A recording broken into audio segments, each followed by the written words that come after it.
Chapter 1408. Seeing Lu Shi's grief-stricken expression, Jiang Pingji sneered. I'll deal with whatever comes my way. I'll cut him down every time he comes. Lu Shi rolled his eyes at her. It was easy for her to say that. She was not afraid of the system, but Lu Shi was different. If the system found him and controlled him, he could do nothing. If he controls me again? Before Lu Shi could finish, Jiang Pingji said coldly, Don't worry. If you're controlled, I'll kill you. Lu Shi was speechless. I'm worried that you'll kill me.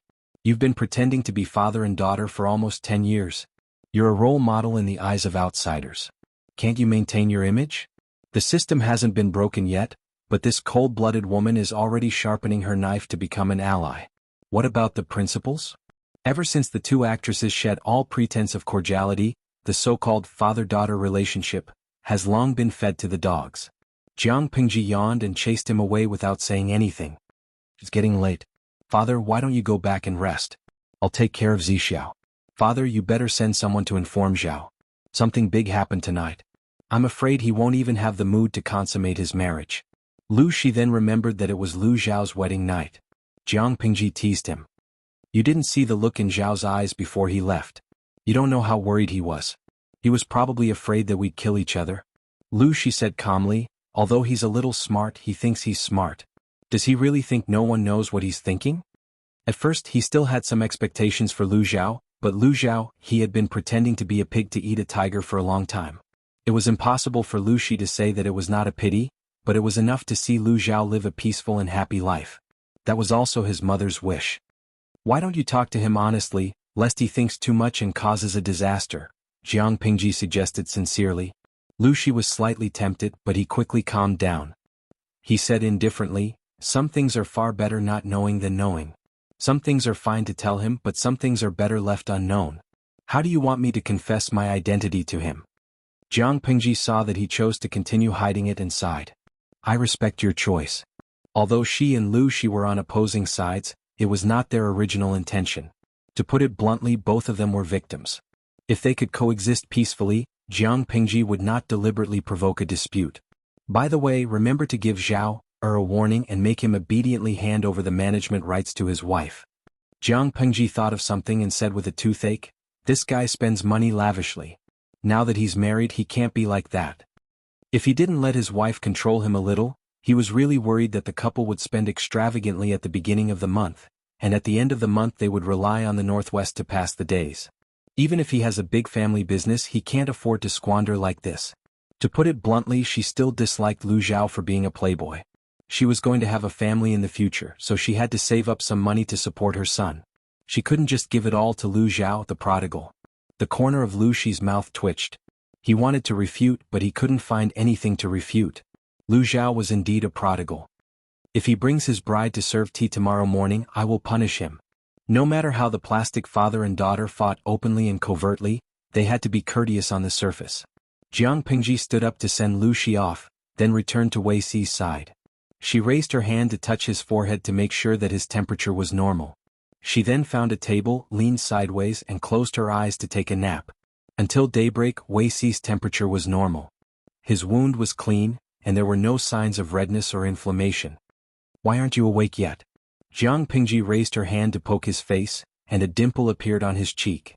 Master Lanting, do you need to prepare breakfast? The housekeeper of the Wei Manor had not slept the whole night. The sky had just brightened, so he arranged for the servants to prepare the toiletries for Jiang Pingji. He didn't know the relationship between Jiang Pingji and Wei Ci, but the latter valued Wei Ci. One could imagine that Wei Ci's future was promising. As a servant of the Wei Manor, the housekeeper was naturally happy to see that happen. He served Jiang Pingji with even more caution, not daring to neglect her. Prepare it. Remember to make it light. Oh yes, prepare a bowl of plain porridge for Zixiao. Keep it warm on the stove so that he can eat it when he wakes up. Jiang Pingji rubbed her eyebrows. Even though staying up late did not affect her much, Lu Shi's body could not be compared to her original body. There were still some side effects from staying up late. She said, Housekeeper, ask the doctor to come and see when Zixiao will wake up. Other than lazing around in bed occasionally, Jiang Pingji's schedule had always been stable. She got up, dressed and washed up. She sat in the hall waiting for the servants to serve breakfast. She also opened a streaming room to say hello to salted fish. She had maintained this habit for nearly 10 years. She was not used to the sudden loss of the streaming room. So, it's fine if you're not used to it. All good things must come to an end. We'll have to say goodbye sooner or later. Jiang Pingji murmured softly. She felt some regret and nostalgia, but she did not regret it. If there was anything wrong with salted fish, it should be that she did not inform the audience in the streaming room in advance. Who knew how they would feel when they were excited to fight for a spot in the streaming room, only to be shocked to find that the streaming room was gone? They would most likely explode. All the major media platforms would collapse at the same time. Jiang Pingji was about to pick up her chopsticks to eat breakfast when she heard a ding sound in her ear. Ding, your system has been restored to factory settings. Unreasonable information has been deleted. Reset, automatic settings. Please do not cut off the power. Jiang Pingji did not pay attention and broke her chopsticks. Damn it, could this system not be so persistent? She tried hard to ignore the voice in her head. She calmly asked the servant for a new pair of chopsticks. Just as she was about to eat her chopsticks, the voice said again, "There is an error in the system settings. Host, please wait patiently for the investigation." The investigation took the whole morning. Jiang Pingji was about to eat lunch when it hurriedly gave a new response. System investigation completed. The new system is online. Host, please pay attention to the various updated contents. Jiang Pingji tried to find the noisy system and found that it was attached to the god-slaying saber. His breath had changed. She fumbled for a while and finally knew how to open the so-called new system. The new system was very different from the old system. The first thing that popped up was not the streaming interface, but a vertical list of friends. There was only a gray profile picture in the list. The rest was empty. This friend's note was also interesting. The ID was "Your Abba." Jiang Pingji was speechless. She did not care about this friend and turned to look at other places. Finally, she found the button to start the streaming. She clicked on the streaming room. There was a moment of pause on the entire screen. Countless red and blue bullet screens floated across the wide, super clear screen. Chapter 1409. Tudufecio, what happened to the streamer? Why did the streaming room suddenly disappear in the morning? All the media platforms were in an uproar. The poor programmers on Weibo couldn't save the collapsing backstage even after sacrificing a few programmers and their bosses. Lao Cg Lianming, that's scary. I can't find the streaming room, and it suddenly reminded the streamer to start streaming. The viewers on the red bullet screen chattered non-stop, and the viewers on the blue bullet screen did not want to be outdone. The 850,000 viewers in the streaming room were divided into two groups, and there was basically no sight of the past. Panda Bao Bao, streamer, you're finally back. I miss you so much. Samiran's diehard fan, when the streamer unifies the country, I will not forget to tell my father. Gubianzi Company, fortunately you're finally back.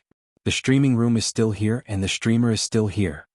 They promised to accompany Jiang Pingji to ascend to the supreme level and enjoy the beauty of the country. How could they give up halfway? When they saw Jiang Pingji return, they hugged each other and cried bitterly. Jiang Pingji felt a headache coming on. After a while, a certain salted fish said, "It's so strange. There are so many bullet screens today." Jiang Pingji secretly curled her lips. The salted fish viewers were scared silly. They still had a lot to say, so there were naturally many bullet screens. But she soon realized something was wrong because there was a line of small words on the top right of the streaming room screen. Current number of online viewers, 5 million. 5 million? The salted fish also realized something was wrong. Some said that the streaming room was especially popular today, while others said that the bullet screens were abnormally high. The curious salted fish cut to the screen and looked at the list of viewers in the streaming room. He actually found a few big news. The upper limit of the streaming room had increased from the original 850,000 viewers to 5 million. This was a qualitative leap. In addition, who could tell them why the streamer had a glaring orange vest under her belt? Jiang Pingji had run the streaming room for so many years, but she had never given any viewers a vest. Everyone was the same white vest. Where did this orange vest come from? The salted fish were unhappy, and when they were unhappy they complained to Jiang Pingji. Gui Kai Guofengxiu, you said you only love us and treat us equally. Who is this little B***TCH in an orange vest? Your father? The ancient big shot had spoken. Only then did the salted fish realize that an orange avatar had mysteriously appeared in the live broadcast room. Jiang Pingji was also very surprised. She had never given anyone any special privileges. This was because she started the live stream because she was bored. It was convenient for her to joke around with the salted fish. She did not take the negative comments to heart, so she did not need to control the comments or clean up the comments of the audience.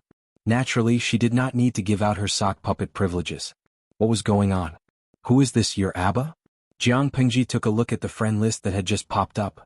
His ID was also your Abba. Just as she was about to remove his avatar, a golden system notification popped up. Your friend, your father, is online. Jiang Pingji was speechless. In the livestream room, Salted Fish was still immersed in his sadness. After so many years, they were used to Jiang Pingji's style of treating everyone equally and not giving them any special privileges. The balance was suddenly broken. Naturally, some of the elders felt sad. Let's get straight to the point. What do they have to do to get a colored avatar? Even if it was the lowest level. There were many big shots in the group of Salted Fish. They were so poor that they only had money. Just as the audience was debating endlessly, the golden sock puppet ID sent a bullet screen. 3 words and a question mark made Jiang Pingji break out in a cold sweat. Your Abba, Jiang Xiaojiu? Jiang Pingji quickly shook her head. No, I didn't. I got the wrong person. The 5 million Salted Fish stared at Jiang Pingji's reaction in a daze. When had they ever seen such a cute side of the streamer? Gui Kai Guofengxiu, your Abba, big shot, you know the streamer? Jiang Pingji's heart was beating like a drum. Her serial number in the genetic warrior training camp was very long. It ended with 009. She was the youngest among the 9 people in her class, so some people called her Xiaojiu. However, the genetic warriors in her class either died in battle or retired due to injuries.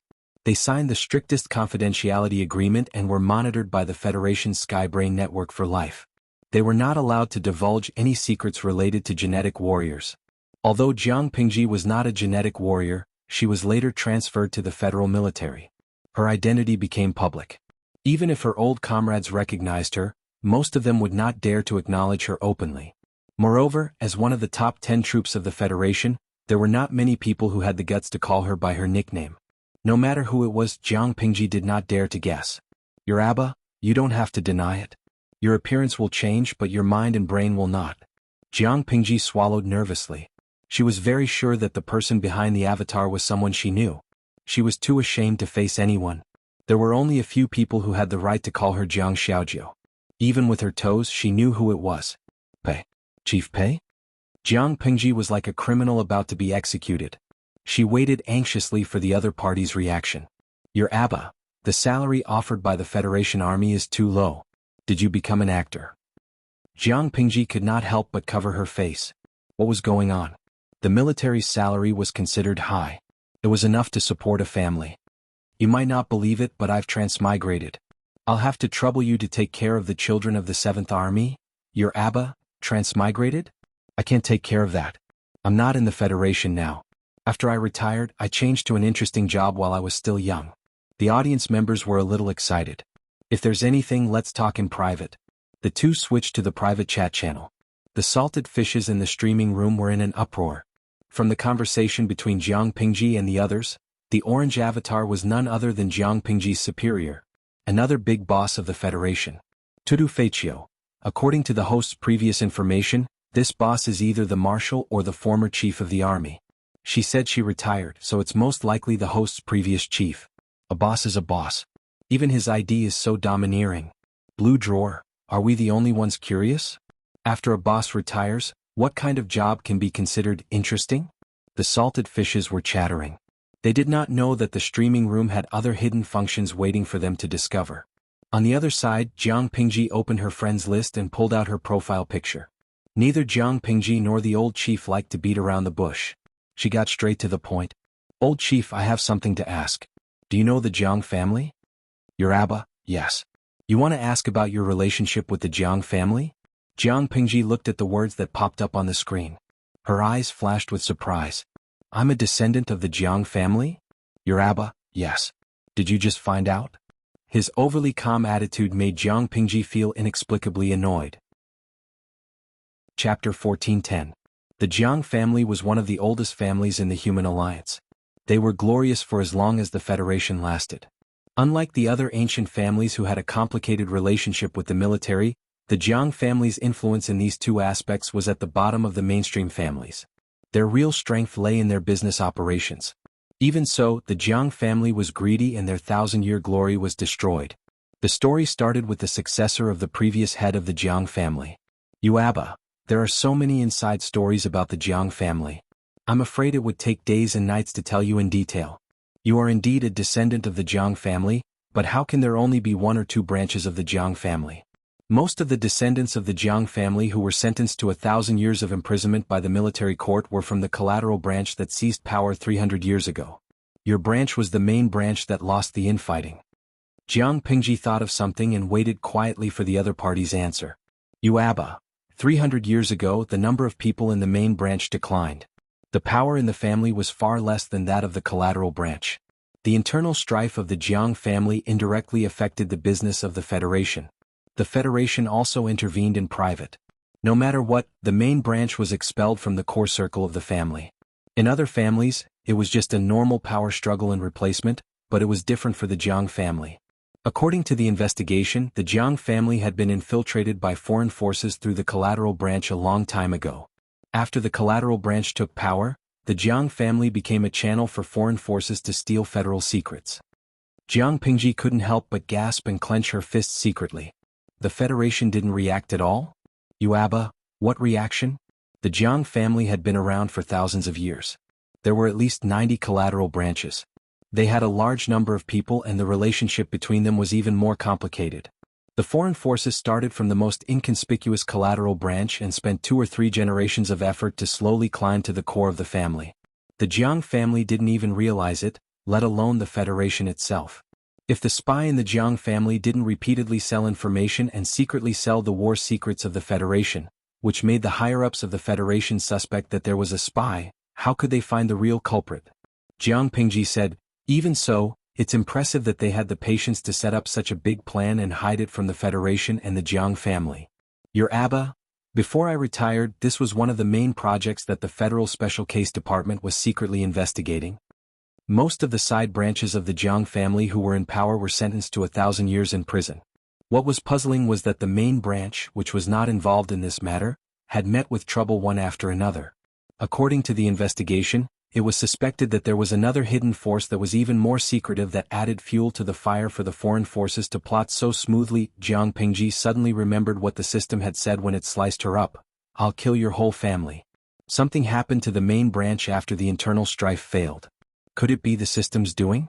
Jiang Pingji composed herself and asked calmly, even so, according to the Federation's usual style of handling matters, before the truth of the matter comes to light, the descendants of the Jiang family can enter the military, but it's impossible for them to enter the higher ranks.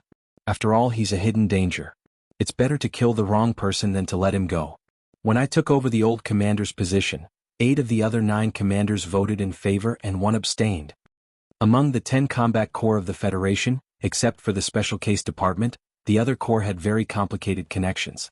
Looking at the previous commanders, more than half of them were from rich families or had the support of rich families, while the other half were born as civilians. Based on her public identity, she belonged to the latter group, but she did not believe that the other commanders did not know what the old commander knew. If they knew, shouldn't they have strongly opposed her entering the higher ranks? Why did 8 votes pass and 1 abstain? As long as the Jiang family could not produce someone who could shoulder the family's responsibilities, the original resources would be divided up by other forces sooner or later. From this point of view, suppressing her was politically correct. Your Abba, it's still so unpleasant to talk to you. Your habit of getting to the bottom of things hasn't changed at all. Since I'm not in the Federation now, I've already retired and resigned. It's okay to tell you some trivial things. Because someone is secretly supporting you, the last descendant of the Jiang family, they don't dare to touch you. To ensure that you won't be plotted against, I transferred you to the 7th Corps, which is relatively neutral. Jiang Pingji felt her heart tighten. Something seemed to flash through her mind, and her face suddenly turned pale. Your Abba? There's no response. Are you sad? Why should I be sad? I lost because I was not as good as others. I can't blame others. Jiang Pingji was just curious about one thing. Old Commander, you said that someone is secretly supporting me? In terms of strength, the Jiang family is considered one of the top 3 noble families, right? Such a huge family has collapsed. Who has the ability to support the last descendant of the Jiang family without any objections? I don't feel like someone gave me the green light. If she really had such a background, would she have been selected for the genetic warrior plan? Wake up. That plan is cruel and the combat mission is dangerous. Less than 1% of the people who survived during the same period. Your Abba, they stopped everyone from killing you. Isn't that considered giving you the green light? How high you can climb depends on your own ability. After all, no matter how strong they are, they can't force the Federation to admit a pig as the commander, can they? You've asked so many questions. Isn't it my turn to ask you a few? You just said that you traveled through time.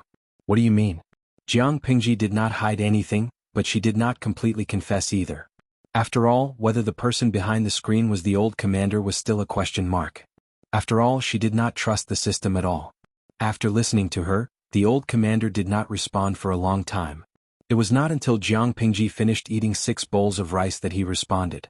Your Abba, I see. If that's the case, your time travel shouldn't be an accident. Jiang Pingji held her bowl in confusion. Your Abba, do you still remember the disaster of the heavenly brain 2,000 years ago? Of course Jiang Pingji remembered. She had been fighting with a system similar to the heavenly brain for almost 10 years.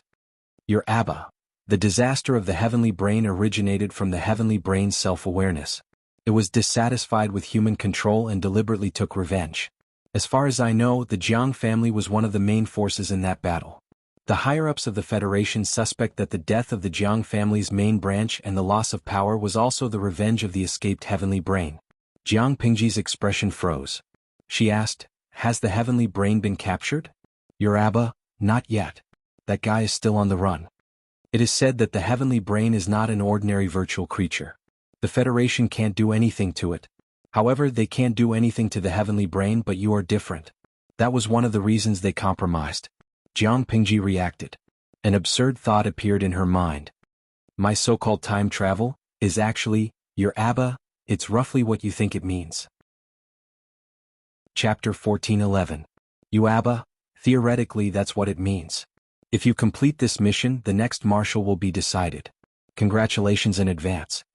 Jiang Pingji did not expect this to be the truth. What was this? Training before becoming a marshal? Thinking about it carefully, the memory before her transmigration was indeed strange.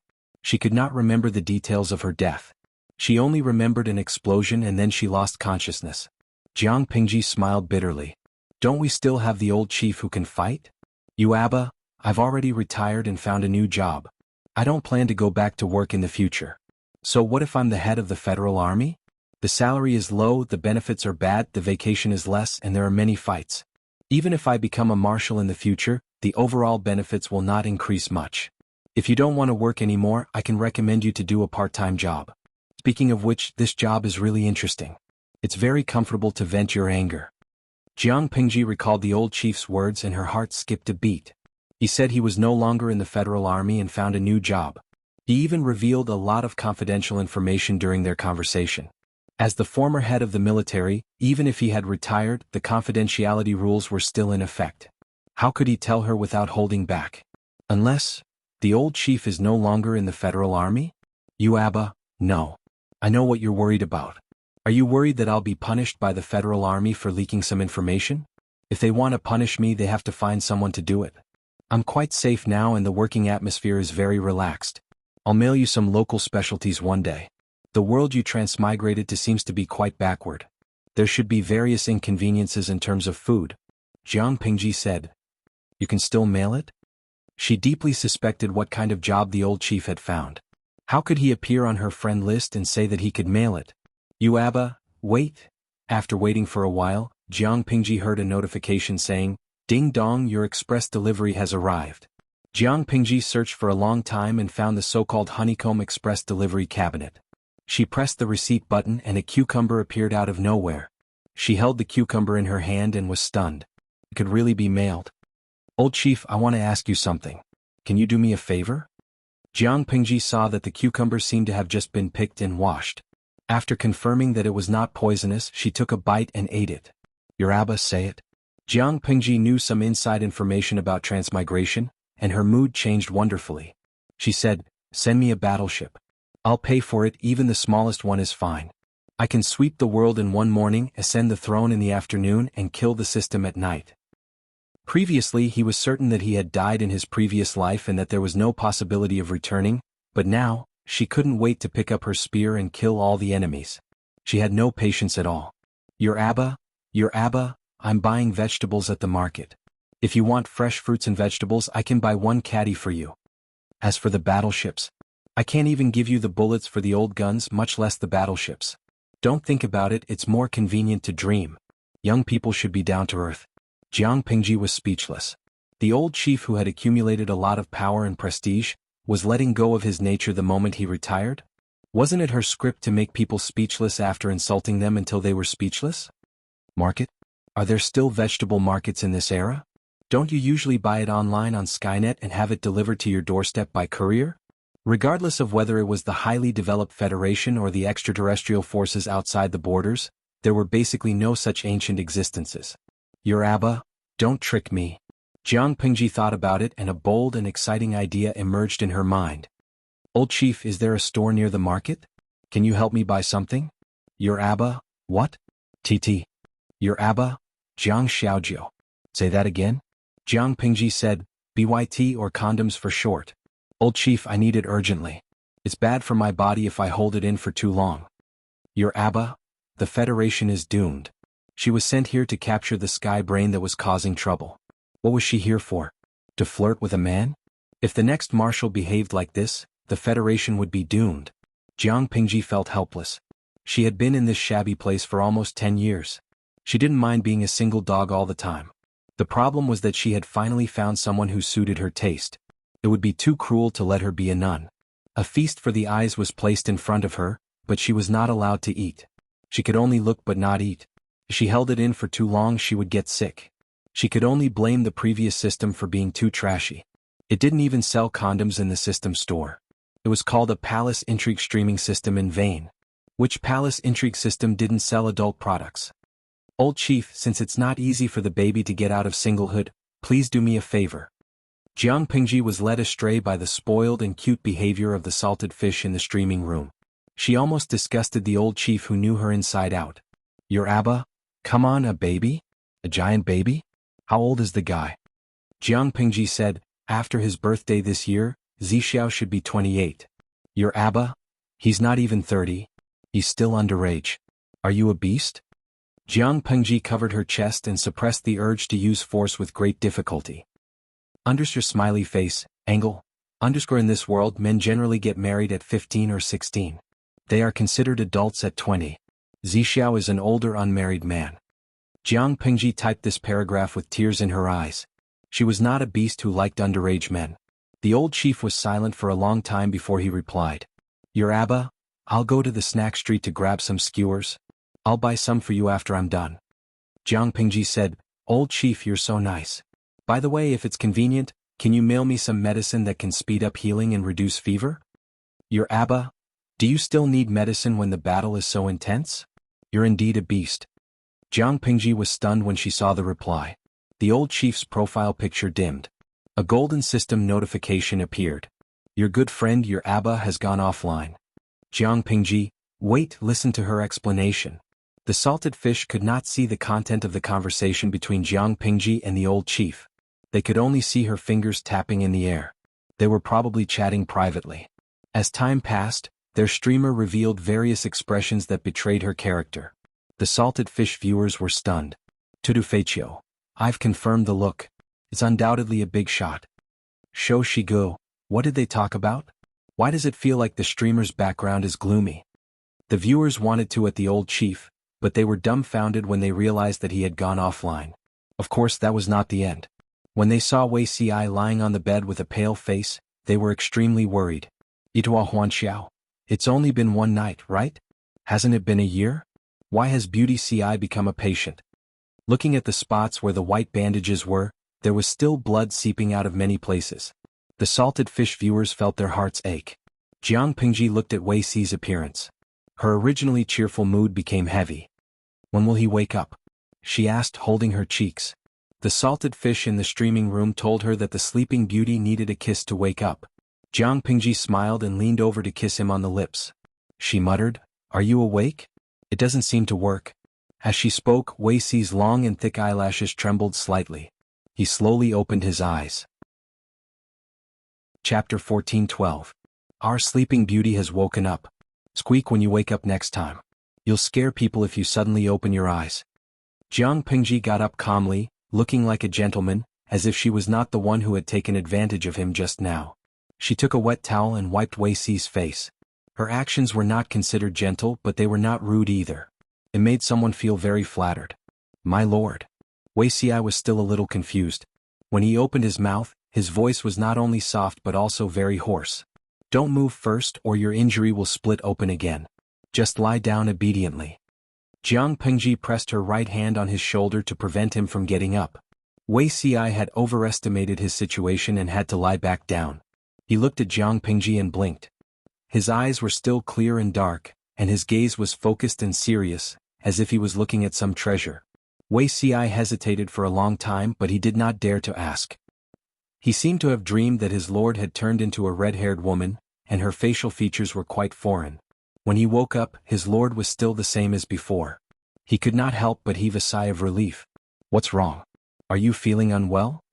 Jiang Pengji had just instructed the servants to serve the warm porridge when she met Wei Si's gaze. Wei Si shook his head slightly and secretly swallowed his doubts. Jiang Pengji said, "What happened last night will not happen again." Wei Si was still alive, which was a blessing in disguise, but the scene at that time really scared her. She had seen all kinds of bloody scenes, but the scene of Wei Si lying in a pool of blood scared her so much that her whole body turned cold. Wei Si's eyes darkened when he heard that. The memories before he fainted seemed to have been opened, and he could not help but shiver. Apart from committing suicide in his previous life, it was the first time he had been so close to death. While he was lost in thought, his lips touched the soup spoon that still had some warmth. Wei Si seemed to be scalded by the warmth and hurriedly refused, "My lord, you can't. You're a patient and you still expect to be self-reliant?" Jiang Pengji frowned and pretended to be angry. "Just eat when I tell you to." Wei Si lowered his eyelids slightly and swallowed the spoonful of porridge with his lips slightly parted. He said in a low voice, "Thank you, my lord." Jiang Pengji smiled and said, "That's more like it." Wei Si was a very obedient patient. He was also quite cooperative and finished a bowl of plain porridge in no time. She asked people to move a portion of the important government affairs to Wei Si and put on a posture of not wanting to move for the time being. "I'll stay with you. Call me if you feel uncomfortable." Wei Si nodded his head in agreement. He stared at her straight-back view in a daze and could not bear to blink for a long time.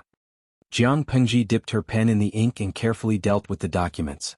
It didn't take long for her to finish a small stack. At this moment he heard a familiar chime. His private chat was ringing. "Your Abba? That's really surprising. I didn't expect a hands-off shopkeeper to be marking documents for the first time." When he had just retired, the old commander had received many complaints from his former subordinates. As the commander of the army, Jiang Pengji did not neglect her duties, but she was not diligent either. To put it bluntly, she was the standard hands-off boss. She was willful and eccentric. With such a superior, the adjutants were doomed. This was because Jiang Pengji would deal with important documents at the first instance. Most of the unimportant work was thrown to the adjutant. Jiang Pengji glanced at the private chat. "The old chief is back from eating skewers? Are you watching the live stream too?" "Your Abba, I'm watching while eating skewers. Is the man next to you the one you fancy?" Jiang Pengji said in a boastful tone, "His name is Wei Si. His courtesy name is Zixiao. Old chief, I have good taste, don't I?" "Your Abba, you're obsessed with looks." It was no secret that Jiang Pengji was obsessed with looks in the 7th Corps. The old chief naturally knew that. "Do I look like such a shallow person?" It was love at first sight. "Zixiao's inner beauty is more attractive to me." "Your Abba, love at first sight? Wasn't it because of his looks?" Jiang Pengji, she did not know what the old chief had gone through in the past few years. His skills in dissing people were getting better and better. He was not like this in the past. "Your Abba, oh yes, I was busy eating skewers just now. I haven't asked you what model you want. Do you know his size?" Jiang Pengji turned her head to look at Wei Si and happened to meet his gaze. He was caught red-handed, so he simply closed his eyes and pretended to sleep. "I don't know. I haven't seen it. If I asked him directly, he would probably die of embarrassment. Why don't you give me a box of all sizes and models?" "Your Abba, you're such a beast." Jiang Pengji was stunned. What was wrong with her? After a while, Jiang Pengji came back to her senses. She said awkwardly, "He's a patient now. I won't kill him just because he's sick. Old chief, can you have some faith in my moral integrity? Do I look like the kind of person who has no moral integrity?" If she really wanted to do something disharmonious, she would definitely have to wait for Zixiao to recover. Jiang Pengji said that she wanted a box of all sizes and models. After a few minutes, the system prompted, "Your delivery has arrived." She found the honeycomb delivery storage cabinet with familiarity and glanced at the items stored inside. She could not help but give her old chief a thumbs up. Hundreds of boxes of different brands, sizes, types and flavors were neatly placed in the storage cabinet. TT. There's such a wide variety. Old chief, are you sure you went to a convenience store? It was obvious that he was emptying the adult store. Your Abba, just use it.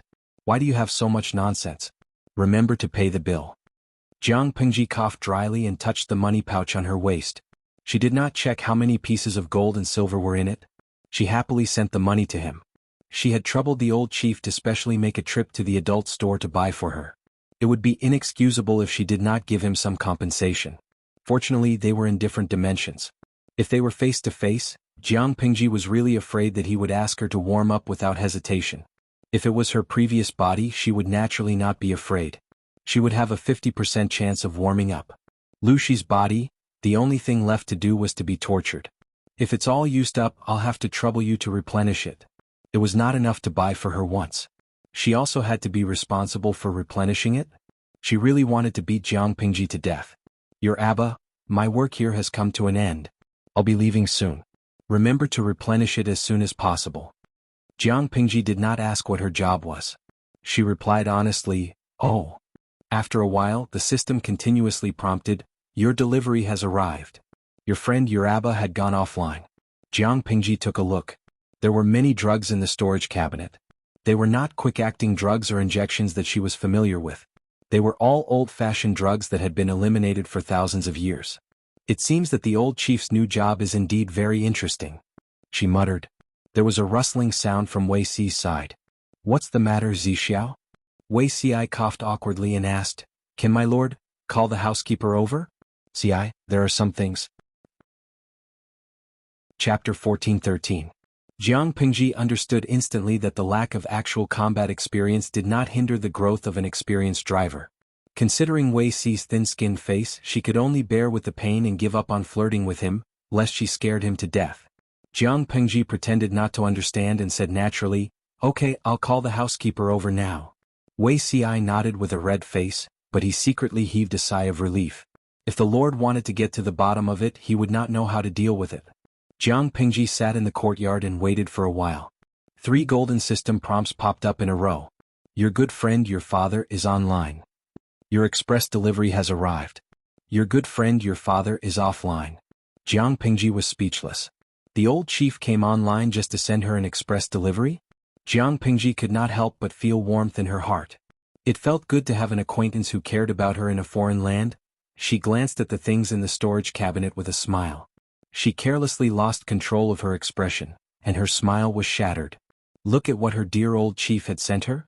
Shameful names after shameful ones, but not one of them failed to explain their purpose in plain language. Zixiao is in good health. He doesn't need to take these pills. Jiang Pingji sent an offline message to the other party. Not long after, there was a reply. Your father, no matter how good his health is, he's just an ordinary person. I'm just afraid that you don't have self-control and don't know how to control yourself. Do you understand? Jiang Pingji was speechless. She was really not as beastly as the old chief thought. Jiang Pingji felt wronged. Her cold and aloof persona of many years had completely collapsed in front of the old chief. Wei Xi solved his personal problems with the help of the old housekeeper. He had to make his bed, burn incense, and open the windows to disperse the smell. When Jiang Pingji came in, he had already returned to normal. My lord, you don't look happy. Did you encounter a difficult problem? Wei Xi saw that Jiang Pingji's expression was somewhat gloomy, and he became worried again. Jiang Pingji rolled up her sleeves and said with grievance, Zixiao, although I'm not a gentleman, I won't wallow in the mire with a beast. Now someone is certain that I'm a beast and won't listen to me no matter how I explain. It's so infuriating, so I've decided. Wei Xi said, Decided what? Bring out the facts and reason with us? Jiang Pingji narrowed her eyes and said coldly, You might as well live up to your name as a beast. Otherwise I will feel wronged. Wei Xi said, My lord, as long as you're happy. His lord's train of thought had always been different from ordinary people's. Jiang Pingji sighed faintly. Wei Xi was baffled. The news of Wei Xi waking up spread quickly. Before dinner, several people came to the residence to visit. They all said that Wuxia was blessed and had a good life. Looking at you last night, I thought you were going to be seduced by the king of hell. Fortunately, you survived. It's time for joy to come out of the depths of misfortune. Feng Zhen sighed. You live alone in the manor and don't have any relatives to take care of you. If there's anything you want to eat, just send someone to the manor to let us know. Wuxia was grateful for Feng Zhen's kindness. Feng Longzi usually did not behave properly, but he could be relied on during critical moments. Feng Zhen continued, it's a good thing that you're all right. Otherwise, Tiske, you didn't see what the Lord looked like. Just thinking about it makes me shudder. About the matter between Master and you, after what happened last night, people who didn't know at first probably noticed. Wuxia asked, what's the public opinion like? It was one thing to criticize him, but Wuxia would not do it if the Lord was implicated. There are some signs of the matter between Master and you, but they didn't see it with their own eyes. At most, they have some suspicions. Without evidence, what would they dare to say? Feng Zhen said, taking a step back, even if they have the intention to stir up trouble, they have to see if their own necks are strong enough. The matter of you being assassinated and left at the entrance of the alley has not been resolved, and the murderer has not been found. If they dare to cause trouble, will the Lord spare them? No one could figure out that Wuxi's body was being manipulated. They thought that some force had assassinated Wuxi to provoke Jiang Pingji. As long as the murderer was not caught, Jiang Pingji would be a barrel of gunpowder that would explode at the slightest provocation. Who would dare to commit a crime under such circumstances? Wuxi did not say how he got the injuries on his body. He couldn't possibly say that he stabbed himself, could he? He could only keep his mouth shut and let others speculate and doubt him. Besides Feng Zhen, Feng Jin, Qiguanrang, Su Ku, and the others also visited one after another. They did not disturb the patient. After exchanging a few words, they got up and left. It was impossible for Jiang Pingji to watch over Wuxi at all times. When his injuries were slightly better, she had to go elsewhere to busy herself. Before she left, Jiang Pingji smiled and said, when Zixiao's injuries are better, I have a gift for you. Wuxi, who did not understand, thought it was a precious gift and immediately declined it. He only agreed after Jiang Pingji persuaded him in every possible way. In the blink of an eye, it was another autumn harvest. Jiang Pingji, the hands-off shopkeeper, had a lot of things to do. This year's harvest is much lower than last year's. What's going on? Jiang Pingji entrusted Wuxi to someone she could trust and temporarily left Xiangyang district. She went to the other districts where the experiment was carried out to check on this year's autumn harvest. She thought that this year would be a bumper harvest with favorable weather. Unexpectedly, the grain harvested per mu was lower than last year's average. The first thing she thought of was corruption. She could not help but frown, scaring the low-ranking official who made the report. She briefly checked the accounts. They were meticulously done and there was nothing wrong with them. The fertility of the farmland is insufficient. After several years of continuous farming, the decline in the harvest is also. The other party's voice became softer as he spoke. Jiang Pingji frowned slightly. She roughly understood what the other party meant. In ancient times, they relied on the most primitive manual labor. Even if the farming tools were updated later on, the productivity was still low. Apart from that, the other problem was the fertility of the farmland. Naturally, more grain was grown in fertile farmland than in barren wastelands. Back then, Jiang Pingji sent people to open up wastelands. Most of the farmland was not fertile. It was barely out of the barren category. Even if the weather was favorable for a whole year and the farmers worked hard. Apart from the harvest in the first few years, the harvest in the next few years would become less and less. She rubbed her brows and said, is there no way to improve the fertility of the farmland? There is, but the effect is insufficient. The best way is to farm for a few years and recuperate for a year. Let the farmland recover on its own, Jiang Pingji said, that won't do. If the farmland is recuperated for a year, won't the food rations of the people and the soldiers be stretched thin? Just as she finished speaking, the officials revealed a worried expression. Reporting to my lord, although the harvest in the fields has declined, the decline is not significant. It will not be a problem to farm for a few more years. Chapter 14:14. Ever since he surrendered, Huang Song had been cooped up in his house. After more than half a year, the outside world had almost forgotten about him. Only then did Huang Song dare to go out once in a while. There was nothing fun to do when he went out. He went shopping, walked on the road, listened to books, and watched dramas to kill time. He was bored out of his mind. The most obvious change was that his body had gained weight and his face had become bigger. The 6 well-defined abdominal muscles on his abdomen slowly moved closer to one. The armor that used to fit him perfectly now required him to take a deep breath to put it on. Huang Song was very free, so he dragged Feng Ju, who was equally free, to listen to new books. While listening to the storyteller's novel, they drank wine and ate various snacks. From time to time they commented on the plot and talked about the situation in the outside world. Their days were very pleasant. Hey, that person looks familiar. Huang Song was leaning against the window. Occasionally he glanced at the street below. His sharp eyes noticed that a certain figure looked very familiar. He looked at the other person. The other person seemed to sense his gaze and turned her head to look at him. Huang Song recognized the other person at a glance. He almost choked. Wasn't this person Lu Shi? Where did she crawl back from? She was an overlord of a region. She was dressed in brown and had a cloth wrapped around her head. Her trouser legs were tied up high. The straw sandals on her feet were full of mud. Her exposed calves were also dyed a dirty color. People would believe that she was a farmer in the fields, let alone a feudal lord. Jiang Pingji also saw Huang Song leaning against the window on the second floor. She changed her mind and turned to enter the tea house. Bogeo's days are quite leisurely? Jiang Pingji walked up to the second floor and was almost stopped by the waiter. Seeing that Huang Song was dressed in luxurious clothes and had put on some weight after not seeing him for a few days, the waiter suddenly felt a little jealous. Jiang Pingji walked closer. Huang Song smelled the strange smell on her body. He could not help but pinch his nose and say, "Lanting, did you fall into a cesspool?" Feng Ju also frowned. Obviously he was quite affected by the smell. Jiang Pingji said, "I didn't fall into a cesspool. Although there is a smell, it's not that bad, right?" Huang Song asked again, "Why are you dressed like this?" "I just came back from the fields. The bunch of useless people said that I was an experienced farmer, so I went deep into the mountains to meet him and asked him everything. The so-called experienced farmer was just a routine operation. It wasted my whole day." Jiang Pingji was so angry that she wanted to put her hands on her hips.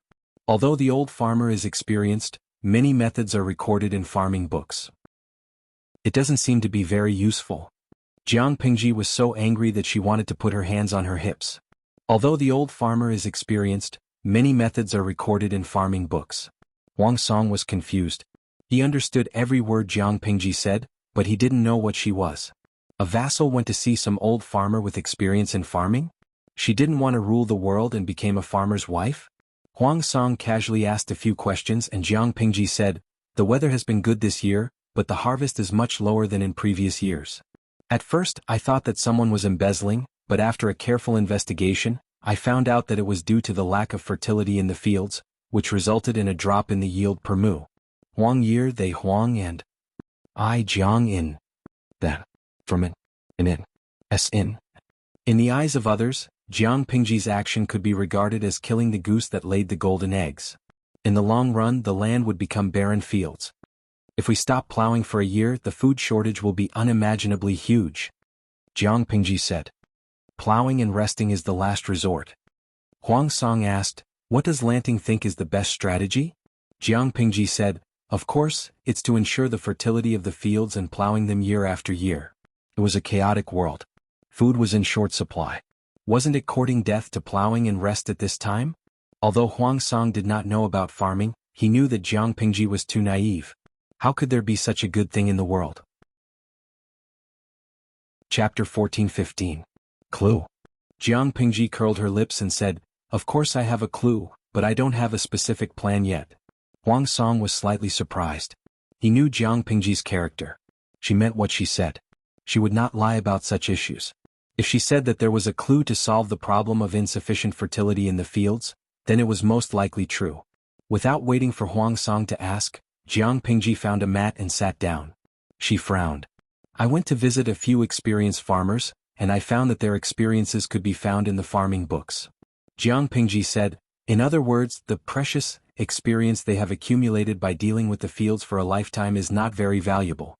Apart from these old farmers, the other farmers have no idea how to farm. As a result, the harvest is different." Huang Song listened carefully. Feng Ju, who was beside him, also revealed a thoughtful expression. For a moment, he ignored the indescribable smell on Jiang Pingji. "What's so strange about that?" Jiang Pingji rolled her eyes at him and said angrily, "There's a big problem here. If everyone uses the old farmer's methods to farm, the harvest will naturally be better. The old farmers' farming experience is accumulated for a lifetime, but their methods are not a secret in the agricultural books. What does this mean? This means that the agricultural propaganda is not in place. I should set up a government office that specializes in farming. Huang Song did not understand the meaning of the word propaganda. After all, Jiang Pingji's words were always so fashionable, but he could guess the meaning based on the context. Set up such a government office? What is it for? To teach people how to farm. Huang Song said with some disdain and confusion. In people's stereotypical impression, the government was either civil or military. Which side could farming be related to? This was the duty of farmers. How could a scholar teach farmers how to farm? Even if they came from a farming family, their goal was to study and not farm. Jiang Pingji chewed on her snacks and said, "Who said that only those who know how to farm are qualified to teach others how to farm? As long as this person is literate and has the ability to organize the experience in the agricultural books into books, with the experience of the old farmers, and then publicize the content to let more farmers know, won't the effect be seen? Everyone doesn't need to spend a lifetime dealing with the fields to accumulate that little bit of experience. With specific guidance, the harvest in the fields was naturally higher. Don't you think so, Bogeo?" Huang Song naturally had no way to refute. What Jiang Pingji said made sense, but, "You're right, but what does this have to do with the lack of fertility you mentioned? Don't tell me that setting up a government office specializing in farming can solve the problem?" Logically speaking, Huang Song should not have intervened in these matters. After all, his identity was a taboo. However, he had forgotten this in a moment of carelessness. By the time Huang Song reacted, the words had already left his mouth. He could only maintain a normal expression and hold on. Jiang Pingji said, "Of course it has a lot to do with it. That's why I said you're not a cultured person. You don't even know how to farm." Huang Song, he had so many things to say that he didn't know where to begin. Is there a logical relationship between the two? Jiang Pingji said, "Are you still not convinced?" Huang Song said, "If you put it that way, I really can't accept it." Although he wasn't very knowledgeable, he was still a talented student under a famous scholar. His level of education was unquestionable. The farmer, in front of him, dressed in brown and walking barefoot in the mud, actually mocked him for not being a cultured person? Huang Song's rebuttal provoked a chorus of jeers from the 5 million viewers in the livestream. "Poor Taoist sees your chrysanthemum is poisonous. Come, come, come. Let's guess how long the streamer will use to slap Huang Xiaosong in the face? Tudu Feiqiu, slap quickly. Ingxiaozue, slap quickly. Yang Lu Zainyatzi, bet on slap quickly." The streamer's slap is always the freshest. She never stays overnight. With the 5 million viewers cheering for her, Jiang Pingji naturally wouldn't let them down. A fresh slap quickly came out. Jiang Pingji said, "You say that you're a cultured person. Then do you know that there's a saying in the book of poetry that goes, 'Damp wilt wilt, millet wilt wilt wilt'?" Huang Song thought about it and nodded. "Of course I know. Doesn't this mean that rotten weeds can fertilize the fields?" Jiang Pingji curled her lips and continued, "Sun Zi also said, covering the earth's surface, pulling weeds to grow grain, and fertilizing the fields with manure is a matter for farmers and commoners. Doesn't this mean that human and animal manure can enrich the fertility of the land?" The book of Xi Xing also talked about related content. It talked about the wonders of manure and stable manure. From this, it can be seen that there are ways to increase fertility. It's just that ordinary people can't do it. You say that you're a cultured person. Don't you even know these things? Huang Song was speechless, but he didn't know how to refute. It was true that he was a cultured person, but which cultured person would pay special attention to these things? Huang Song was speechless after being slapped in the face by Jiang Pingji, but Feng Ju, who was beside him, was almost disgusted. Jiang Pingji saw Feng Ju's speechless expression and couldn't help but sneer. "Feng Ju, do you dislike feces? If we don't use feces to increase fertility, the farmland will be squeezed dry sooner or later. Without these methods, how can the output of the farmland supply the millions of mouths in the world?" Feng Ju's eyelids drooped slightly. He didn't want to argue with Jiang Pingji. Jiang Pingji continued, "These contents can be found in books and the records aren't detailed. The specific operation still needs to be tested. I've visited several old farmers in succession over the past few days. I found out that their farmland produces more grain than others, but the plowing period is shorter. However, the farmland itself isn't fertile. This result is definitely not only due to meticulous service, but also due to other reasons." Huang Song nodded as he listened, a thoughtful look on his face. Jiang Pingji spoke until her mouth was dry. She poured herself a glass of water and drank it to quench her thirst. According to what you said, it's indeed necessary to exist. Experiment with various farming methods and fertilizers. After a certain amount of harvest, promote them to the people. Naturally, the people can take fewer detours.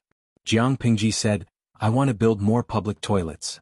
Huang Song let out a puzzled, ah. The topic had changed too quickly. Public toilets? What are they? A place to use the toilet and change clothes. Ordinary people farm outside. Occasionally, when they have to use the toilet, they always find a place to relieve themselves. Don't you think it's too dirty? It's more convenient for men, but it's inconvenient for women. Jiang Pingji furrowed her brows. She didn't seem to think that it was dirty.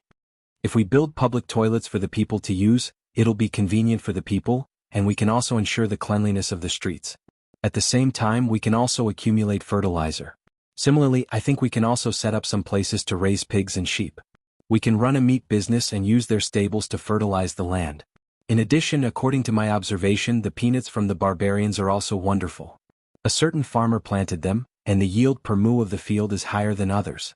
Apart from peanuts, many bean plants also have the wonderful effect of fixing nitrogen. Chapter 14:16. Huang Song looked at Jiang Pingji in confusion, as if he could not understand what was in her head. He teased, if you become a landlord, you'll definitely be the most profitable landlord. This was definitely a big landlord who had been held back by his ambition to dominate the world. Even though Huang Song felt that Jiang Pingji's plan was somewhat naive and reasonable, her way of thinking was worth advocating. If everything went as smoothly as she said, how many ordinary people would benefit in the future and how many innocent people would be saved from famine and food shortage? Jiang Pingji squinted her eyes and said unhappily, you want me to be a landlord? You make it sound like I'm not a big landlord now? I don't live as well as a great landowner. They're just a bunch of good-for-nothings who don't even know how to farm. What's the use of keeping them? When the feudal vassals achieved something, which one of them didn't get drunk and sleep on the knees of beauties, and hold the power of the world when they woke up? Wasn't it all for the sake of enjoying the beauty and power at the peak of one's life? What about her? Jiang Pingji felt that her life was one of toil. She had status and power but no happiness. Jiang Pingji's anger soared. Huang Song was speechless. Farming? This was really too much. After all, most scholars did not even touch this thing. Feng Ju frowned slightly and said, Duke of Lanting's words are too biased and harsh. As the saying goes, every profession has its own specialization. The people under Duke of Lanting's banner each have their own specialties. Farming is not their forte, so it's understandable that they can't do it. You should look for a farmer. Jiang Pingji shook her head and said, Feng Sanlang is wrong. Most of the people I sent to manage the farming have relevant experience and knowledge. It wasn't that they didn't have enough knowledge, but that they stuck to conventions and didn't know how to be flexible. Even I know how to consult farming books to find information related to farming and visit experienced farmers to practice the contents of farming books. Why don't they know how to do this? To put it simply, those who managed the mulberry fields did not put their heart and soul into it. Instead, they focused on the management of the farmers and the harvest. Jiang Pingji did not lack people who could manage with their mouths open. She needed people who were truly focused on the fields. Jiang Pingji said coldly, since they don't have the ability to do so, they shouldn't have occupied the seat and not spilled the beans. Feng Ju did not continue to refute. After all, it was not suitable for him to get involved in this matter with his current status. Huang Song stepped forward to smooth things over, lest the two of them get angry. Jiang Pingji drank 2 cups of tea from them and only left after she had calmed down a little. After Jiang Pingji left, Feng Ju said, This Duke of Lanting is interesting. He doesn't look like someone from a noble family at all. Huang Song raised his eyebrows. Is that a compliment, Huijia? Feng Ju said, I don't think it's a compliment. I can only say that with a person like the Duke of Lanting, the common people will have a much better life. Huang Song said again, I remember. Huijia seems to have a classmate from a farmer's family? Feng Ju asked him, There's such a classmate, but Bogeo hopes that Ju can introduce him to you? Huang Song said, It's not bad if we can form a good relationship with him. Feng Ju said, Now that I think about it, I haven't contacted him for many years. I don't even know where he is now. The farmer's family had Shinnong as their ancestor. They advocated plowing mulberry and farming. Agricultural production and farmers' thoughts were the mainstream school of thought. However, the farmer's family did not develop well. It was even several times more miserable than the Mahists. At least the Mahists were able to struggle on while at death's door and developed a few loyal followers. However, there was no news about the farmer's family in recent years. It could be said that they were in dire straits. It was unknown if they could find a successor to the farmer's family. Jiang Pingji leisurely returned to the manor. On the way, she even bought a snack from the street. At that moment, the 5 million idle spectators were giving her advice. They recommended various farm manure and farming techniques to her. Jiang Pingji watched them seriously and memorized them with her heart. She ate her snacks as she wandered home. Ding dong. A private message sounded. Jiang Pingji glanced at it. It turned out to be a message from the old chief. Yuaba, why do you have to make it so troublesome?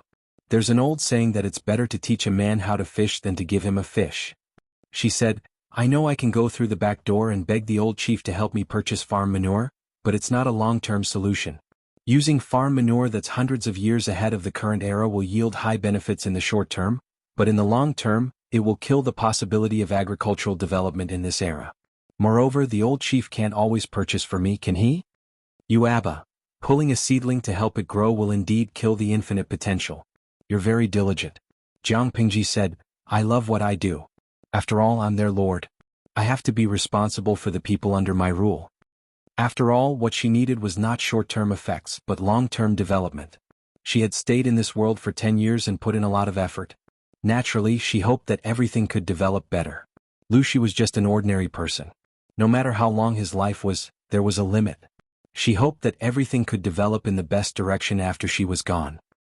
Yuaba, you've indeed grown a lot with this awareness. When Jiang Pingji first took over the 7th Corps, she received many complaints from her old subordinates. I used to be young and impetuous. Jiang Pingji coughed awkwardly. Old chief, don't expose me at this time. After Jiang Pingji begged for mercy, the old chief showed mercy and did not investigate further. Someone call Xiaoyu over. Tell him that I have something to discuss. Jiang Pingji wanted to build a public toilet or a livestock farm, which required financial allocation. Of course, she had to find the chief butler to check the account books. Su Ku hurried over and was about to bow when Jiang Pingji stopped him. Xiaoyu, you don't have to be so polite. It's more important to talk about business. I want to build public toilets and livestock farms everywhere to raise livestock such as cows, sheep, and pigs. Send someone to come up with a plan and see how much capital it will cost. Jiang Pingji went straight to the point, but Su Ku was dumbfounded. Why did he have to build a livestock farm and a public toilet out of nowhere? Jiang Pingji explained her purpose in detail. Su Ku's blank expression gradually turned serious. My lord, it's hard to say how much it will cost. Jiang Pingji raised her eyebrows. What? Su Ku said, what's the size and shape of the public toilets? What's the scale of the livestock farm? How many livestock will be raised and how much manpower will be needed? No matter how capable he was, he needed to know this to determine how much it would cost. Jiang Pingji scratched her head. I haven't decided yet. I'll think about it tonight. I'll tell you tomorrow. She was used to being a hands-off boss. She only talked and did not do anything, but now it didn't work. Su Ku said, there's still a long way to go. There's no hurry. Jiang Pingji rested her chin on her hand and said, there's no hurry. If we don't solve this matter as soon as possible, it'll make me feel uncomfortable. If she could not settle everything before the spring plowing next year, the next year's harvest would be affected. How could she not worry? Chapter 14-17. Just as Feng Ju put down the pen in his hand, familiar footsteps came from the corridor outside the house. Father? Feng Ju packed up the letter unhurriedly. Seeing that it was Feng Ren, his knitted brows relaxed. Feng Ren saw his movements and raised his eyebrows. Did you ask the servant to look for me just now? What's the matter?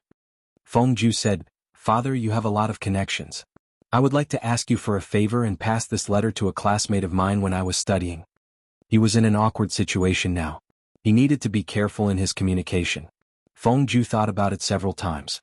He felt that it was most appropriate for his father to do this. His second brother, Feng Jin, could also do it, but the two brothers rarely met. After Feng Jin got married, he separated from the family due to various reasons. He did not live with them anymore, so Feng Ju could only ask his father for help. Feng Ren did not take the letter. He just looked down at the name and signature on the letter. Feng Ju took the initiative to explain, I met the Duke of Lanting today. I thought she might need this person, so I made a recommendation. Feng Ren's brows relaxed. He reached out to take the letter and asked, Why don't you do it yourself? If the recommendation was meritorious, Feng Ju could use this opportunity to become an official again. As a father, Feng Ren naturally did not want his youngest son to deal with a 3 or 2-year-old kid all day long. Feng Ju was not born to be a teacher. Asking him to teach and educate people? Haha, misleading the young. Huang Song was also open-minded. He entrusted his daughter to Feng Ju. Wasn't he afraid that she would be taught to deviate? Feng Ju said, I have no interest in an official career. I helped to recommend him today because I think the Duke of Lanting's temperament is interesting. Feng Ren sighed secretly. He had already experienced his youngest son's stubbornness.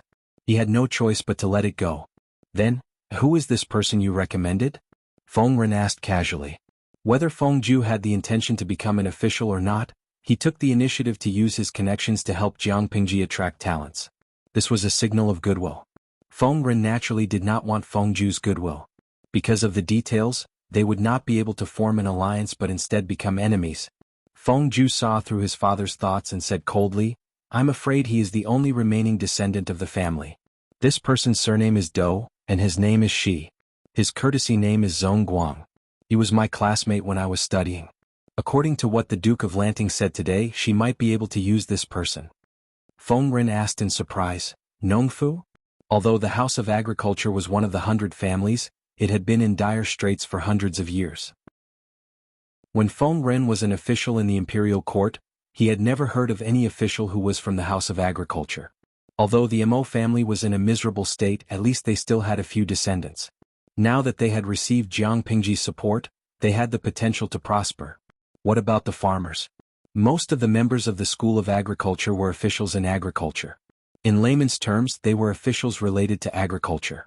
But because the School of Agriculture was in decline, those officials had nothing to do with the School of Agriculture. Feng Ren was quite shocked to hear that his son was the successor of a certain School of Agriculture. Feng Ren asked Feng Ju, although the Duke of Lanting attaches great importance to agriculture, I've never heard her mention this. In the past, Jiang Pingji needed the disciples of the Mahist family. Even if the Mahist family and the Confucians were at odds, she would specifically look for the disciples of the Mahist family. Now that they needed the people of the agricultural family, why wasn't there any news about it? Feng Ju briefly explained what he had bumped into that day. In his opinion, Jiang Pingji was indeed an interesting person. I see. This is like her style. Feng Ren showed a cautious and approving expression. Then what can he do? If he was a talent, it would naturally be a good thing. If he was a mediocre talent, not only would he bring harm to the people, but others would also criticize Feng Ju, who had introduced him, for getting into trouble for no reason. Feng Ren's heart ached for his youngest son, so he naturally had to help him control the situation. Feng Ju said, it's hard to say about his talent, but his temperament and work style are what the Duke of Lanting needs the most. What did Jiang Pingji need the most? She needed a talent who was down-to-earth, hard-working, obsessed with agriculture, and willing to compile agricultural books to benefit the people. Even if this person was not from the School of Agriculture, as long as he met these conditions, he would most likely be appointed by Jiang Pingji. He did not need a lot of professional knowledge, but he must have professional self-restraint. After thinking about it, the candidate recommended by Feng Ju just happened to meet her standards. That's good. Feng Ren nodded and said, as long as this person hasn't moved to another place, I will find a way to send the letter to that person. To avoid wasting time, it's best to inform the Duke of Lanting about this. As long as this person is under the rule of the Duke of Lanting, he will definitely be found. Although Feng Ju and that person were classmates, they did not have much contact. He only vaguely remembered where the person was from, but he did not even know his home address. Feng Ju said, I heard that this person's ancestor served as an agricultural official for several terms during the Xia dynasty. If we follow this clue, we should be able to find him. At the same time, Jiang Pingji also thought of the School of Agriculture after being reminded by the audience in the streaming room. Since she pinned her hopes on the development of science and technology on the Mo family, the School of Agriculture would naturally be indispensable in the development of agriculture. Jiang Pingji searched for information on the School of Agriculture overnight. After reading it, she had a hunch that it would be difficult to find people from the School of Agriculture. The School of Agriculture was roughly divided into two categories. The first category advocated sowing hundreds of grains and advised people to plow mulberries so that they could have enough food and clothing. The second category was related to their political ideology. For example, the ruler and his ministers plowed and ate together. In layman's terms, the rulers should plow and cook together with the people. From a modern point of view, this was promoting equal labor for everyone. There seemed to be nothing wrong with it, but would the feudal rulers in ancient times care about this? Seeing this, Jiang Pingji knew why the school of agriculture was worse off than the Mo family. This political ideology was like stepping on a landmine. In this aspect, the Confucian school was more favored by the rulers. It was no wonder that it was later revered as the head of the 100 schools of thought. Speaking of which, can I find a decent successor for the school of agriculture? Jiang Pingji was not confident about this. Kujiao Qifan, what are you afraid of? Streamer, you have to believe that you are the chosen one. The talents you need will automatically come to you. Wuxing Dianji, you might even be able to cultivate an ancient version of the father of Paddy. Kenbi Zhongji, even salted fish have dreams. As the chief instructor of 5 million salted fish, the streamer must be the most salted one. Some salted fish are not serious, but some salted fish are very serious. Kumiko Lemon, actually, I've always had a doubt. Didn't the school of Mo and the Confucian school not get along? Why can Zhang Ping, Xiao Guang, and the others receive high salaries and treatment in the Confucian school? I've watched the streaming for many years, but I've never seen them fight because of the difference in ideology. Chapter 14-18. Canteen Daffin Auntie, I don't agree. Speaking of scheming, isn't the streamer the ancestor? Can low-level scheming be * cheese attract her interest? He deeply suspected that this was the main reason why Jiang Pingji liked practical people. Not long after, the bullet screen received tens of thousands of likes, and it suddenly became a hot topic. Jiang Pingji was speechless. These salted fishes were too much. Did she look like a person with a belly full of evil ideas? Jiang Pingji coughed softly. She could not see the awkwardness of being exposed. She highly affirmed the speculations of the serious salted fishes and chose to ignore the unserious bullet screen. Old driver is right. That's the general situation. Jiang Pingji supported her cheeks and said, I only need practical people.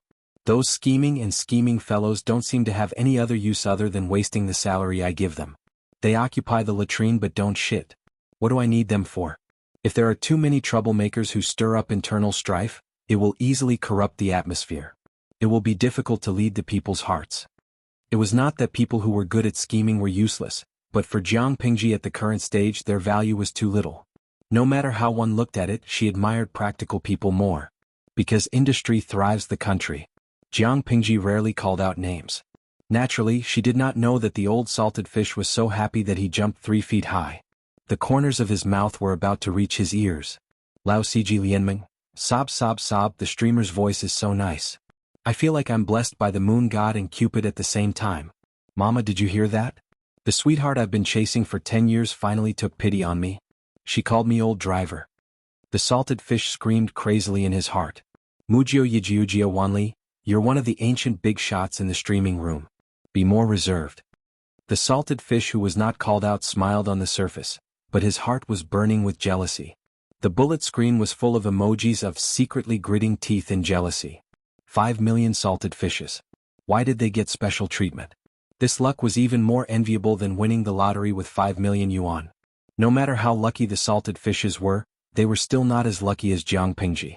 She was worried about finding a suitable candidate. The next day, Feng Rin paid her a visit and tactfully mentioned that Feng Ju was recommending talents for her.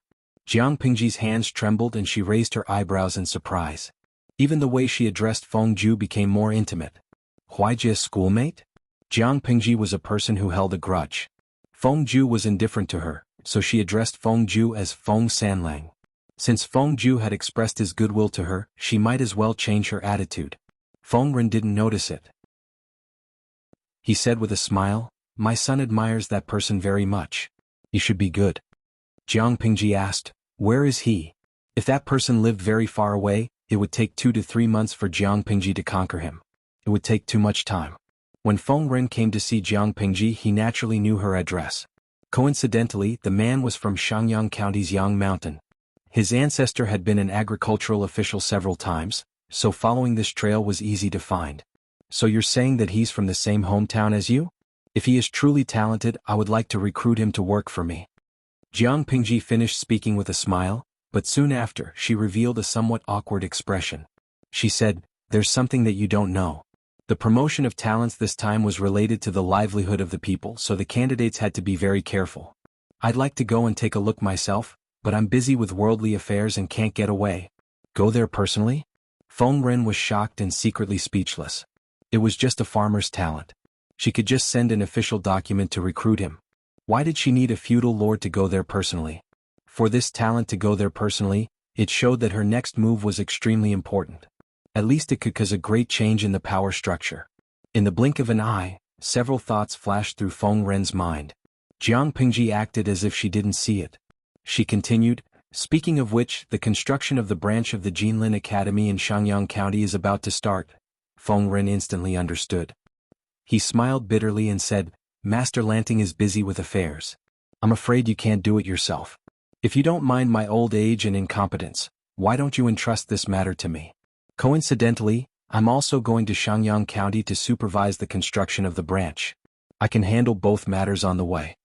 Other than Qing Qing, Feng Ren, Yuan Jing, and Wan Xian, these great scholars were precisely not Jiang Pingji's aides and retainers. She couldn't order them around at will. For example, regarding the branch of the Jinlin Academy, she had discussed with these educational experts. She didn't make arbitrary decisions. This time she wanted to entrust Feng Ren to make a trip on her behalf. Jiang Pingji also had to subtly hint crazily. Feng Ren accepted it tactfully. If he didn't, he could pretend to be deaf and mute. Fortunately, Feng Ren didn't refuse. Instead, he agreed with a smile. Thank you for your understanding. I'll write a letter now. Feng Ren finally couldn't hold back his curiosity. He asked, he's just a farmer. If he's a genius, he's not worthy of being treated so seriously by Master Lanting. I have many questions in my mind. Therefore, I dare to ask, why does Master Lanting value him so much? Jiang Pingji said, this person may be able to benefit millions of people and eliminate famine. Not to mention writing a letter, it's not too much to go there personally. Feng Ren's heart was pounding. He was a little stunned. Could the person recommended by his unreliable youngest son really carry Jiang Pingji's high hopes? Talents couldn't be recommended blindly. If the recommended person didn't have any real ability, it would ruin the reputation of the guarantor. He deliberated and said, if that's the case, I'll make a trip on behalf of Master Lanting. If that person is really talented, I'll definitely bring him back. Feng Ren was also a sly old fox. He didn't say too much. Instead, he left a way out. If the person was talented, he'd bring him back. If not, he'd stop. Anyway, he couldn't blame it on him. Jiang Pingji saw through him but didn't say anything. She smiled but didn't say anything. Not only did she give Feng Ren the letter for the expedition, but she also gave him the draft of the agricultural book that she'd sorted out a while ago. If that person was well-versed, he'd definitely see the value of those drafts. If he wasn't well-versed, Jiang Pingji wouldn't have wasted her effort. From the beginning to the end, the salted fish in the streaming room was the most surprised. Kazejio Chifan, I'm giving the streamer 666 brainlessly. She's indeed the chosen one. She gets whatever she wants. Yesterday she was still worried about the farmer. Today Feng Ren came to deliver a pillow. What could be more awesome than this? Liren Choushuang, Feng Ren, you've gained countless fans with this move. Looking at the screen full of 666 comments, Jiang Pingji couldn't help but laugh. She secretly analyzed the hidden intention of Feng Ren's move. She lowered her head and was lost in thought. Unexpectedly, the direction of the bullet screen in the streaming room changed instantly. When she came back to her senses, countless exclamation marks almost drowned her in the bullet screen. What's happening? Tudu Feichio, streamer, look at the streaming room. The streaming room? What's wrong with the streaming room? Jiang Pingji was surprised.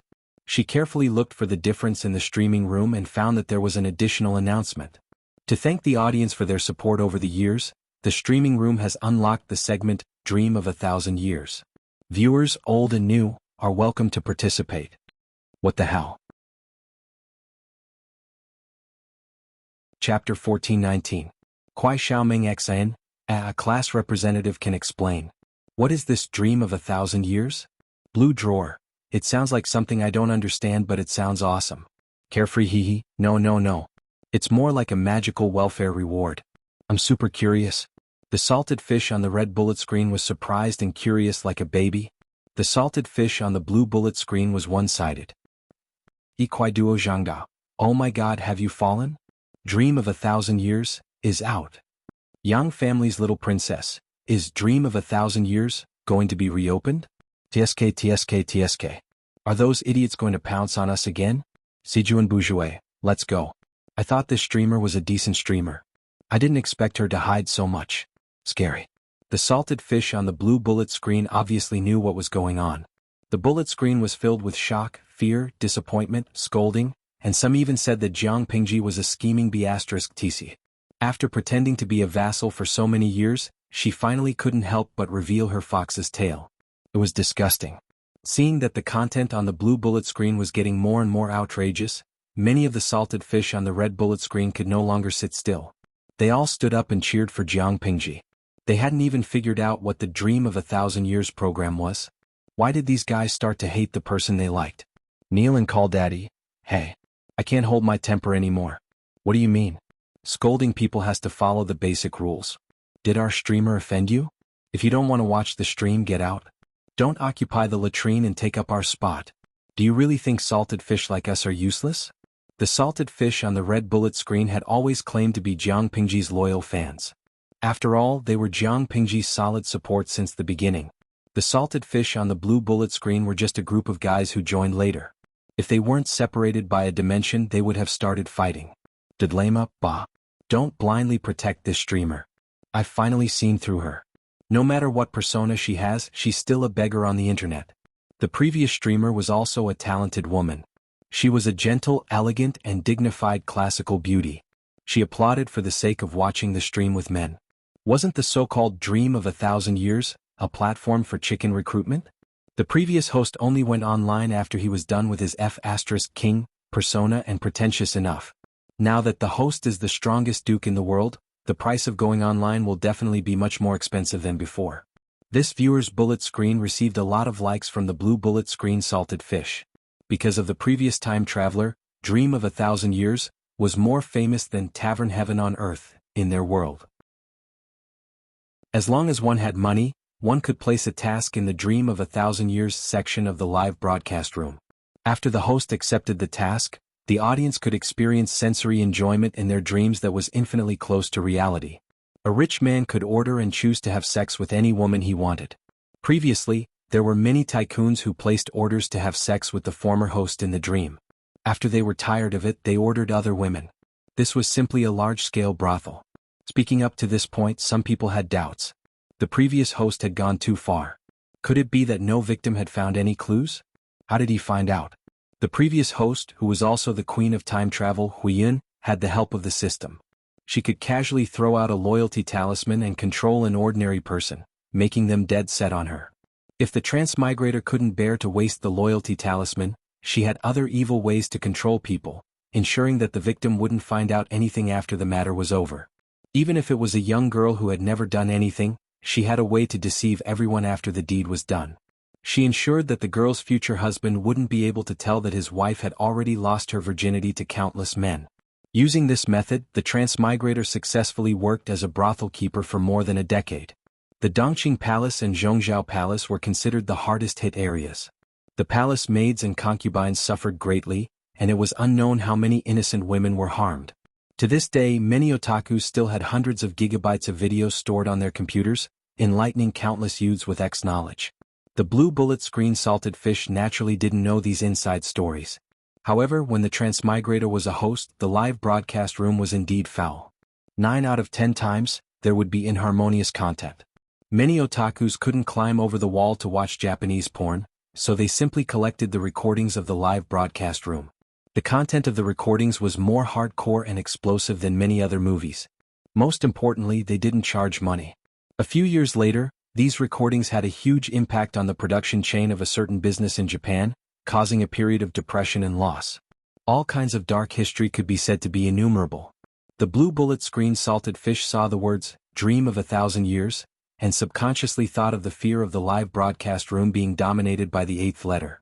Under Jiang Pingji's management, the live broadcast room had already escaped from the shadow of the previous host. People had also forgotten about the dark history, but it didn't mean that they had forgotten it.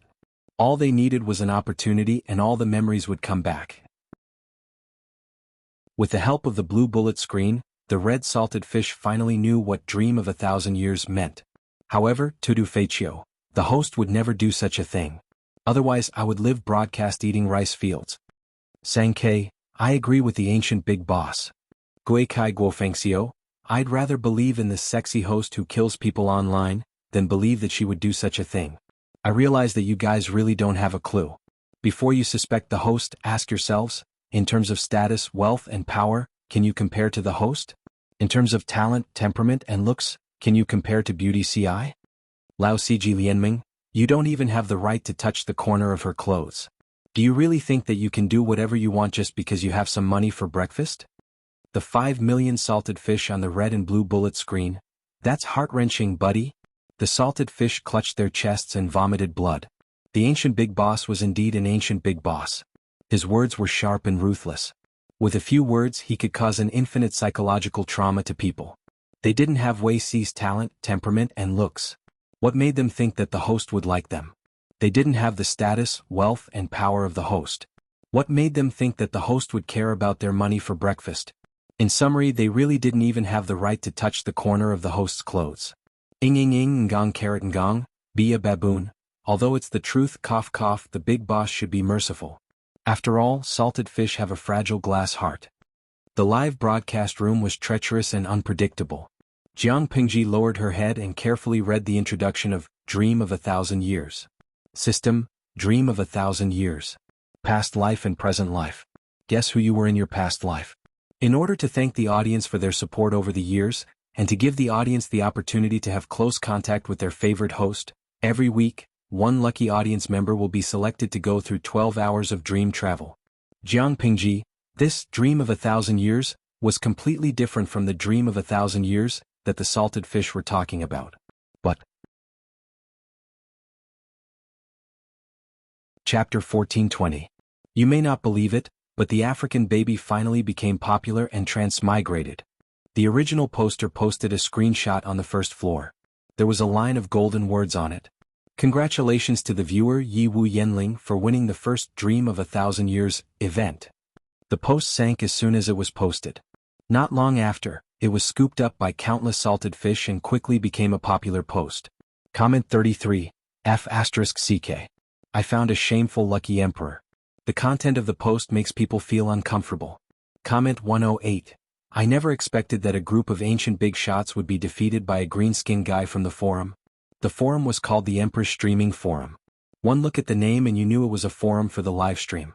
The members were very active. The ancient big shot, Tudu Feichio, was the founder of the forum and the editor of the related magazine. The members who stayed in the forum for years were mostly at the yellow underwear level. The green-skinned guy was a newcomer. Who wouldn't be jealous? They were loyal to the streamer. Why didn't such a good thing happen to them but to a green-skinned guy? Comment 999. OP, open the door. I'm going to hack you to death. Comment 1008. Sob, I thought it was photoshopped. I didn't expect it to be real. The probability was 1 in 5 million. With such good luck, why didn't you buy a lottery ticket? Why are you fighting for a slot in the live stream? I was so angry that my heart ached. I was jealous. Comment 2035. I'll sharpen my knife in secret. When I'm done I'll hack you to death. Comment 4088. I'm waiting for the OP to transmigrate and fail. Comment 5555. It's our red team who got the first blood. If the next dimension got the slot, wouldn't we vomit? The OP helped me send a message to the streamer. I've washed up, stripped, and waited for her on the bed. Why isn't she here yet? It's already 520. Most people were envious, jealous, and hateful. A small number of people treated the OP like a koi fish and wished they could repost it every day. The OP, everyone is so passionate. I'll cherish the opportunity to touch the streamer's hand. I'll tell you how it feels when I come back. After attracting a wave of hatred, the OP quickly went offline. Not long after, the 5 million salted fish saw a small screen appear in Jiang Pingji's livestream. They clicked on it and saw an unfamiliar livestream. The streaming room was attached to Jiang Pingji's room, so they could watch it on the same screen. Jiang Pingji clicked on it too. Oh my god, I actually transmigrated. In the picture, the woman with a delicate and classic appearance widened her eyes in shock. She raised her hands and turned them over and over. The woman's hair was combed into a woman's bun. She was supposed to be gentle and virtuous, but she made an action that was completely inconsistent with her temperament and appearance. She gently pinched her face and couldn't help but let out a cry of pain and let go. I just fell asleep on my bed, and as soon as I opened my eyes I ran here. I'm shivering. Host, where are you? The woman looked at the screen of the live stream with tears in her eyes and could not help but cry for help. Although it was only a 12-hour experience, she was shocked and scared to suddenly appear in an unfamiliar environment. The group of salted fishes fell silent. Jiang Pingji coughed softly and immediately sent a bullet screen to her. Host V, don't panic. Look around and see if there's anything to prove your identity. Oh, got it.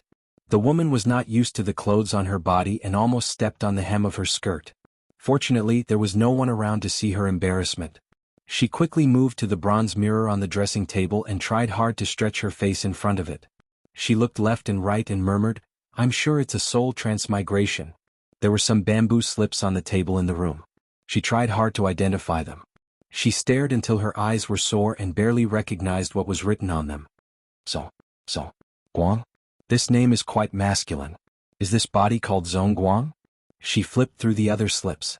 Some were Shanju Sanren, some were Zong Guang, and some were Do Xianren. So, what is this body called? While she was puzzled, the door of the bedroom was gently opened. A woman dressed as a maid bowed gently and said, My lady, there's a distinguished guest at home. The woman had her back facing the maid, so the maid could not see the stiff expression on her face. Dumbstruck, crazy screamed JPG. Who could tell her what to do next? Help. When the salted fishes saw her reaction, they all convulsed with laughter. This reaction was too funny. Perhaps the heavens heard the woman's voice. A prompt appeared at the bottom of the streaming screen. System prompt, please report to the master. I'll go over now.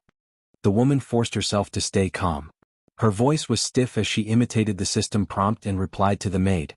The maid was surprised but did not think too much. The lady had caught a cold a while ago and only got better after half a month. It was normal for her voice to be stiff. After sending the maid away, the woman suddenly heaved a sigh of relief. She collapsed on the ground like a dehydrated salted fish. She muttered to the streaming screen, SOS. Based on the current situation, this body did not seem to belong to a commoner. What posture should she use to not expose herself? Speaking of which, will the baby not last 12 hours before being eliminated as a demon? The salted fishes laughed after hearing that. 12 hours? Can't you be a little more ambitious? The woman looked dispirited. She took a deep breath and the scenes and images of Jiang Pingji streaming appeared in her mind. She secretly encouraged herself. Don't be afraid. You have a solid backing of 5 million and the streamer behind you. It turned out that the woman's worries were unnecessary. She was here to experience it. It was not like she could not really go back. The system would naturally open the door for her. This family's surname was Dou. This was the territory of Yangshan in Shangyang County. The woman blinked her eyes after hearing that. As one of the fans of the streaming room, she naturally knew the latest developments in the streaming room. The surname Dou in Yangshan in Shangyang County? Could it be that this family is the talented farmer that the streamer is looking for? The woman muttered to herself. On the surface, she ordered the servants to prepare to receive the guest according to the system's prompt. The maids did not suspect anything. Instead, they felt that the lady was exceptionally straightforward that day. The only thing that was awkward was, she seemed to be suffering from an eye disease. Her eyes could not help but stare at a certain place. It looked strange and scary. There was a distinguished guest at the door today. The guest was the well-known former head of the Feng family, Feng Ren, one of the famous scholars. Others did not know why Feng Ren was there, but the woman knew that he was there on behalf of Jiang Pingji to recruit Dou Shi. Thinking of this, the woman suddenly recalled, isn't Zong Guang Dou Shi's courtesy name? This body is most likely Dou Shi's wife? She muttered to herself. She followed the system's prompt and turned left and right. When she reached the outside of the main hall, she heard Feng Ren's voice. System, please pay attention to the prompt. Do not do anything that will ruin the character's design, so as not to cause trouble to the original owner. The woman nodded quickly. She quickly reacted and stopped what she was doing. Others could not see the streaming room screen and the system's prompt. Her action looked like she was possessed. I really don't know how the streamer can ignore the streaming room for 10 years and not be affected by the bullet screen. The bullet screen was full of obscene words and jokes. She held it in until her cheeks hurt. As she muttered, she realized that the two people in the hall who were chatting were looking at her. The woman was speechless. Oh my. Chapter 14:21. As a loyal audience in the streaming room, the woman occasionally daydreamed about transmigration. If she was lucky enough to transmigrate, what would she do? Would she go with the flow and be a reserved and noble lady of an aristocratic family, enjoying the authentic ancient customs? Or would she rebel and release her nature to live a modern woman's style in the strict ancient times? Or would she learn martial arts from literature and imitate the streamer to be a heroine who was not inferior to any man? Would she be full of vigor and vanish into thin air while talking and laughing? However, no matter how much she imagined and daydreamed, it could not offset the embarrassment and nervousness when she was in the arena. Even if the transmigration was only for 12 hours, she did not want to lose her reputation as a Mary Sue in front of 5 million people. Kojiao Chi fan, don't panic, lucky queen. I believe you are the fattest. Shall we Chuangduan, hypnotize yourself that you are a streamer with an aura of 2.8 meters. What are Feng Ren and Do Shi? The woman could not help but twitch the corner of her mouth. She also wanted to calm down, but the bullet screen in the streaming room was too much of a hindrance. She could not imagine how Jiang Pingji did it. How could she completely ignore the bullet screen full of obscene jokes? I can't do it. The woman was not an actress. Her ability to control her emotions was only at an ordinary level. Although it could not be said that all her emotions were written on her face, it was not to the extent that she could not show her emotions. She was not aware of it, but others saw the subtle expressions on her face. Sadness, surprise, fear, retreat. All kinds of emotions flashed through her face. Feng Ren was speechless. This was Do Shi's wife? Do Shi looked at his wife with surprise and worry, but there was no reprimand or displeasure. Could be seen that Do Shi and his wife had a very good relationship. Master Feng, this is my wife. Do Shi smiled and went forward to hold the woman's hand. She suddenly stiffened and her fingers seemed to shrink back. Do Shi was puzzled, but he did not let her break away. Otherwise it would be difficult to smooth things over in front of Feng Ren. My wife has admired your talent since she was still in her boudoir. Now that she heard that you are a guest in our house, I'm afraid she is overjoyed. Hearing that their idol of many years had come to visit in person, it was understandable that the fans would be too happy to do something unruly. Feng Ren said with a smile, I saw that your mansion is in good order just now. I guess it's because your wife runs the house well and takes care of things well. The woman bowed in a slightly stiff manner. Her cheeks were flushed as she said embarrassedly, I don't deserve your praise. Mister, you're too kind. From an outsider's point of view, her reaction coincided with what Do Shi had just said. The awkward atmosphere was immediately alleviated. After sitting down, the woman's cheeks continued to redden, and she did not dare to raise her head to look at him for a long time. Zhang Jike's ping pong, I broke out in a cold sweat just now. After this stage, the next part should be easier, right? Tudu Feichio, your acting skills are not bad. Unbeknownst to him, the woman was already crying in her heart. She was really scared and worried. In a completely unfamiliar environment, facing a complete stranger, her heart was in her throat, but she could only brace herself and hold on. Do Shi and Feng Ren noticed the woman's uneasiness and embarrassment. Fortunately, both of them were gentlemen, and their current focus had nothing to do with her, so they did not dwell on her. Do Shi did not know Feng Ren's purpose this time, but the woman with the script knew. Feng Ren came to test Do Shi's ability. If Do Shi met the requirements, he would be promoted immediately. The woman tried her best to sit upright and secretly sighed. The feeling of watching a live broadcast and being there was really different. She came just in time, and Feng Ren and Do Shi had not even exchanged greetings. Do Shi was secretly guessing Feng Ren's purpose this time. Could it be that Feng Ren's purpose this time was related to his own future? But how could he be worthy of Feng Ren's personal visit? As far as he knew, there were a lot of talents in the Lanting General's camp. How could he be short of one person, let alone Feng Ren? While he was secretly wondering, Feng Ren, the old fox, had already begun to test him. Do Shi did not realize this, but the surrounding women were so excited that they clenched their hands on their knees, wrinkling the fabric of their clothes. The show was about to begin. May I ask, sir, why are you here? Do Shi secretly pondered, and he also had a faint expectation in his heart. He tentatively asked Feng Ren, Yang Mountain is remote, if you want to do something it might not be convenient. As Zhongguang said, I do have some difficulties here. Feng Ren said with a smile, under the order of the Lanting General, I am supervising the construction of the branch of the Golden Scale Academy, and the location of the branch is near Yang Mountain. I'm ashamed to say that I don't know much about Yang Mountain. If I want to build a big building here, I need help from someone who knows everything. Before I left, I heard from Wuxia that there was a classmate who lived in Yang Mountain for generations, and he was familiar with construction. Maybe he could help. When I came here I asked around and then I shamelessly came to you. She was stunned for a moment. He did not expect that Feng Ren came to him because of Feng Ju's recommendation. He said humbly, "This is just a small matter. Sir, you can just send someone to inform me. Why do you need to come to my house in person?" Although it was a help, it was also an excellent opportunity for Shi, and others could not ask for it. If it was done well, he might be able to build a relationship with the Feng family, and he would have more connections in the future. "It's not just for this," Feng Ren said with a smile. "Recently, I've been compiling books for children, and the content is related to the 100 schools of thought. The 100 schools of thought have a wide range of works, and even the Feng family has not collected many books. I heard from Wuxia that Zhongguang is a descendant of the School of Agriculture, so you must have a lot of agricultural books in your house. I shamelessly came to your house to ask for advice from Zhongguang. It would be great if I could borrow 1 or 2 books." After listening to Feng Ren's explanation, Shi naturally did not doubt it anymore. Instead, he was a little fearful. For a famous scholar to ask for guidance from a nameless junior, the other party was giving him face. How could Shi dare to casually agree? Feng Ren used this topic to test Shi's depth. The Feng family had collected a lot of agricultural books, and Feng Ren had also dabbled in this area, so it was not a problem to teach him. Shi also completely let down his guard and told him everything he knew. As a small part of the 100 schools of thought, the School of Agriculture had always not been valued. It had been a long time since Shi talked about the School of Agriculture with someone so freely. Once he started talking, he could not stop talking. He was so immersed in it that he did not notice Feng Ren's smile getting wider. As a bystander, the woman naturally did not want to miss Feng Ren's reaction.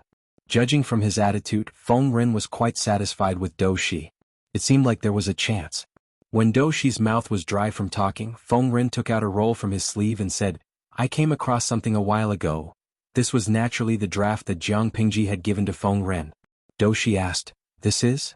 Feng Ren said, "Looking at the content, it seems to be closely related to the School of Agriculture." Shi's curiosity was aroused and he boldly borrowed it from Feng Ren. He did not feel anything at first glance, but when he looked at it carefully, he felt like he had found a treasure. Feng Ren did not disturb Shi but waited with a smile. From the corner of his eye, he saw that Shi's wife was looking at him with a look of understanding. He had the illusion that a junior had seen through his plans. Chapter 1422. The woman saw through it but didn't say it out loud. Feng Ren had a better impression of her. On the other side, Shi was getting more and more excited. He couldn't help but ask, "Where did you find this?" Feng Ren showed just the right amount of confusion. "Why are you so excited? Could it be that this item is a supreme treasure?" Shi suppressed his excitement. "I don't know if it's a treasure or not, but if it's used properly, it's worth tens of thousands of gold coins." Although the draft was written carelessly, Shi could see the value in it. Unlike the obscure and simple farming books, the content of the draft was concise and clear, almost like a vernacular. The content was also very interesting. It went from shallow to deep, progressing step by step, from a rough general category to a detailed description of each subcategory. There were also many farming plans. These plans were fresh to Shi. This was like a key that opened the door to a new world, giving him a feeling of enlightenment. "Oh, really?" Feng Ren pretended to be surprised. Shi suppressed his excitement and said with a smile, "If I didn't know who the author is, I would really like to visit you and have a good discussion."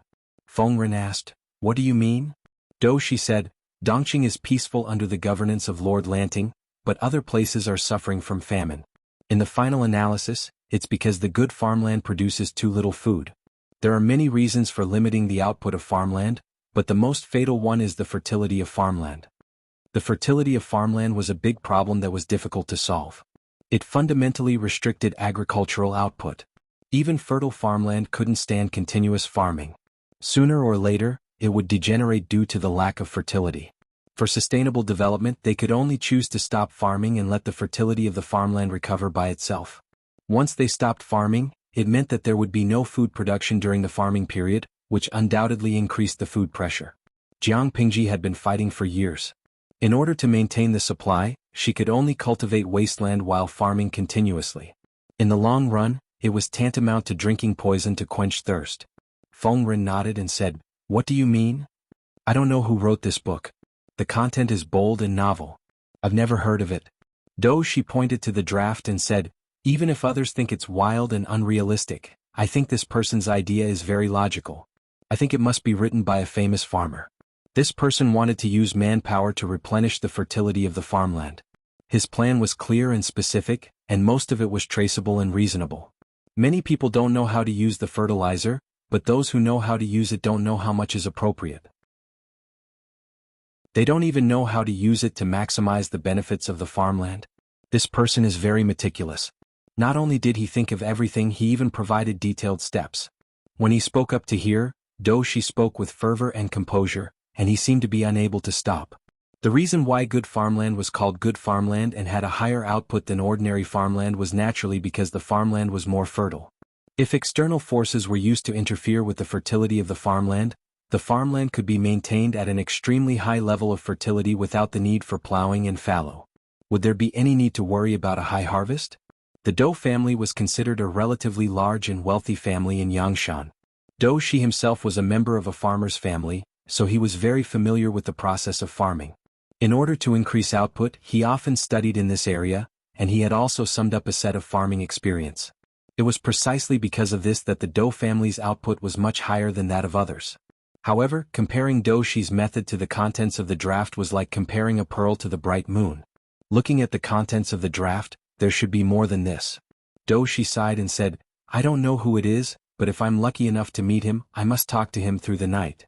As soon as he finished speaking, Feng Ren, Madame Dou, and the 5 million salted fish all looked at him strangely. "Talk to him through the night? Haha, in your dreams?" Tudu Feiqiu, Beauty Ci said that sleeping together and talking to him through the night are all benefits that belong to him. Although Feng Ren did not know the relationship between Jiang Pingji and Wei Ci, he knew that it was unlikely that a female noble would be too intimate with a subordinate of the opposite sex. Dou's theory was passable, but he did not know how it would turn out in practice. After all, there would always be people who said one thing and did another. Feng Ren tricked Dou into leaving with a few words. Seeing this, Madame Dou also wanted to follow. Dou advised, "Madam, it's very windy outside and you've just recovered from a cold. It's better for you to recuperate in the manor." The woman did not know how to respond before following him out. Feng Ren, who was at the side, helped her. Although it's important to recuperate, a proper relaxation can also help with recovery.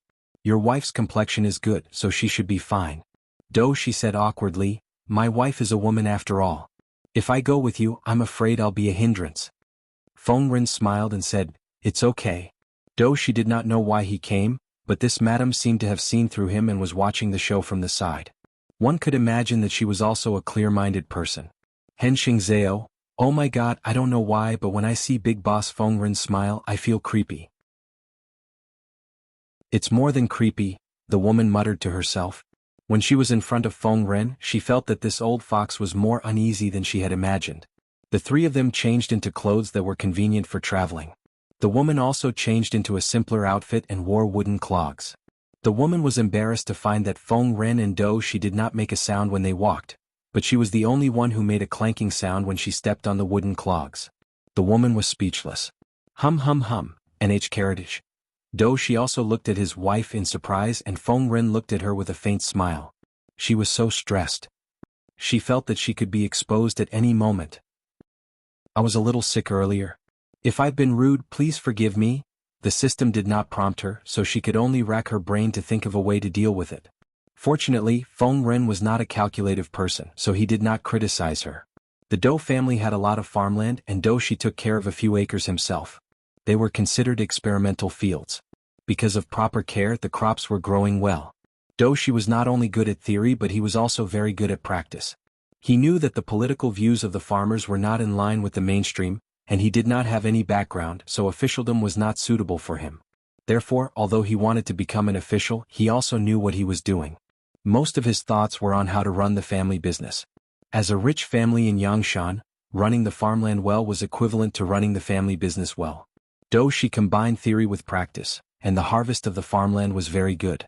Even if it was a disaster year, he could still make a small sum of money. If God was kind to him, he would make a lot of money this year. It was rare to see a landlord as pure and unpretentious as him in this world. You could not see what other landlords looked like, but he had a good reputation in Yangshan. Feng Ren had never worked in the field, but he still had a theory. The woman also had the help of the salted fish in the live broadcast room, and from time to time she would say something amazing. Feng Ren praised, "Your wife is really not an ordinary woman. With such insight, no wonder you can be in harmony with Zhongguang." The woman smiled shyly. Chapter 1423. Feng Ren and Dou Shi chatted happily as if they were old friends. The more Feng Ren knew about Dou Shi, the more satisfied he was. However, he was not in a hurry to reveal the purpose of the expedition. Instead, he secretly sounded Dou Shi out and wanted to know what Dou Shi thought of the Duke of Lanting. No matter how great Jiang Pingji was, there were still many conservative people who did not buy into her. Dou Shi did not look like a pedantic person, but it was hard to guarantee that he would not be conflicted because of Jiang Pingji's gender. There were precedents of people refusing to conquer because of their gender. I didn't expect Yang Mountain to be such a paradise. Feng Ren smiled as he took off his bamboo hat and put it in front of his chest. With one hand behind his back, he stood beside the field and looked into the distance.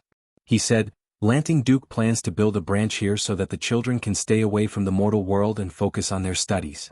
Dou Shi smiled and said, "It's a blessing for the people of Yang Mountain that the Duke of Lanting has taken pity on Yang Mountain."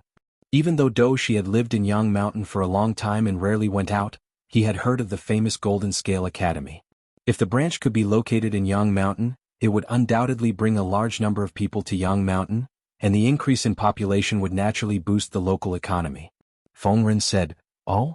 Zhongguang has seen through everything." There would always be people who liked to argue. Many mediocre people felt that the establishment of a branch academy was a bad thing. They felt that it was a huge construction project that wasted manpower and money. Dou Shi was a commoner, but he could see through everything so clearly, which made Feng Ren like him even more. "I'm just trying to show off in front of an expert." Dou Shi said humbly, "I don't deserve such praise." Dou Shi was a wealthy landowner in Yangshan, and he was also the son of a farmer. Naturally, his eyes were closer to the common people. Of course, he knew how good it was for Yangshan to build a branch. Even a pig could take off standing on a wind gap, not to mention a hurricane in the Golden Scale Institution. Humility is a virtue, but you can't undervalue yourself. Feng Ren said with a smile, "When the matter of the school division was first announced, many people were not optimistic about it and some even slandered it. There were many famous people among them. Thinking about it, it makes me laugh." These words were indirectly praising Dou Shi for being as knowledgeable as those famous scholars. Dou Shi didn't know whether to agree or not, so he could only change the topic. "Lord Lanting has the ability to rule the heavens and the earth. It's not easy for ordinary people to see through his thoughts." It wasn't that Dou Shi was talented, nor was it that the famous scholars who had misjudged him were useless. It was clear that the person in question was too scheming and too capable. The smile on Feng Ren's lips grew wider. Logically speaking, he who was born in the Confucian school was unlikely to like Dou Shi who was born in the peasant school. After all, the knowledge and political ideas of the two families were in conflict. However, this did not prevent Feng Ren from appreciating Dou Shi. There weren't many interesting young people like him anymore. "From what you've said, Zhongguang seems to hold the Duke of Lanting in high regard." Feng Ren asked with a smile, "What do you think of her?" Dou Shi shook his head and said, "A dignified marquis and a wise ruler. How can a commoner judge him?" In a few words, Feng Ren had already gotten what he wanted from Dou Shi. Dou Shi held Jiang Pingji in high esteem. If she wanted to subdue him, he would most likely not refuse. With this understanding, Feng Ren felt that he had completed most of his task. His mood was also cleared up. Madame Dou, who was following behind them, looked at Dou Shi's back and secretly gave him 2 thumbs up. This young man has a bright future. Xiao Muji, to show his loyalty in front of 5 million salted fish, this Dou Shi has a bright future. When Miao Tsang sure, isn't the point of showing his loyalty to the streamer without knowing it? For Dou Shi, no matter how many salted fish there were, they couldn't compare to the streamer alone. After all, Jiang Pingji was Dou Shi's future superior. The 3 of them left Dou Shi's experimental field and saw a group of servants from rich families waiting at the foot of the mountain. Dou Shi saw the emblem of the Feng family on the carriage and said sensibly, "Sir, you're busy. I won't bother you anymore." Feng Ren smiled and nodded. They agreed to meet next time. Madame Dou watched Feng Ren get into the carriage and put down the curtain. She was stunned for a long time. "Wait. Big boss Feng Ren, have you forgotten something?" Where's the document that the streamer wrote to Doshi? Although she didn't scream, her emotions were still revealed. Doshi saw all the changes in her expression. Madam, what's wrong? It was hot outside. Doshi held an umbrella for her. The woman came back to her senses and said embarrassedly, I'm a little reluctant. It's rare to meet a famous scholar. Since Feng Ren was the idol that this body worshipped, it shouldn't be a problem to answer like this, right? Maybe there'll be a chance in the future. Doshi smiled and said, Madam caught a cold and was very sick. You almost scared me. Now that you've recovered, I should prepare something to go to Qingxue Temple to fulfill my vow.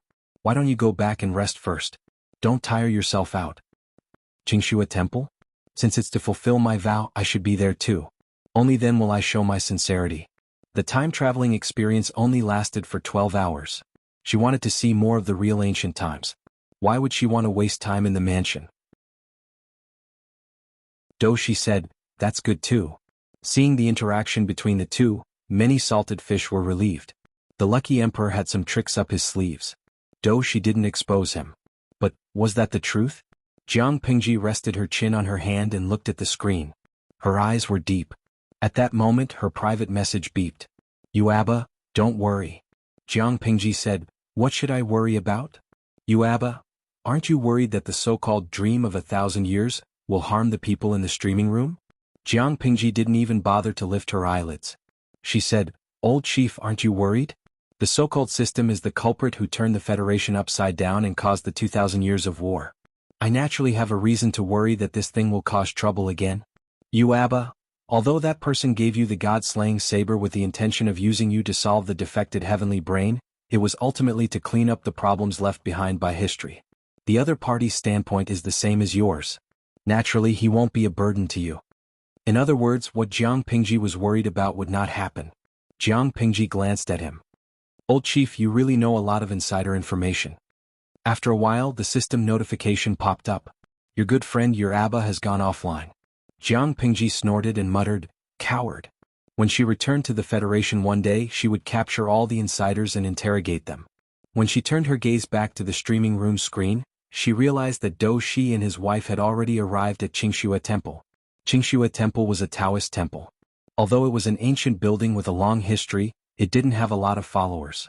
It wasn't until a few years ago that a Jinren came to Qingxue Temple to practice on his own that the Taoist temple began to flourish.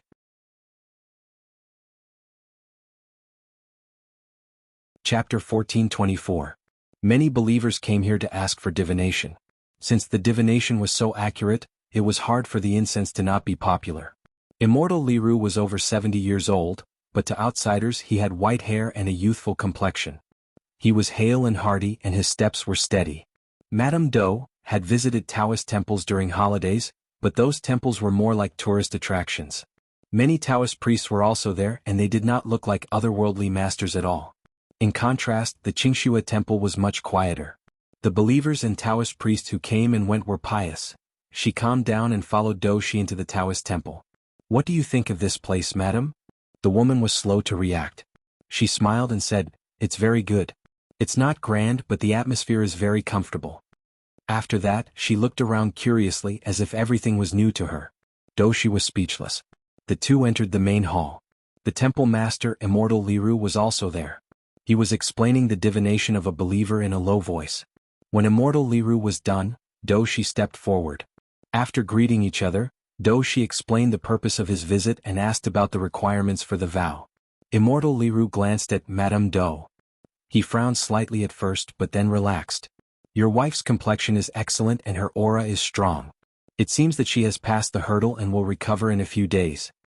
Immortal Liru summoned a Taoist boy and asked him to take Madame Do to burn incense elsewhere. The latter could not have asked for more and walked briskly. Hearing the sound of Immortal falling on the ground gradually fade away, Doshi's face suddenly darkened. Immortal Liru said, according to the divination your wife won't survive the cold. Now that the heavens have blessed her, she should be fine. Immortal, this one is definitely not the real Zhuojing. He's not some mountain spirit or wild monster. Doshi said, my wife was born in a poor and illiterate family. But this one is different. His words and actions are very different from my wife's. Immortal, do you have a way to get rid of this demon? Doshi did not care about the mountain spirit or wild monster. He just wanted his wife back. According to immortal Liru's previous assertion, his wife would not leave this world for long. But he could not tolerate a stranger occupying her body. Don't worry, Layman Do. Immortal Liru comforted Do Shi. This is your wife's fortune. It's not a bad thing. Do Shi was surprised. What do you mean? Now, this young householder is a lucky star, perfected Liru said with a smile. I hereby congratulate householder Do and his wife for growing old together. Do Shi was stunned. Dao Master, do you mean, my wife will be back soon? Adept Lu Ru said, if I'm not wrong, that little lucky star can only stay here for 12 hours. In any case, he could be considered as half a savior. Don't try to crush him to death so easily. Do Shi's heart, which had been hanging in suspense, finally calmed down. Not a mountain spirit, but a lucky star? He was glad that he didn't act impulsively. Otherwise things would have really gone south. Naturally, Madame Do was unaware of the conversation between Do Shi and enlightened Master Liru. She sent the Taoist boy away. Seeing that there was no one around, she instantly let loose her natural instincts. She wished she could kick away the wooden clogs. These things were really difficult to wear. It smells so good. She tiptoed on one side of the courtyard wall. She could clearly smell the fragrance of flowers drifting in from outside the courtyard, but she couldn't see the scenery. Looking left and right, she saw that there was no one around. She took off the wooden clogs and climbed up the rockery. Indeed, there was a beautiful scenery outside the courtyard. These Taoist priests really know how to enjoy life. It's such a blessing to live here in retirement. It would be even better if I had a cell phone and Wi-Fi. As someone who couldn't live without a cell phone 24/7, if not for the novelty of transmigration, she really couldn't stand the time without one. In the distance, Do Shi was speechless. She really had the temperament of a child. He waited for a while for the other party to climb down to her heart's content before calling out to her. Madame Do didn't know what to do, but when she heard Do Shi say that the matter was settled and they could go home, she believed him. On the way back, Do Shi saw that she was extremely curious about the market outside, so he found an excuse to take her for a stroll. Madame Do mumbled softly. A good man who's willing to buy things for his wife. What a rare and endangered species. Do Shi was indeed a very good person. No matter what small item she fancied, he would happily pay for it. Of course, she didn't buy anything expensive. Most of them were ornaments, sachets, or snacks from the stalls. In ancient times, the market was poor and there weren't many goods. Women only shopped for the atmosphere and they got bored after a while. Do Shi saw that she looked a little tired, so he offered to take a break at the tea house. What are you thinking about, madam? Do Shi saw that she stirred the tea but didn't drink it, looking absent-minded. Indeed, the woman didn't drink tea. Tea in this era was a dark cuisine. All kinds of seasonings were used to boil it and the taste was very strange. I'm thinking about Feng Ren's declaration of war. Her mouth moved faster than her brain. When she realized what she had said, she hurriedly tried to salvage the situation. She silently held her vest tightly and looked pitiful. The salted fish in the live broadcast room was angry that she didn't fight for it. It wasn't easy for her to survive until now, but this lucky emperor actually blew up her own vest. Do Shi ignored the way the woman addressed Feng Ren, and his sharp ears heard the word, declaration of war. His heart skipped a beat. He suddenly understood something and almost dropped the teacup. I didn't say anything just now. Do Shi looked at her. Although it was a familiar face, her expression was unusually unfamiliar. This person was more lively than his own daughter. Looking at her, little lucky star was really young. What did Madame say just now? Do Shi looked puzzled, as if he really didn't hear anything he shouldn't have. The woman coughed softly. I didn't say anything just now. Do Shi accompanied her as they strolled to many places outside. The sun gradually darkened the horizon. After returning to the residence, Do Shi asked the kitchen to prepare a rather sumptuous meal. The chef in the kitchen muttered in a low voice. It's not the new year, could it be that something good happened? Although Do Shi was rich, he wasn't extravagant. As a son of a peasant family, his style was still very simple. Now, however, he was serving a distinguished guest. The kitchen staff were naturally surprised. Do Shi saw that the woman's expression was as usual, and her dining etiquette was also good. He secretly thought to himself, Lucky Star's living conditions in the past must not be poor. Unbeknownst to him, the woman proudly posted a bullet screen in the live broadcast room. There's still half an hour to 12 hours. I didn't blow up my vest, isn't I amazing? The salted fish all gave her likes. Amazing, amazing. Jiang Pingji was speechless. Forget it, let's not expose her. Though she didn't mean to hurt anyone, so there shouldn't be too much to worry about. In fact, Jiang Pingji didn't have to worry about the woman. Dream of 1,000 years was a welfare activity, so naturally there were sound protective measures. Apart from the necessary prompts, once the participants were threatened, they would be sent back in advance. If the experiencer did anything that would destroy the bad guy, the experience would also be forcibly ended. Not everyone who participated in the activity was so unlucky to meet Feng Ren and Dou Shi, two shrewd people, right off the bat. Chapter 1425. After dinner, the woman found that the Dream of 1,000 Years activity had entered its last 20 minutes. She felt relieved and a little regretful at the same time. Her goal was to touch the streamer's hand. She didn't expect to be placed in Yangshan in Shangyang County, which was several days away from Shangyang County in Fengyi County. Thinking of this, her loyal expression showed some regret. Dou Shi saw it. "Would you like to accompany me for a walk in the courtyard?" Dou Shi asked for her opinion. Perhaps because there were only 20 minutes left, the woman was not as frightened as she was at the beginning. Instead, she responded with a smile. "Let's walk after dinner. I'm 99 years old, of course I have to go." The wooden clogs fell on the cobblestone path with a crisp and rhythmic sound. The woman didn't deliberately fall behind or beside Dou Shi. Instead, she overtook him by half a body's length. There was a small garden in the Dou mansion, complete with rockery and flowers. The overall layout looked very elegant. Dou Shi couldn't help laughing when he saw that she couldn't even walk properly. He couldn't help but have some funny thoughts. "I'm Dou from Yangshan, also known as Shanju Sanren. May I take the liberty to ask, what is the name of this girl who is more beautiful than a flower?" The woman's heart skipped a beat. She turned to look at Dou Shi. Seeing his smiling eyes, she became more and more uncertain. At this time, the system considerately gave her a reminder. "System, high warning. Don't say anything you shouldn't. If necessary, the system will silence you." In addition to this warning, the system also thoughtfully gave her other options. The woman chose one of them. She answered with a stiff smile, "I'm already married. Where did you come from, lecher?" Dou Shi laughed and didn't continue to make things difficult for her. The two chatted for a while and went to the water pavilion near the garden. This water pavilion was where Dou Shi read in the shade in the summer. On weekdays, servants would take care of it on time. One could see the pond when they opened the window. "The water pavilion is built here. Won't we get bitten by mosquitoes in the summer?" The woman murmured. She didn't see Dou Shi turn around and take something from the treasure pavilion. When she looked away, she saw Dou Shi holding a fushi zither in his arms. The woman didn't know much about zither, but she felt that ancient zither were antiques and definitely not bad.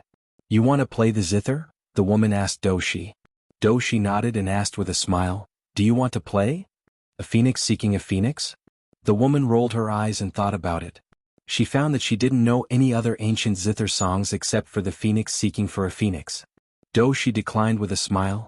"This song, this husband is not very familiar with it. It's better not to embarrass myself in front of madam." The woman said, "Then play what you're good at." "You can play anything." Even if he played blindly, she wouldn't be able to tell if it was good or bad. "Since that's the case, your husband will embarrass himself," Dou Shi said with a smile. Before he played, he gave him a gift. A look of surprise appeared in the woman's eyes. "For me?" Dou Shi nodded. "Yes, it's for you." It was a palm-sized box. The carvings on the outside of the box were exquisite and delicate, and the box exuded a light and pleasant fragrance. The woman gently opened it and saw a beautiful piece of jade lying inside. Even though she didn't know much about jade, she was still mesmerized by it. "So pretty," the woman said dryly. As a workaholic who had graduated from the National College entrance examination for many years, she felt for the first time that she was clumsy. She racked her brains but could not think of a suitable compliment. If it was her before and after the National College entrance examination, she would definitely be able to speak eloquently and not embarrass herself in front of the ancients.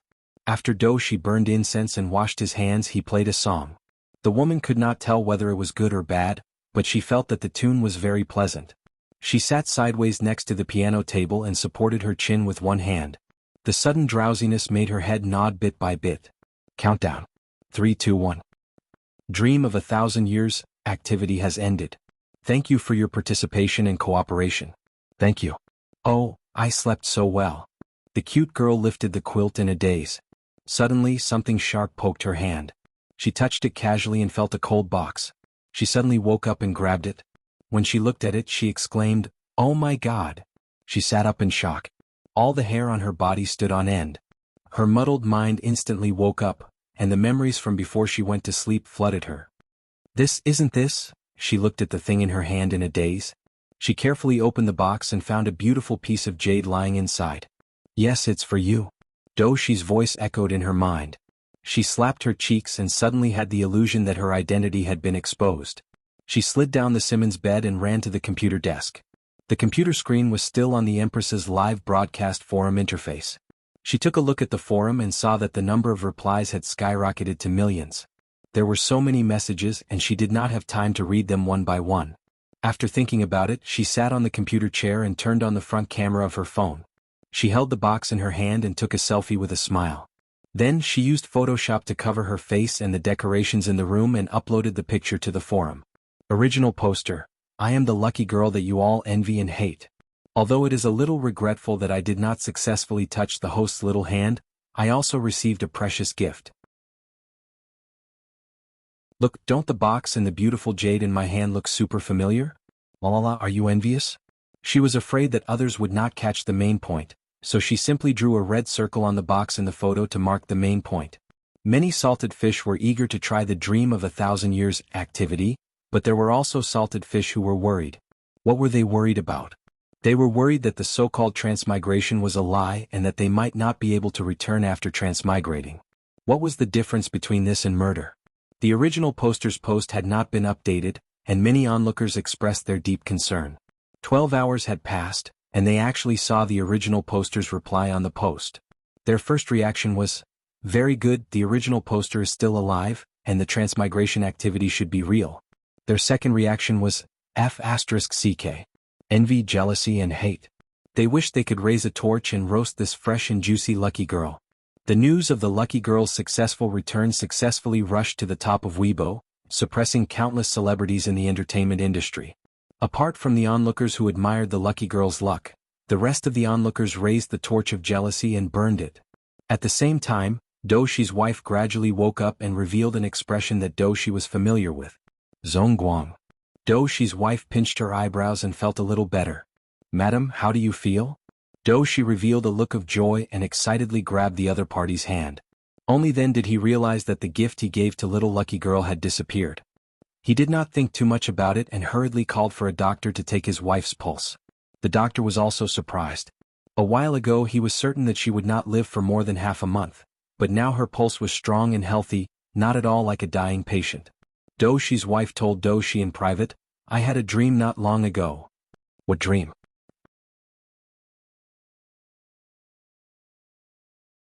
Chapter 1426. The ancients were still in awe of gods and ghosts, and Doushi was no exception. Hearing his wife talk about this dream, he was even more convinced. He couldn't help but rejoice. "Madam has the help of a lucky star." Doushi told his wife about what happened during the day. Madame Doushi was pleasantly surprised. "In that case, we should set up a longevity tablet for this benefactor and worship him every day." Doushi nodded. There was something he didn't say. He felt that he was about to get lucky.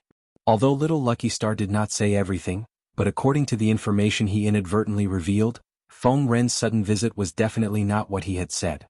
Perhaps the Duke of Lanting really wanted to recruit and promote him.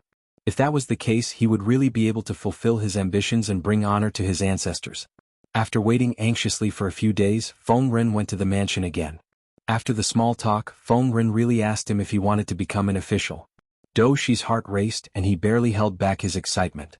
He spoke of his ambition in a reserved manner, indirectly responding to his plan to become an official. Feng Ren smiled and stroked his beard. Duke Lanting has long admired Zongguang's talent and wants to recruit him. Are you willing to work for him? Doushi stood up and bowed.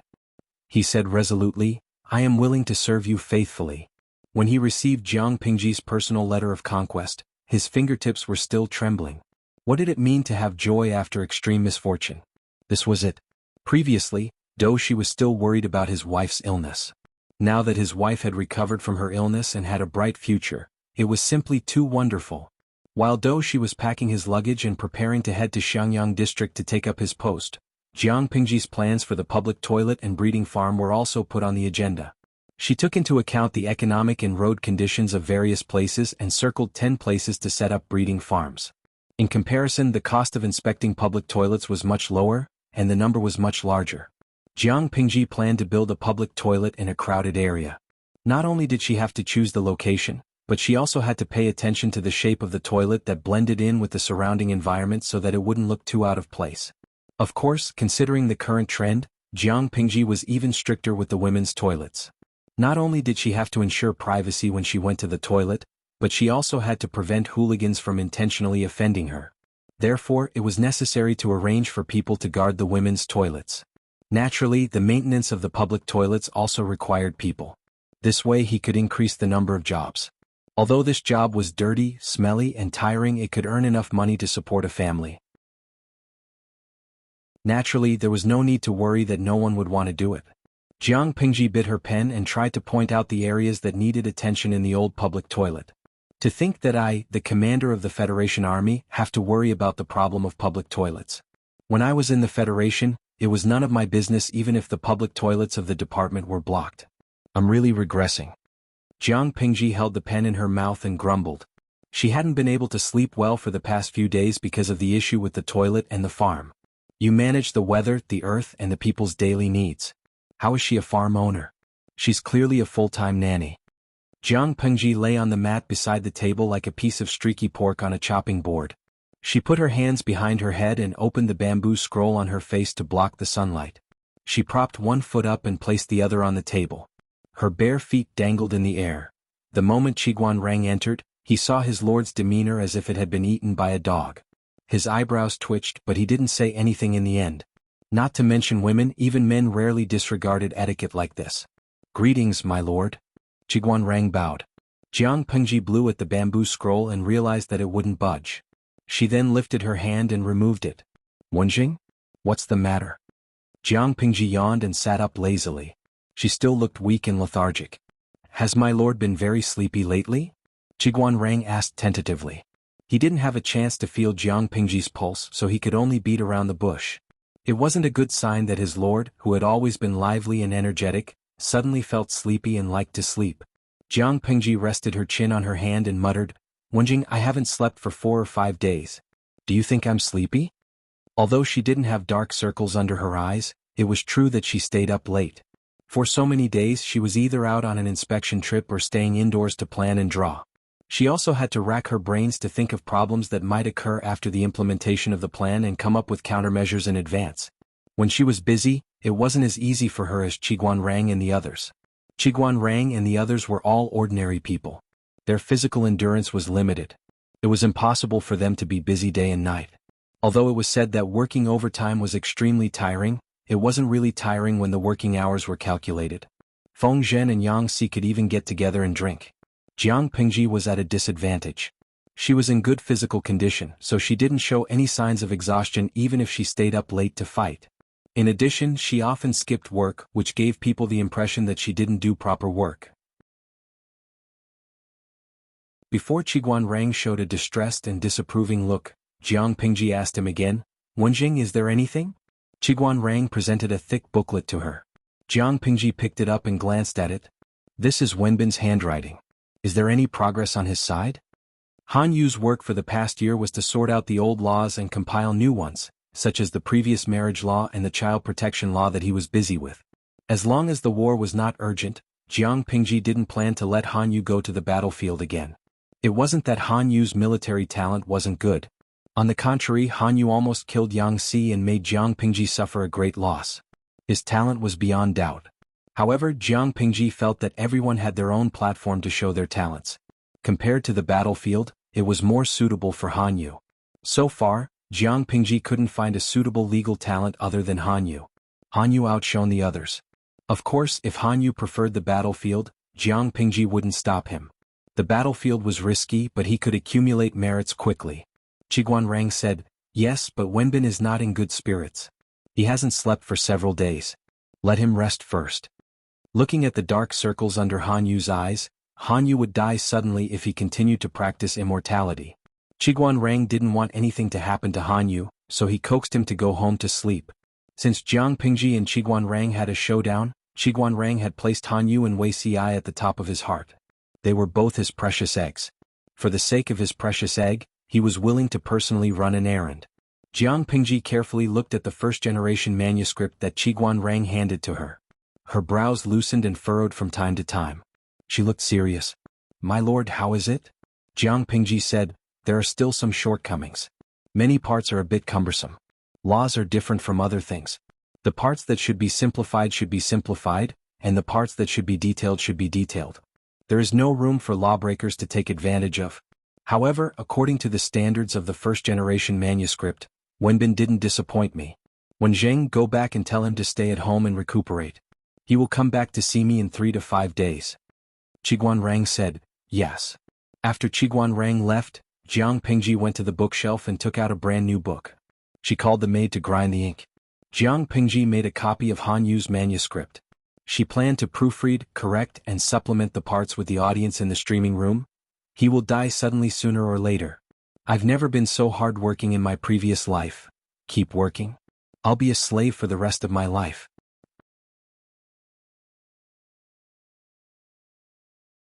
Chapter 1427.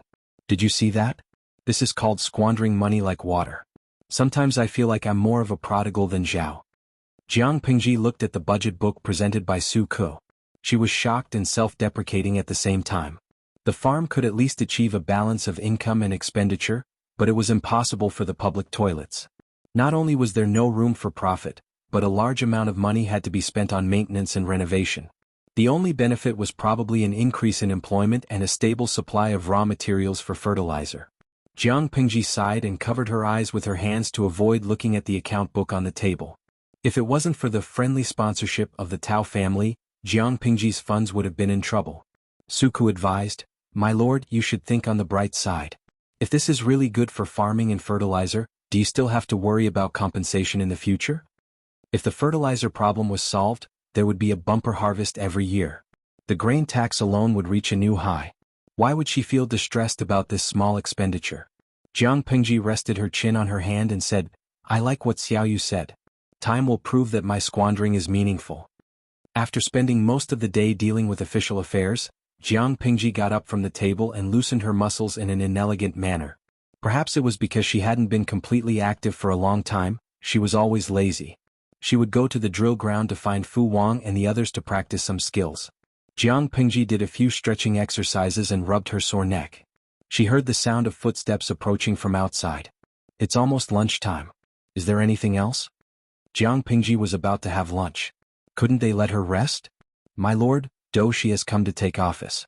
The secretary is asking how to settle him." Jiang Pingji raised her eyebrows and put down her hand that was rubbing her neck. "Bring him to me. I'll settle him myself."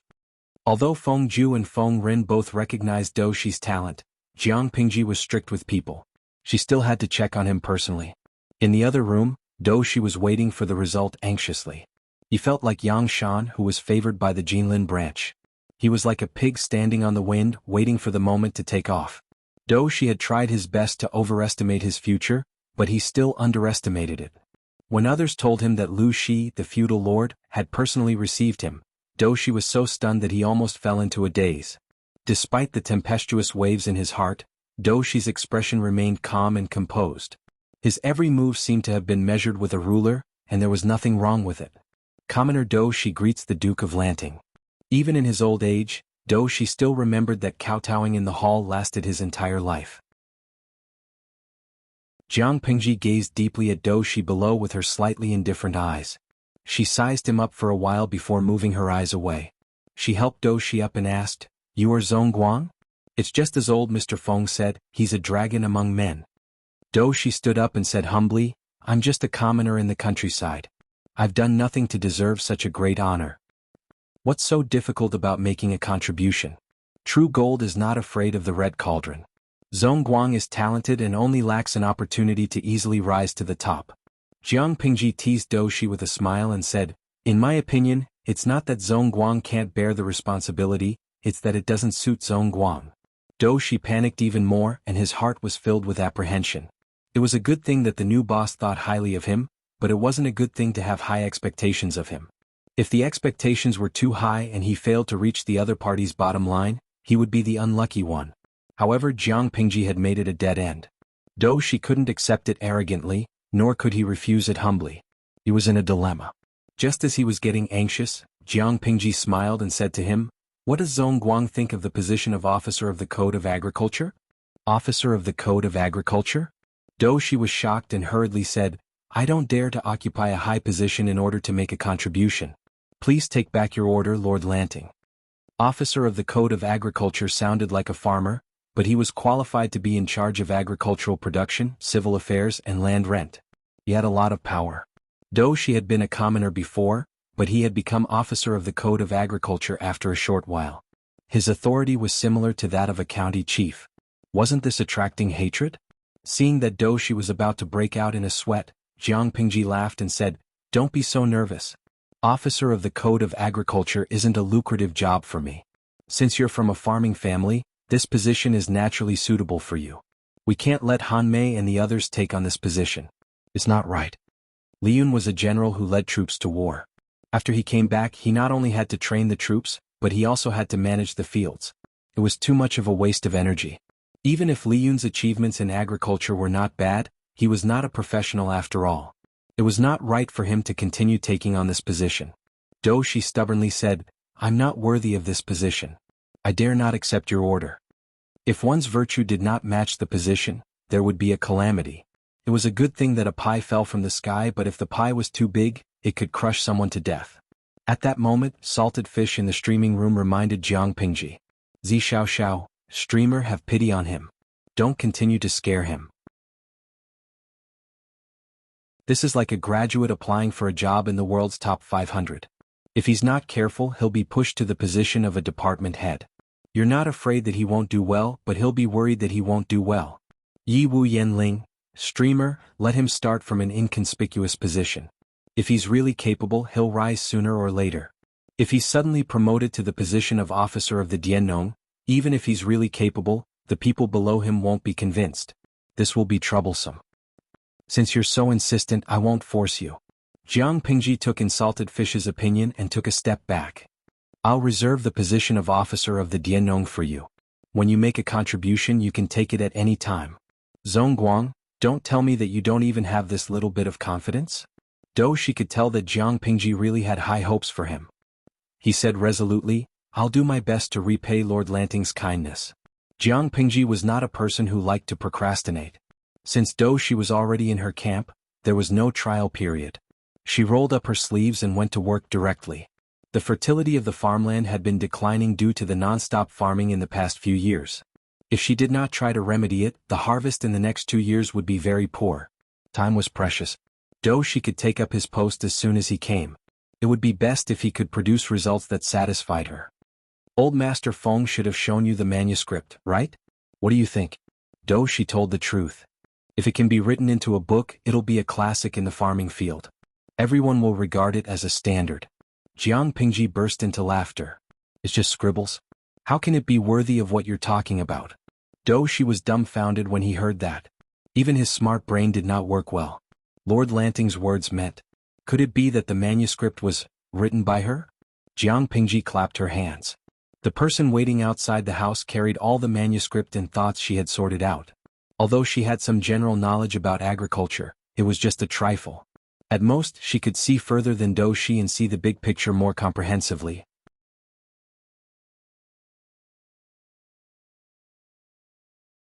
It would be great if there were public toilets for them to solve their physiological problems.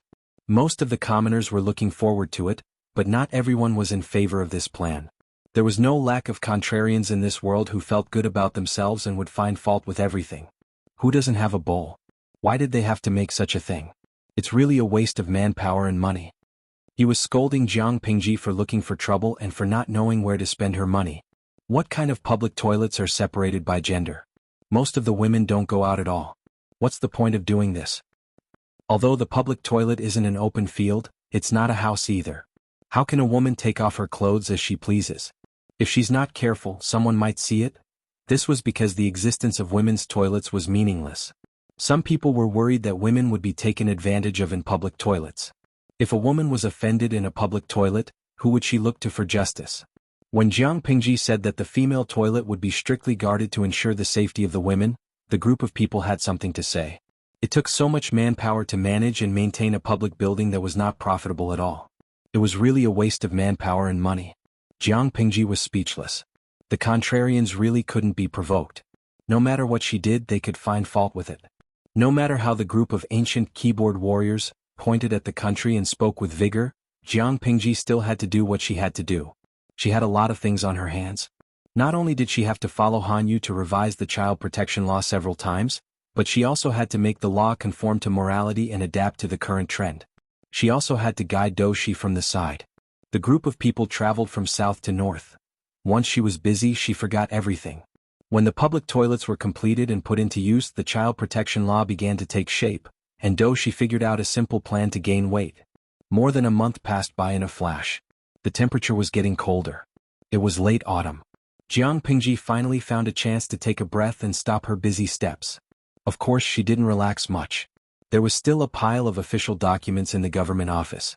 When she was ready to face reality with a tragic heart, she found a figure who looked like a pine and bamboos sitting in the hall with his head bent over the table. Jiang Pingji rubbed her eyebrows and went forward to ask, "Zixiao, have you recovered from your illness?" Wei Ci heard the movement and raised his head to look at Jiang Pingji. His slightly pale lips curled into a warm smile. He stood up and bowed. "Greetings, my lord. Ci has recovered greatly." Jiang Pingji squeezed his hand. The temperature of his hand was much lower than normal. "You call this recovering greatly?" "It wasn't easy for me to grow that little bit of fat in the past. It's all gone after not seeing you for a while. Although government affairs are busy, we still have enough manpower. Why did a sick person like you jump out to join in the fun?" She sighed.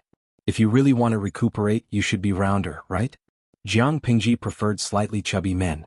It felt good to hold and touch them. However, Wei Ci belonged to the typical type of person who couldn't gain weight no matter how much she raised him.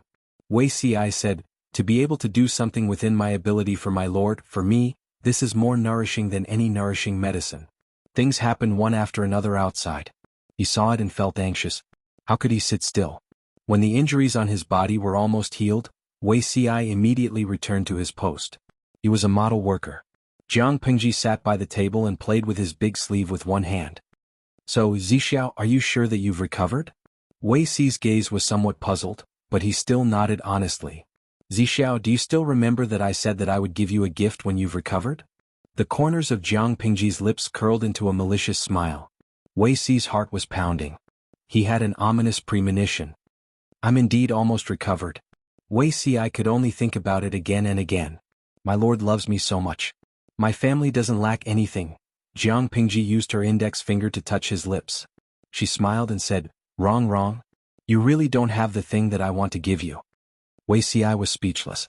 The ominous premonition was getting stronger. What should he do? Although he said so, Wei Ci waited for a long time uneasily, but he didn't receive the gift that Jiang Pingji was talking about. He was relieved and a little melancholic at the same time. Did my lord forget? Of course not. Jiang Pingji was simply too busy. It was nearing the end of the year. There would only be a lot of things waiting to be dealt with. How would she have the extra energy to think about love affairs? Anyway, Wei Ci's frog soup had been cooked for so many years. Whether it was earlier or later, the result would be the same. Feng Zhen saw that Jiang Pingji could still smile even when she was so busy. He suddenly felt horrified. "My lord, have you encountered something good?" Jiang Pingji raised her hand and placed it on Feng Zhen's shoulder. She smiled unrestrainedly. "Take a guess."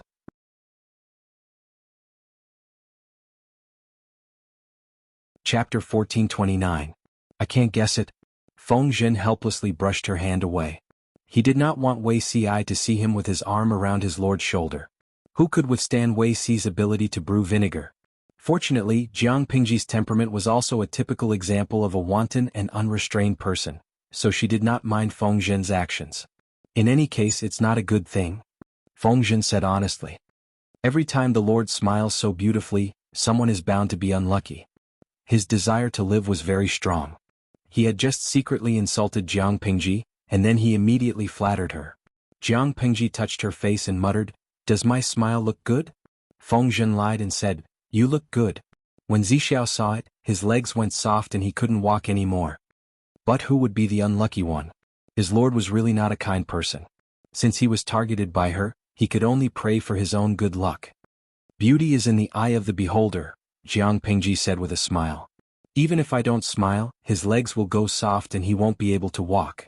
When Feng Zhen heard this, he suddenly felt like his stomach was cramping up. In the past, the Lord still knew how to cover up the fact that she had an affair with Wuxia, but now she was not afraid at all and was even narcissistic. If Feng Zhen knew about the existence of the streaming room, he would know that Jiang Pingji's action was called public display of affection, also known as public display of affection. My lord, please take it easy. Feng Zhen laughed bitterly and said, even though anyone who isn't blind can see it clearly, it hasn't been made public. Everyone can still lie to themselves and turn a blind eye to it. If this really gets out, it won't be easy to clean up the mess. It was one thing for everyone to know, but it was another for Jiang Pingji to expose her relationship with Wuxia and announce it to the public. The relationship between Feng Zhen and Jiang Pingji was not only that of a subject and a ruler, but also that of a good friend. He treated Wuxia like a teacher and a friend. From Feng Zhen's point of view, he really didn't want the two of them to be harmed by external forces. Of course, feelings were a matter between two people, but it also depended on their status. Jiang Pingji and Wei Xi's identity and status meant that she could not openly push Wei Xi to the surface. This wasn't love, it was harm, and it was the embodiment of immaturity. Feng Zhen and the others were also very clear about their bottom line. They didn't care how they interacted in private, but on the surface, their relationship could only be that of a ruler and a subject. As a feudal lord, Jiang Pingji had a naturally powerful position. Nothing would happen to her. The one who would be hurt in the end would only be Wei Xi. I didn't make a big deal out of it, did I?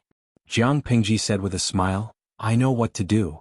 Feng Zhen muttered, that's hard to say. After all, feelings between a man and a woman can get to their heads. Otherwise, why would it be said that the land of tenderness was the grave of a hero?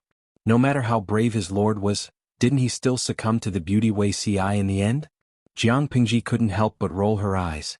She said sarcastically, we've known each other for so many years. When have you ever seen me do something irrational? Instead of making a big fuss and losing Zixiao, it would be better to maintain the status quo, to live in the same quilt and die in the same grave. My lord, what you mean by this? Feng Zhen was very good at grasping the main point. He asked, when did you set your eyes on Zixiao? He had thought that it was bad enough that Wei Xi had set his eyes on the 12-year-old lord. He didn't expect the two of them to be double arrows. Jiang Pingji coughed lightly and dismissed him. Why are you asking so clearly? Do you still want the young lord? If it weren't for Jiang Pingji's strong style, who knew how many people would have been urging her to get married? Don't think that she didn't know that this group of people secretly yearned for the young lord. Feng Zhen couldn't help but cover his face secretly. I do want him. Unfortunately, Zixiao is a man and can't bear the heavy responsibility of childbearing. Besides, the young lord shouldn't have come at this time. This was the disadvantage of being a lord. She had to do it herself after 10 months. She couldn't be like a man and throw the child to the woman after they had sex. That wasn't right. As Feng Zhen said this, he suddenly thought of something. His lord and Wei Xi had been together for so many years. Why hadn't there been any good news? His lord's body couldn't make it? Impossible. His lord was more violent than a bear in the wild. Chasing a tiger across a ravine was no joke. Then Wei Xi's body couldn't make it? Feng Zhen thought of Wei Xi's weak body. He suddenly felt his teeth hurt and his stomach hurt. It hurt everywhere. He had thought of everything, but he didn't think that his lord hadn't taken Wei Xi at all. Wei Xi was still a virgin. He couldn't be blamed for not thinking of it. It was purely because Jiang Pingji was too familiar with him when they went to the brothel. She was even more familiar with prostitutes than he was. After confirming their gazes, there was no doubt that she was an experienced driver. Which experienced driver would guard a piece of meat that was already in his mouth and not bite it? After a bunch of reasoning, Feng Zhen could only tremble and accept the cruel answer that Wei Xi's body couldn't make a woman pregnant. He knew his lord's temperament. When she was stubborn, even 10 bulls couldn't pull her back. Who had the ability to force her to have sex with a strange man for the sake of a child? Taking 10,000 steps back, even if his lord was willing to have sex with a second person, according to her standards, the person who was qualified to touch her bed couldn't be worse than Wei Xi. Then the problem was, how many men in this world could be better than Wei Xi? He handled both internal and external affairs at the same time. From big schemes to small trifles, there was nothing he couldn't handle. He was talented, had good looks, and had a good temperament. He could abandon his principles for his lord. With such high standards, how many men in this world could compete with him? Forget to mention, Wuxia kept his chastity to his lord. Even if he found someone with conditions comparable to Wuxia, he would probably have a bunch of beautiful wives and concubines. His children would run around everywhere. As he thought about it, Feng Zhen suddenly felt his heart ache. Jiang Pingji didn't know what he was imagining. She asked in surprise, "Is your body unwell?" Feng Zhen said, "No. I suddenly remembered something. I'll take my leave first." Jiang Pingji said, "Then go do what you need to do." Feng Zhen turned around and went to find a famous doctor. He packed everything up and sent it to Wei Xi's manor. Coincidentally, Wei Xi was still busy dealing with official documents.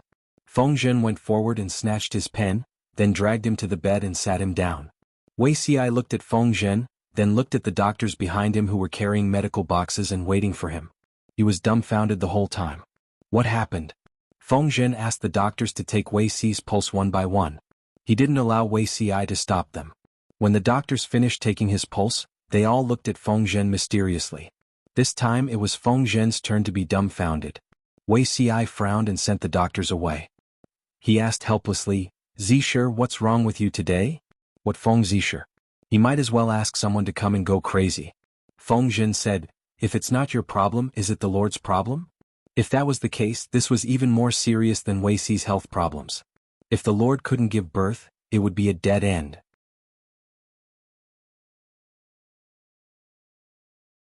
Chapter 1430. Wei Xi's heart trembled. He mistakenly thought that something was wrong with Jiang Pingji and hurriedly asked, "What's wrong with the Lord?" Feng Zhen stammered, "I'm not sure, it's just a guess. The Lord, perhaps, can't give birth?" Upon hearing this, Wei Xi sternly reprimanded, "Who's spreading this rumor? The Lord's body is fine. Her Majesty couldn't give birth, so how did the two children in her previous life come about? Did they pop out of a rock?" Feng Zhen lowered his voice and said, "It's not your problem, it's not the Lord's problem. Then why haven't we seen any traces of the young Lord after so many years? Even if they spent more time apart than together, the two of them had been adulterous for so many years, shouldn't they have gotten together at least once? The Lord is still pure." Upon hearing this, Wei Xi's ears reddened. "Where did you hear these rumors?" Feng Zhen was shocked. He was really shocked this time. "You coveted the Lord when she was 12 years old? Now she's almost 22 years old, yet you two are still pure?" Feng Zhen thought that he had heard wrongly. This was even more ridiculous than a sow climbing a tree or a sago blossoming. Jiang Pingji went to the brothel to drink wine with prostitutes. She was familiar with hugging people left and right, and words of love came out of her mouth. She had the skill that even the experienced prostitutes could not withstand, but she was actually a virgin? Wei Xi was embarrassed and annoyed. "You're really indecent. Who said that a man and a woman had to roll in bed when they were in love?" What kind of rubbish was Feng Zhen's brain filled with? Faced with Wei Xi's criticism, Feng Zhen could only chuckle. "You're really a virgin, you don't know the beauty of the relationship between a man and a woman." Wei Xi's ears reddened even more, almost as if they were shoulder to shoulder with the setting sun. Feng Zhen said meaningfully, "Zixiao, you're older than the Lord by 6 years. In 2 years, you'll be of age." He had always thought that men over the age of 20 were no longer virgins. He didn't expect Wei Xi to break his bottom line again and again. Wei Xi wasn't in a good mood. He didn't need Feng Zhen's reminder. He said, "There's no rush to wait a few more years. The Lord's focus now should be on conquering the world, not on relationships. No matter what, we should wait until we have more than half of Zhongzhou in our hands before considering this matter." If he remembered correctly, the first time His Majesty became pregnant was not long after the two of them had their first time. Wei Xi could not possibly take the risk of one night of pleasure and impregnate the other party, which would hinder his hegemony over the world. It was better to cultivate his moral character. To Wei Xi, physical compatibility was indeed wonderful, but it was definitely not as good as spiritual understanding and support. He was reborn to help her ascend the throne, not to drag her down. No one could stop him, not even himself. If anyone dared to obstruct him, Wei Xi would not be lenient, including himself. Feng Zhen was speechless. Zhongzhou? Zhongzhou is not a place that Dongqing or Nanxing can compare to. The Nye family of Zhongzhou is very tricky. Would he only consider having children after taking over half of Zhongzhou's territory? Who knew how many years later that would be? Wei Xi was old and weak, how could he still move? It's true that the Nie family's momentum is swift and violent. They've become the most powerful feudal power in Zhongzhou, but it's only temporary. As long as Nieliang dies, the outside world can just stir things up a little and watch the internal strife of the Nie clan. Wei Ci revealed a rare gloomy expression. That year, a freak combination of factors allowed Nieliang to escape from a dead end, but his body has long been damaged by the years and days of poisons. All these years he hasn't properly recuperated. Instead, he stubbornly fought for the power of the Nie clan and led the Nie clan to fight for the world in Zhongzhou. He's digging his own grave. The Nie clan of Zhongzhou was full of talents, but Wei Ci had only taken a liking to two people in his 2 lives. One was the ghost genius Nieliang, and the other was Sun Wen. It wasn't that the others were incapable, but they were too selfish. Even if they had the ability to rule the world, there was nothing to be afraid of. Nieliang was holding on with his life on the line. Sooner or later he wouldn't be able to hold on. Sun Wen had also been offended by the Nie clan and had long been lured to his side by Wei Ci. He wanted to see how the Nie clan, who was obsessed with internal strife, would court disaster. Feng Zhen hesitated. Do you really remember that Zixiao's family and clansmen are all in Zhongzhou, serving the Nie clan? Wei Ci's elder brother, Wei Dan, was Nieliang's close friend and right-hand man. So what? Wei Ci's eyes were extremely cold. He said, I know which is more important and which is more important. He didn't owe the Wei clan anything. He didn't owe them anything in his previous life, and he certainly didn't owe them anything in this life. If he had no choice but to fight with his elder brother because of their positions, he would be more ruthless and let the other party die a happy death. Was he heartless? In Wei Ci's opinion, this was the greatest respect and affection. Feng Zhen could only shrug his shoulders. Since the problem he was worried about didn't exist, he didn't want to get involved. Wei Ci was still a very reliable person. Feng Zhen didn't deliberately hide this move from Jiang Pingji. She heard about it the next day and was instantly overjoyed. Zixia is really a clown. This move is simply too flashy. Is he suspecting that Zixiao isn't capable?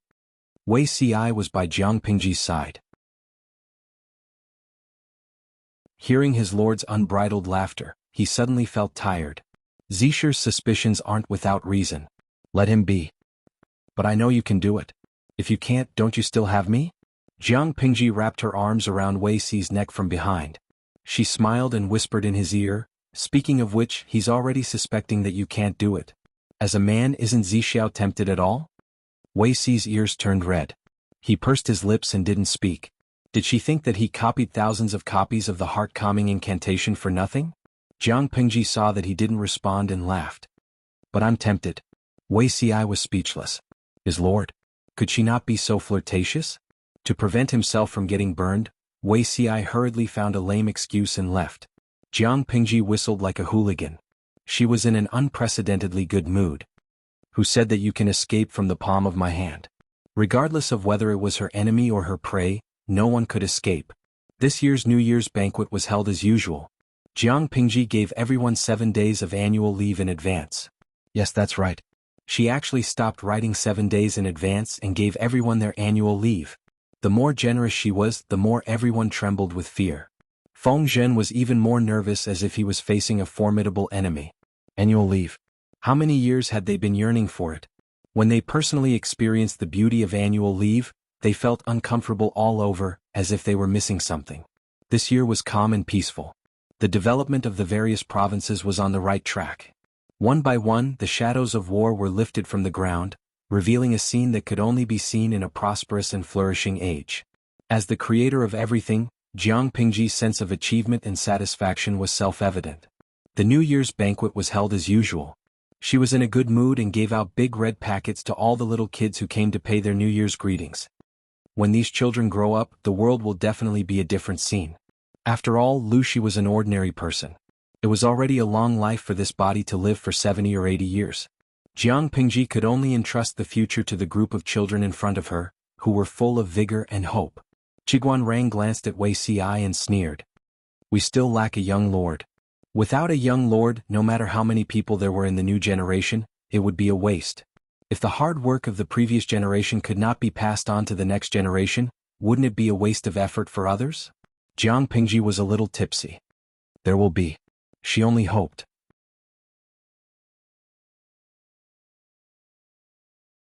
Chapter 1431. After the New Year's banquet, Everyone went back to the manor to stay up. According to previous year's practice, Jiang Pingji would either go back to sleep alone or stay up with Lu Zhao. This year was slightly different. Lu Shi and Gu Zhen were both there. As their daughter, she should accompany them. However, Jiang Pingji and Lu Shi had already laid their cards on the table. She did not want to face Lu Shi on such a beautiful day and continue to put on a fake show of filial piety. She simply said that she was not feeling well and left. Gu Zhen frowned and asked, "Where is Lanting not feeling well? Did you call the doctor to take a look?" The servant did not know and could only answer vaguely. Lu Shi, who was sitting at the head of the table, raised his eyebrows slightly and said calmly, "Lanting's status is different from the past. Since she is not feeling well, let her rest." Staying up for the new year was just a dispensable formality. He could not disturb Jiang Pingji's recuperation because of this matter. Seeing that Lu Shi had spoken, Gu Zhen could only swallow her words in embarrassment. "Fortunately, my sister did not come. If she came, I don't know how ugly this scene would be." Lu Zhao was dressed in exquisite and luxurious clothes. Since he got married, he looked much more mature, but he still had the appearance of a fair and tender rich man of leisure. No matter who saw his appearance, they would always say that he was gentle and harmless. "Why are you saying this? If others hear it, it will be embarrassing for no reason." Lu Zhao's wife still looked a little immature. Her every move was steady and polite. Hearing her husband's private murmur, she reminded him in a light tone. The two of them had been married for some time. Lu Zhao was gentle and accommodating, so the couple got along well. "I sympathize with my two cousins. It was supposed to be a happy day, but it made the whole family unhappy." Lu Zhao glanced at his two cousins with the corner of his eye and sighed in his heart. Meng Heng and Ye Sun were also unlucky. They should have stayed at home with their wives and children to stay up for the new year. They did not expect Gu Zhen to have a sudden impulse. She hoped that the two of them could bring their families to accompany her. To put it nicely, she wanted to enjoy the happiness of a family. Could they refuse? They could not. Although Lu Zhao was a complete rich man of leisure, he was not stupid. He could see clearly in the dark. From his point of view, his two sons and Gu Zhen did not have feelings for each other. She would only push them away by being so forceful. Was this a mother who was eager to make up for her two sons? Lu Zhao snickered in his heart. His stepmother in name, but his aunt in reality, was definitely not that sentimental. Lu Shi, who had raised him for 12 years, abandoned him just like that.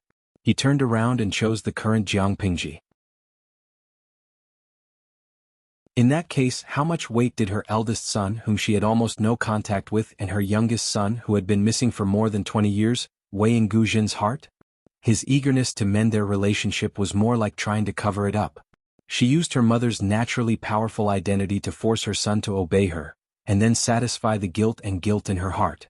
Lu Zhao seemed gentle and harmless, but in his heart, he was not stingy with using the darkest thoughts to judge others. The whole family happily gathered together to celebrate the new year. That was the joy of a family. The group of people looked at each other, speechless. This was called mutual harm. On New Year's Eve that year, Meng Heng and Ye Sun's families had a terrible time. In the end, they had to use their children as an excuse to leave early. On Jiang Pingji's side, it was a completely different scene. Speaking of which, this is the first time I'm staying up alone with Zixiao on New Year's Eve. Jiang Pingji, who was unwell, refused to leave Wei Xi's house at that moment. Looking at her lively appearance, she did not look unwell at all. Wei Xi did not answer. He raised his hand and pushed the preserved fruit that she liked to eat in front of her. The corners of his lips curled into a faint smile. "By the way, have you opened the gift that I gave to Zixiao?" Wei Xi said, "I haven't opened it yet." Jiang Pingji rested her chin on her hand and said, "Then open it now and take a look." Wei Xi could not help but laugh. "How can you open a gift in front of the host? I'm being impolite." Jiang Pingji winked at him. Her eyes were deep and bright under the candlelight. "According to our relationship, this little bit of impoliteness is more like fun." Wei Xi could not dissuade her, so he could only take out a square red box from his sleeve. The box was wrapped in a layer of unknown material. The outer skin felt soft and delicate. Even though Wei Xi was knowledgeable, he could not recognize the fur of an animal. Under Jiang Pingji's burning gaze, he gently opened it. Under the candlelight, 2 spots of dazzling white light were reflected. It was extremely dazzling and beautiful. "Is this a ring?" Wei Xi fixed his eyes on it and realized that the white light came from the jewels inlaid on the surface of the ring. As far as he knew, this shining thing was the King Kong that was spread to the central plains from a faraway country in the west. I heard that the hardness of gold is rare in the world. Even steel and bronze cannot be damaged. The surface of this object is smooth, and the arrangement of the cross-section seems to be regular. It doesn't look like it was formed naturally. Does my lord know who made this object? He actually has the ability to make it look like this. Jiang Pingji said, a pair of diamond rings just like you and me. She could not give Wei Si a status, let alone announce it to the world. For Wei Si, who was deeply educated in the ancient orthodox way, this was a pity. If he were to ask himself honestly, he reckoned that Wei Si had not thought of this in his previous life. Now that he realized it, he naturally had to do something about it. Diamond rings? Wei Si took out the 2 rings doubtfully and realized that the 2 rings were of different sizes. I secretly measured the thickness of your fingers to customize it, Jiang Pingji said. Shall I help you put it on? She was grateful to the old chief for buying it on her behalf. Otherwise, Jiang Pingji could only find a goldsmith in this world to make a pair. Wei Si said reservedly, thank you for your trouble, my lord. Jiang Pingji put it on for him.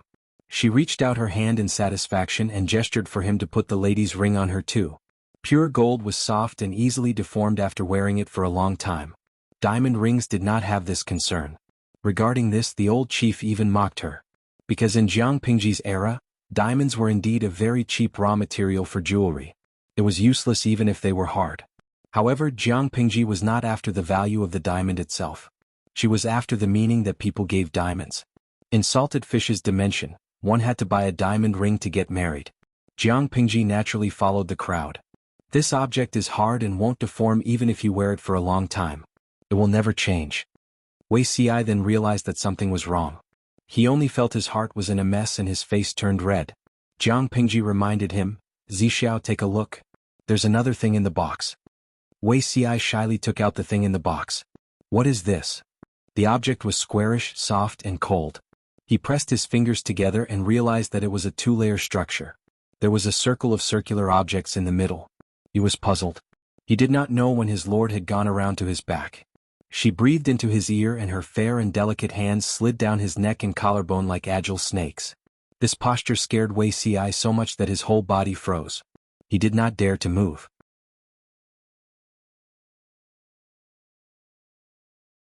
Chapter 1432.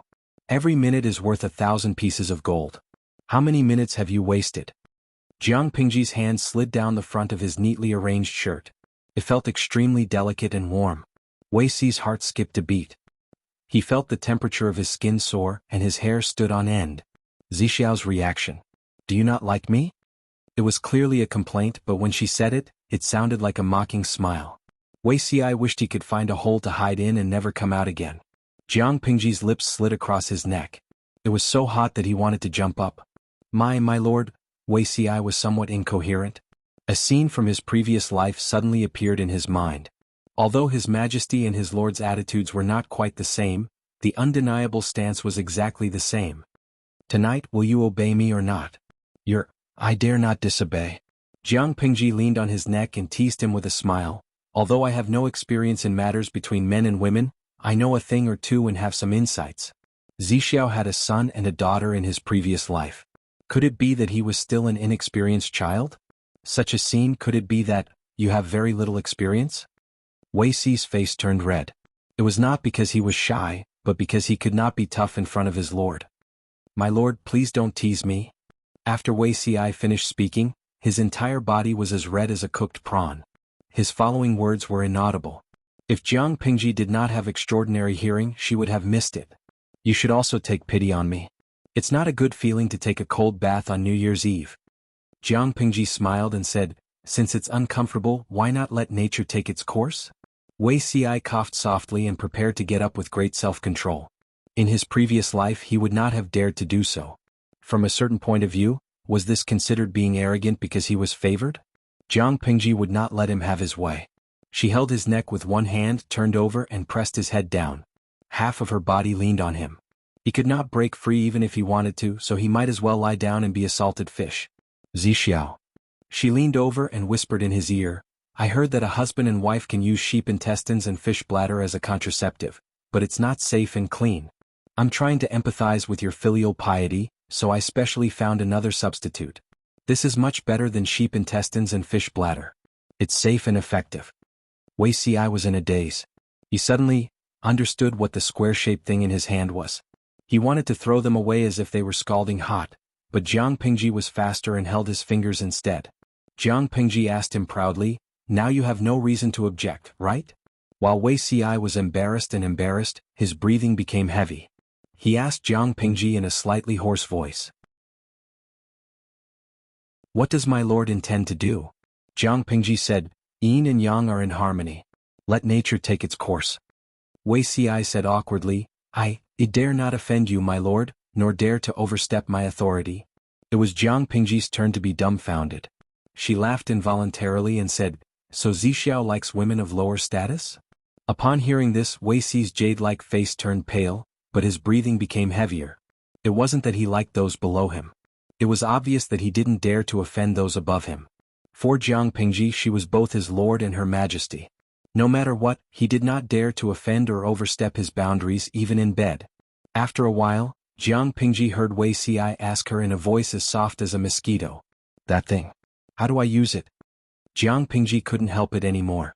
She smiled as she carried Wei Si in her arms and walked into the inner room. "Zixiao, do you know?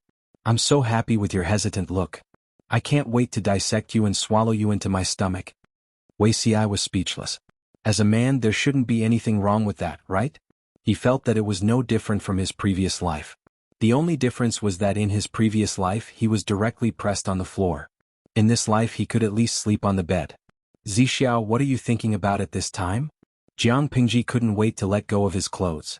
Her right hand slid to his waist and randomly touched the belt. She gently pulled and untied it. Wei Si blinked and suddenly said, "If my lord is a man, this scene seems to be more reasonable." Jiang Pingji smiled and echoed, "No matter if it's a man or a woman, you can't turn the tables." After saying that, she threw the belt out of the quilt. Without the belt to bind him, it was very easy to untie his clothes. Under the flickering candlelight, she threw the clothes one by one out of the bed. Seeing that Wei Si was about to become an egg with its shell peeled, Jiang Pingji herself was still. No, she was also missing two pieces of clothes. The lapel of her inner garment was loosened, revealing a light yellow lotus undergarment. Jiang Pingji was speechless. Wei Si was speechless. He quietly retracted his hand, but he was caught midway. "Wei Zixiao, didn't you say not to offend or overstep your boundaries?" Wei Si said, "Although I dare not overstep my boundaries as a ruler, men and women have different responsibilities in bed. I'm just doing my duty, that's all." After saying that, Jiang Pingji lifted the quilt and covered the two of them. Without the illumination of the candlelight, their vision was pitch black. Their other senses became more acute. Their breaths mingled and the temperature of the air rose rapidly. Jiang Pingji fumbled to untie Wei Si's hair crown and jade hairpin, letting his long hair fall like a waterfall.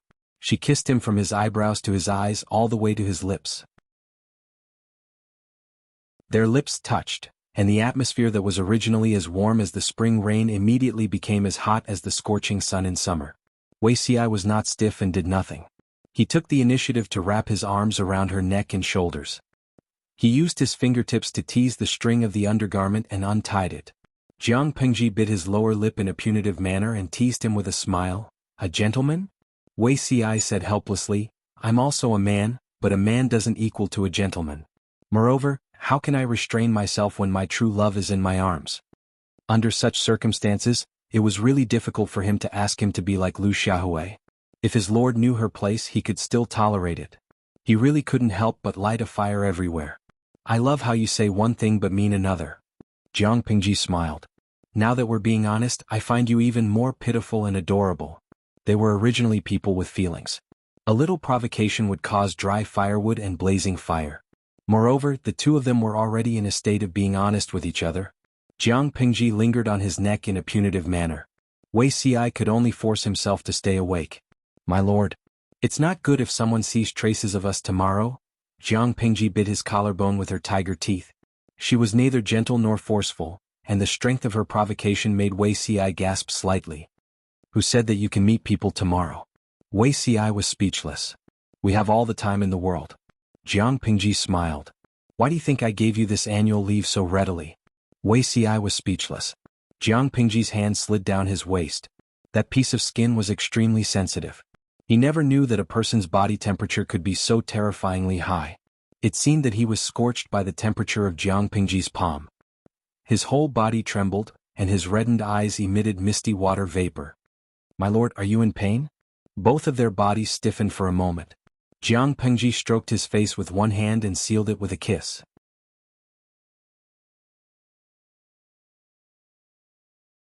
Chapter 1433. The frog soup that had been cooking for 10 years was finally ready. Jiang Pingji naturally would not let Wuxia go easily. Wuxia was also a young man. He looked slender and weak, but he was a man after all. Naturally, his situation was not bad. The two of them fooled around for the whole night. It was not until the sky turned white that the activity in the bedroom gradually stopped. "It's day or rest. I want to sleep until I wake up naturally. Don't wake me up." Jiang Pingji hugged Wuxia's neck with both hands and yawned slightly sleepily. 2 drops of physiological tears squeezed out from the corners of her eyes. "Why don't I ask someone to prepare hot water for a bath?" Jiang Pingji muttered, "We'll talk about it when I wake up. Sleep first." Like an octopus, she confined him in her arms. She closed her eyes and rested her head on his shoulder, finding a comfortable position. Wuxia tilted his head slightly. With the faint morning light that penetrated through the paper window, he could barely see her face clearly. When he saw that her lips were slightly red and swollen, her shoulders that were exposed outside the brocade quilt were dotted with hickeys and finger marks, he suddenly blushed. Wuxia raised his hand and pulled up the brocade quilt to cover the traces that would provoke wild and fanciful thoughts. They slept facing each other and soon fell asleep. When Jiang Pingji woke up, it was almost 1:45 in the afternoon. Wuxia was still sound asleep. Jiang Pingji did not wake him. She reached out and grabbed the clothes that were scattered beside the bed and casually draped them over her shoulders. Perhaps because of the loud noise, Wuxia woke up not long after. He saw the back of Jiang Pingji sitting beside the bed and dressing. "Aren't you going to sleep a little longer?" Jiang Pingji asked. Wuxia coughed and said, "I should ask someone to prepare something. If the Lord goes out like this, I'm afraid the servants in the residence will know." He was not a person who liked to treat himself harshly. Not only was there a bathtub in the residence, but there was also a specialized bathroom. To put it bluntly, it was a relatively large hot spring pool. In winter, one could soak in the hot spring while drinking a few drinks and looking at the scenery of the courtyard outside the window. It was comfortable and enjoyable. Jiang Pingji lay lazily beside the bathtub with her eyes half closed. The steam made her skin fair and rosy. It made one's blood boil. Wuxia wanted to wash up in the bathtub behind the screen. He had just moved half a step when she opened her eyes. There was a hint of threat in her eyes. Seeing that Wuxia had stopped, Jiang Pingji closed her eyes lazily and muttered, "My hair is wet, it's uncomfortable." After a while, she realized that Wuxia had brought a wooden basin filled with clean hot water. He scooped up her long hair from the water. Jiang Pingji would trim her hair regularly, but her hair was still very long. It took some time and effort to wash it. When she woke up in a daze, she found herself leaning on Wuxia's knee. Her long hair was washed clean, and a pair of slender hands was carefully wiping her damp hair with a dry cloth. Seeing that she had woken up, Wuxia coiled up her long hair and fixed it with a hairpin. Jiang Pingji smiled as she extended her hand and slid it from his shoulder to his neck. Her fingertips hooked onto his Adam's apple. "You've already washed my hair. Why don't you pack my bath too? This shouldn't be considered overstepping my boundaries, right?" Wuxia. By the time the two of them were done fooling around, an hour had already passed. Jiang Pingji took the clothes off the hanger and compared them. She realized that the clothes were made according to her body shape. Zixiao is really a classic example of one who says one thing but means another. Jiang Pingji leaned on the screen and peeked at Wuxia putting on the clothes one by one. Her gaze was filled with undisguised admiration. "What's wrong with Xi? How can there be undergarments suitable for me in your residence? There are no women in your residence. If they weren't prepared for me, were they prepared for yourself?" Jiang Pingji smiled and squinted her eyes. "If this isn't one thing, then what is? Xi is also a man. How can I not be moved by a woman I admire?" Wuxia was silent for a while before he spoke. "Moreover, my lord often stays in the residence. I have to prepare a few sets of clothes in case of emergencies. If I can make my lord smile like this, then my preparations won't be in vain." Jiang Pingji complained, "I keep feeling that Zixiao has unlocked an incredible seal. He was much bolder than before. He didn't look so restrained. Was he ready to let go of himself?" It turned out that only Jiang Pingji could let go of herself. Wuxia was still the same Wuxia. A thick layer of snow hung on the short pine tree in the courtyard. Jiang Pingji sat by the window.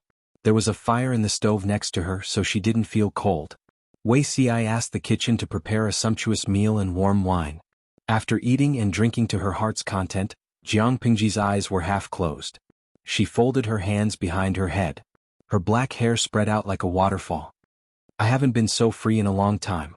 Without official documents and worldly matters, I'm not used to it. How did Zixiao spend his time before he became an official? Jiang Pingji asked. If he had nothing to do, it would be boring to sit around. Don't you think so? Wuxia said, tea, wine, music, chess, calligraphy and painting can kill time. Or I can go out to visit friends and attend banquets. Jiang Pingji said, it sounds quite rich. I don't think I've heard Zixiao play the zither. Wuxia took a zither and burned some incense to clean his hands.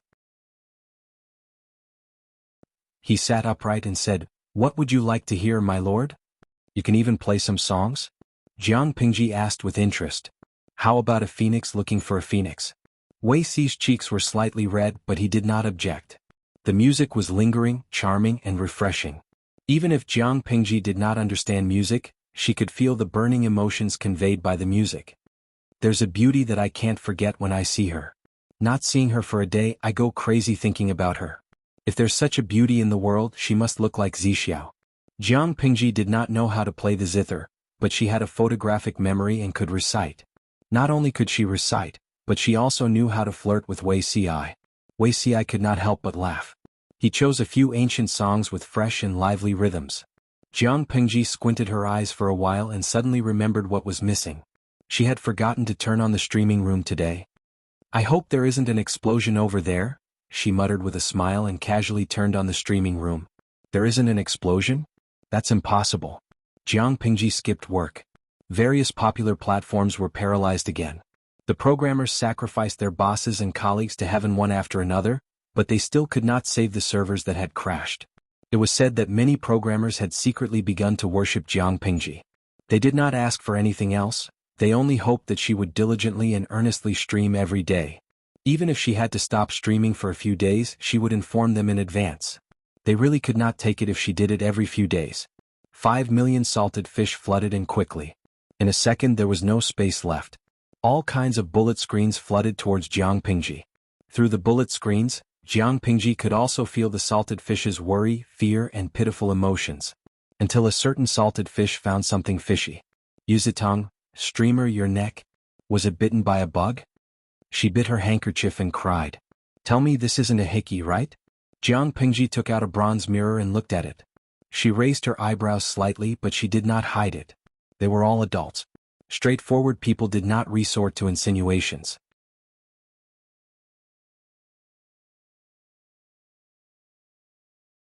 Chapter 1434.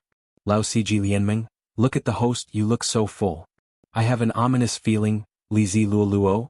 I find that the streamer's current look is very similar to the lazy look of my cat master after eating and drinking. Liang Feng Qinwen, I'm so envious that the streamer has a bound BGM. Zixiao's hands look so good when he plays the zither. Wandering Feather Shang, let me tell you guys a piece of unfortunate news. When I zoomed in on the screenshot just now, Samiran also had a strawberry on her neck. Hanyan Ningming, host, be honest. Did you bully Zixiao QAQ? Jiang Pingji waited for them to finish chattering and leisurely added another blow. Host V, what else? There was naturally a reason why he started the live broadcast so late today. The group of salted fishes suffered critical damage. Heartache, falling out of love twice in one day. The goddess that he admired and the Prince Charming that he liked had an affair. The salted fishes turned their grief and indignation into motivation, and a huge amount of resentment surged through the network, instantly crashing the servers that had just stabilized with great difficulty. Programmer Ape, the coder Ape and the boss who had been sacrificed to the heavens, died with everlasting regret. Jiang Pingji was about to mock him mercilessly when her private chat rang.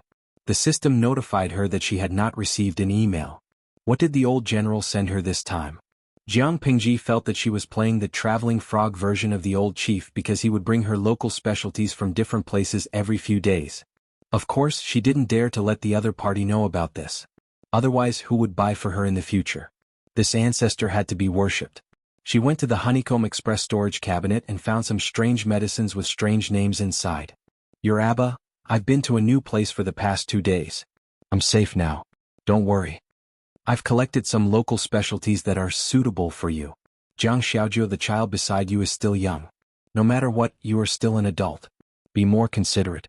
Jiang Pingji was silent for a while and asked, what are local specialties for? Your Abba. It nourishes yin in the kidneys, nourishes and strengthens yang. Jiang Pingji asked, do I need that? Your Abba, your underage boyfriend needs it. I don't trust you anymore, you beast of a man. If I don't make up for it, what if you squeeze me dry when you're in the mood one day? After all, he's just an ordinary person. What about you? Army commander? Jiang Pingji was speechless. Asterisk. She had already explained that Zixiao was an adult. Your friend, your father, is online. Jiang Pingji looked at the profile picture with the darkened name and almost exploded. Did she look like a beast who did not know how to control herself? At this moment, Salted Fish in the livestream room seemed to be sending her red bean rice emojis. Jiang Pingji was speechless. Don't use a joke that I don't understand. According to Jiang Pingji's understanding of the group of Salted Fish, there must be a meaning to this joke.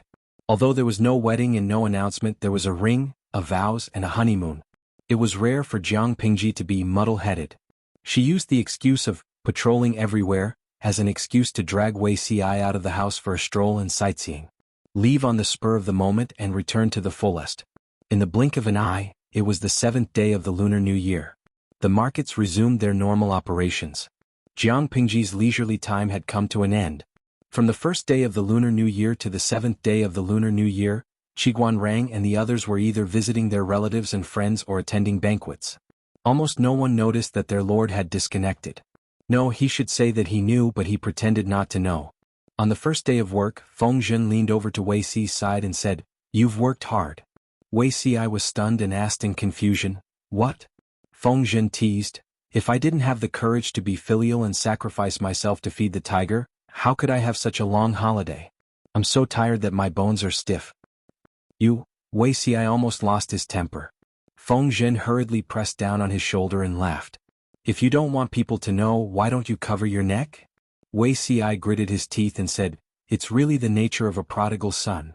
As he spoke, he couldn't help but tighten his clothes. Little did he know that there were no marks on his neck. Feng Zhen was just bluffing. Moreover, so what if there were marks on a man's body? At most, he would say that he was a romantic. However, Wei Xi was serious and couldn't help but tease him. He didn't know why the Lord liked such a dull and boring man so much. Women's thoughts were indeed hard to understand. As they spoke, Qiguan Rang walked over quietly like a cat. "The Lord has summoned us urgently." Feng Zhen and Wei Xi's expressions turned solemn. They hurriedly got up, tidied their clothes, and rushed to the meeting hall. "What happened?" Wei Xi asked casually. Qiguan Rang said expressionlessly, "The 4 factions of Nanman have been annihilated." Wei Xi stopped in his tracks and almost lost his footing. He instinctively grabbed Qiguan Rang's arm. "What?" Qiguan Rang repeated, "There was an urgent secret letter just now. The Nanxing Alliance army defeated the 4 factions of Nanman. The army marched straight into the heart of the 4 factions of Nanman and captured more than 1 million captives. According to the letter, the Nanxing Alliance army discussed and decided to annihilate the entire tribe. Regardless of gender or age, not a single person was left alive.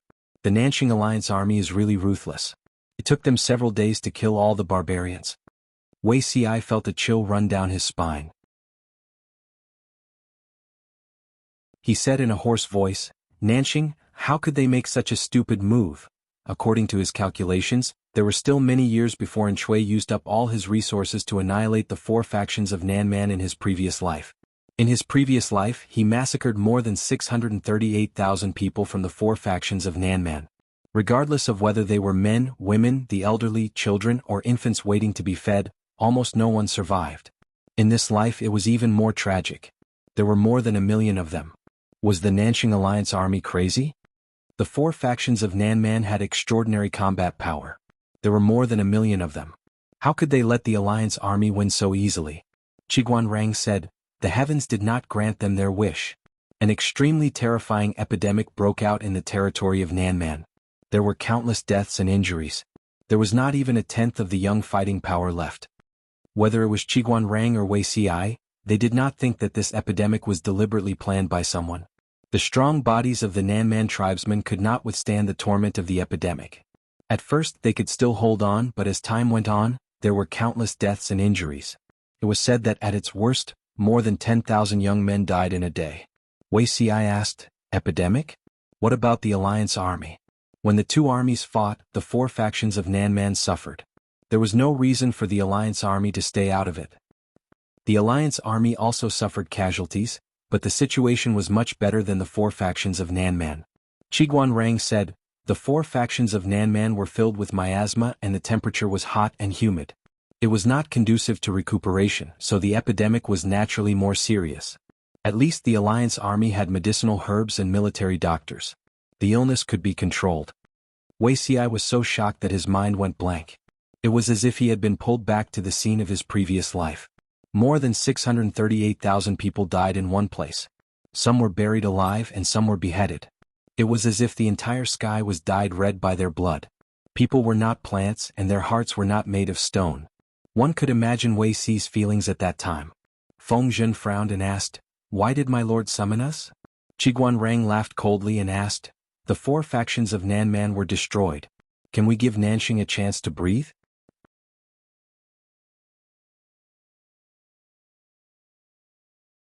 Chapter 1435. When Qiguan Rang and the other two arrived at the meeting hall, most of the people had already arrived. The three of them saluted and took their respective seats. Wei Ci was still absent-minded, his face slightly pale. Jiang Pingji frowned slightly. If there was nothing important, Wei Ci's sense of responsibility would not be distracted in an official setting. She looked around and confirmed that all her confidants were present. Jiang Pingji then cleared her throat and told them the reason for the emergency meeting. "We received an urgent secret letter from Nanxing this morning. The Alliance army of Nanxing has conquered the hinterlands of the four tribes and captured more than 1 million people. After a discussion among the Alliance's feudal lords, they unanimously agreed to massacre the barbarians of the four tribes." Jiang Pingji's gaze was calm, as if she was talking about an insignificant matter. Everyone had heard rumors before they came, but when they heard the news from Jiang Pingji, even Yang Si and the others were visibly moved. In troubled times, human lives were like grass. People would always die in war. They were mentally prepared, but to massacre 1 million people at once, Li Yun probed, 1 million strong young men? Jiang Pingji said impatiently, "The population of the four tribes of Nanman is small. After 10 years of chaos, how can there be 1 million strong young men? If there were 1 million strong young men, they would have wiped out the Alliance army of Nanxing long ago. Most of the 1 million people are elderly, women, children, and babies. Perhaps the women's fetuses are also included. The Alliance army of Nanxing is venting their hatred for the annihilation of their country. They are really ruthless." The four tribes of Nanman had been fighting for years. The depletion of the young men could not keep up with the speed of replenishment. In addition to the epidemic last year, their combat power was seriously affected. If the weather had not turned cold soon after the outbreak of the epidemic, which more or less suppressed the epidemic, more people would have died from the epidemic. In ancient times, the medical standards were poor, hygiene awareness was poor, and medical resources were lacking. Once the epidemic broke out, the casualties would be more tragic than the earthquake in Shangjing. Was it a lie to say that 9 out of 10 rooms were empty? According to Jiang Pingji's knowledge, there were a few large-scale epidemics in this era that affected a wide area. The number of deaths and injuries from each epidemic was in the millions. One must know that the entire population of Dongqing was only slightly more than 20 million. Qiguan Rang frowned and said, "Even if it's the hatred for the annihilation of the country, the method of massacring the entire tribe is really ruthless. Hundreds of years ago, wars and massacres were common, but with the passage of time, massacres were no longer common.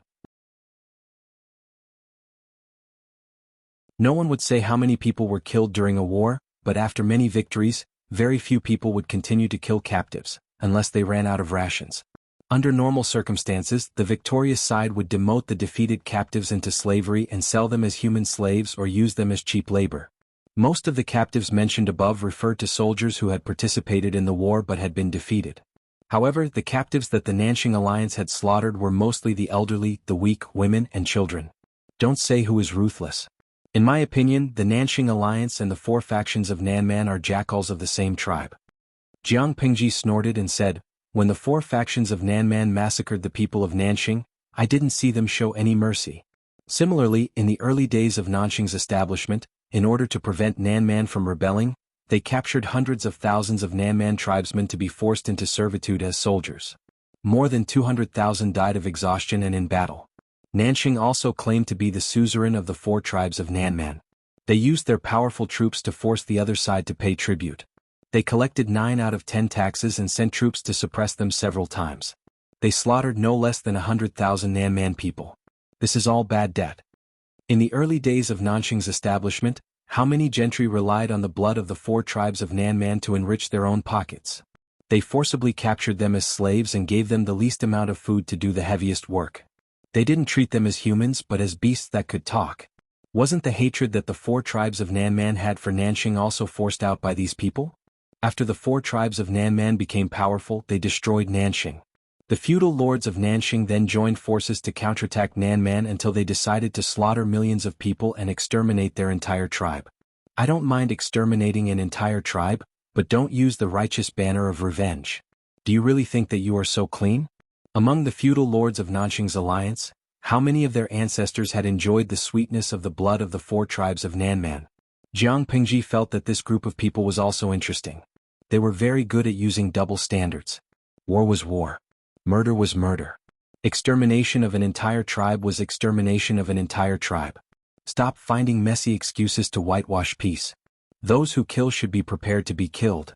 Seeing that Jiang Pingji's words were getting more and more out of line, Qiguan Rang and Wei Ci coughed in unison.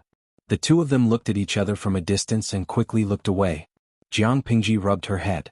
She had no choice but to stop talking and deal with the content vaguely. It wasn't that she was afraid. It was just that the trivial matter between Nanxing and Nanman was not the main topic of today's discussion. There was no need to waste time. Nanxing is our neighbor, and Zhangzhou is ruled by Yang Tao, the feudal lord of Nanxing. If Yang Tao is ambitious, Ji, Hu, and Hu counties will be easily lost without the protection of natural barriers. My lord has to be on guard. Yang Si stood up and changed the topic. If Nanxing is not threatened by external aggression, it will only take 3 to 5 years of recuperation to recover its strength. When that time comes, it will become a great threat. In my opinion, we need to make countermeasures as soon as possible. This wasn't taking advantage of the situation, it was taking preventive measures. Who asked Yang Tao to occupy Zhangzhou? Zhangzhou was a great hidden danger to Zhe County, Hu County, and Hu County, because there were no safe natural barriers. If Yang Tao sent his troops from Zhangzhou, it would be extremely difficult to defend these 3 places. Who would feel at ease? Unfortunately, the 3 counties were more fertile places under Jiang Pingji's rule. Hu County was a large producer of grain. Once it was lost, the loss could be said to be fatal. Anyway, Nanxing had already destroyed Nanman. If Jiang Pingji chose this time to send her troops, the world could not blame her. Jing Rong's worries are exactly what I'm worried about, Jiang Pingji said. Regarding this, do you have any opinions? Even if Jiang Pingji's god-slaying sword was already unbearably thirsty, she still had to go through the necessary procedures. War was not something that could be fought on a whim.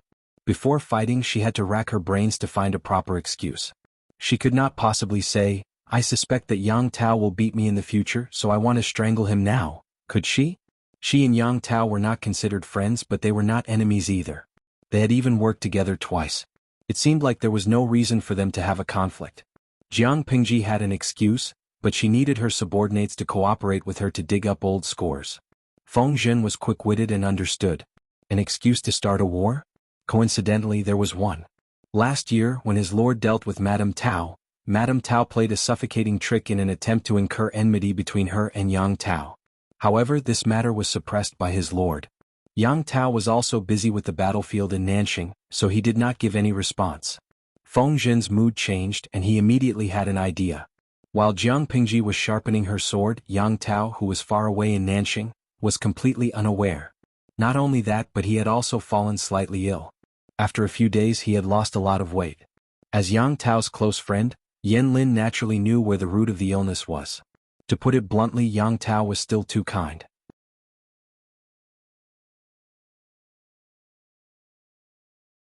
Chapter 1436. Yang Tao had a good foundation. After a few days of careful care, he recovered, but he still seemed to be in low spirits. At this time the alliance held a banquet and invited Yang Tao. Unable to resist, Yang Tao had no choice but to attend. At the banquet, everyone toasted and smiled happily, as if they had finally gotten rid of a heavy burden. The 4 tribes of Nanman, which had caused the destruction of Nanxing, were finally exterminated. But Yang Tao didn't know what to eat. He didn't touch the food on the table and only took a few sips of sake. His face was pale. Yan Lin could only sigh, but he couldn't console him on this occasion. And Shui had completely turned over a new leaf.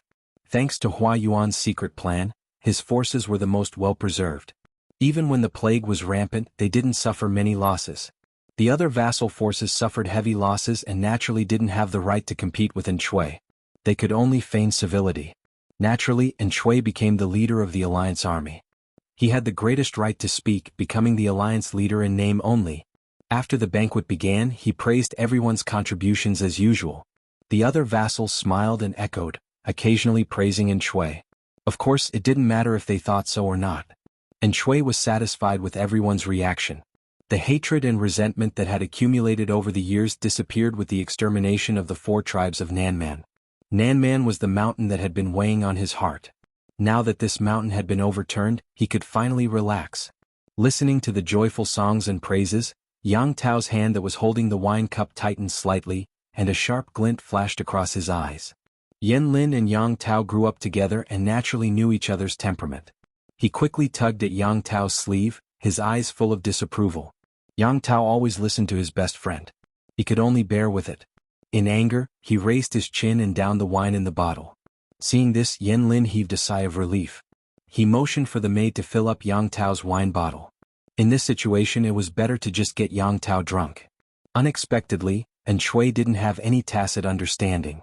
Seeing Yang Tao downing cup after cup, he smiled and raised his cup.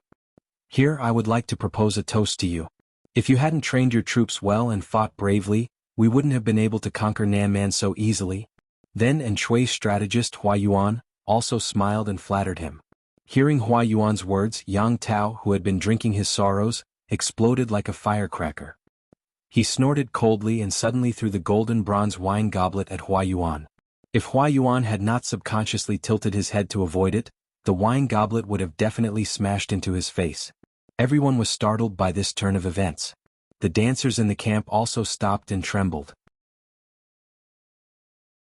With a clang, the wine goblet fell to the ground and made a huge noise. Hua Yuan was able to avoid the wine bottle, but the sake in the wine bottle was not so easy to avoid. Hua Yuan's wine was splashed. Yang Tao stood up angrily, gritted his teeth and said, "What qualifications do you have to mention my father? You've insulted his wisdom." The crowd was stunned again. Hua Yuan had not said anything bad about Yang Jian just now. Instead he had praised Yang Jian for teaching his son well. Like father, like son. Why was Yang Tao so angry? Hua Yuan raised his hand to wipe the wine off his face. He stood up and bowed in apology, but Yang Tao did not appreciate it at all. Shui felt a little embarrassed, but he had to intervene. He muttered to himself, "What's wrong with Yang Tao?" Yang Tao did not give Shui any face. He mocked Hua Yuan, "I'm ashamed to be associated with animals." Shui's face turned green when he heard this. Hua Yuan was his right-hand man. What did Yang Tao mean by calling him an animal in front of him? Hua Yuan did not get angry. Instead, his lips curled into a mocking smile. Yan Lin's heart sank when he saw this. Yang Tao flicked his sleeves and left. Yan Lin followed closely behind, leaving behind a group of confused vassals. Outside the tent, a cold wind blew, cooling his burning chest a little. His anger also subsided a little. "My lord." Yan Lin stood behind him and called out softly. Yang Tao's face paled. He lowered his head and said dejectedly, "Xiaoyang, do you think I did something wrong?" "I was impulsive," Yan Lin said calmly. "You are a noble vassal. Why did you have to confront a despicable person like Hua Yuan?" Yang Tao pursed his lips and said stubbornly, "I couldn't control my anger when I heard him speak." Yan Lin asked him, "Are you happy now, my lord?" Yang Tao said, "Xiaoyang, let's rest for a few days and leave. I don't want to stay in this foul place any longer." Yan Lin sighed. "If we leave now, we will suffer great losses. War was a money-burning job. When could they make money? When could they divide the spoils of war? The 4 tribes of Nanman had destroyed Nanxing. They had looted and killed along the way. Over the years they had looted countless treasures. If they left now, they would be giving up on the spoils that Yang Tao deserved. Yang Tao knew that he was being impulsive. He said, "But I don't want to see these people's faces anymore." Yan Lin said, "If that's the case, then you can continue to claim that you are sick. I will take care of the rest." Yan Lin couldn't blame his friend for being so stubborn. He didn't like Hua Yuan either. The alliance had conquered the 4 tribes of Nanman and captured millions of people. These were all spoils of war. They could divide them up after a while. They didn't expect Hua Yuan to stand up and make a speech, which aroused the hatred of the alliance towards Nanman. He suggested to exterminate the 4 tribes of Nanman. And Shui strongly supported it. Many of the wavering feudal lords were also won over. Only Yang Tao insisted on opposing it. Kill what? Killing the prisoners of war was one thing, but why kill the old, weak, sick and disabled? However, Yang Tao was from Dongqing. He didn't have much say in the alliance, so he couldn't stop it. If that was the case, Yang Tao wouldn't be so disgusted with Hua Yuan. Who asked Hua Yuan to do 2 heinous things? Hua Yuan ordered his men to gather the babies of Nanman, throw them to death and strangle them one by one. How much hatred and resentment did they have? The other matter was also the root cause of Yang Tao's small illness, which was also the knot in his heart. The alliance took several days to conquer the 4 tribes of Nanman and captured millions of people of all ages. Among the captives there were men and women, old and young. Other than the Nanman people, there were also tens of thousands of Nanxing women. These women were captured by the 4 tribes of Nanman to be used as captives to vent their lust and reproduce. These women suffered inhumane torture here.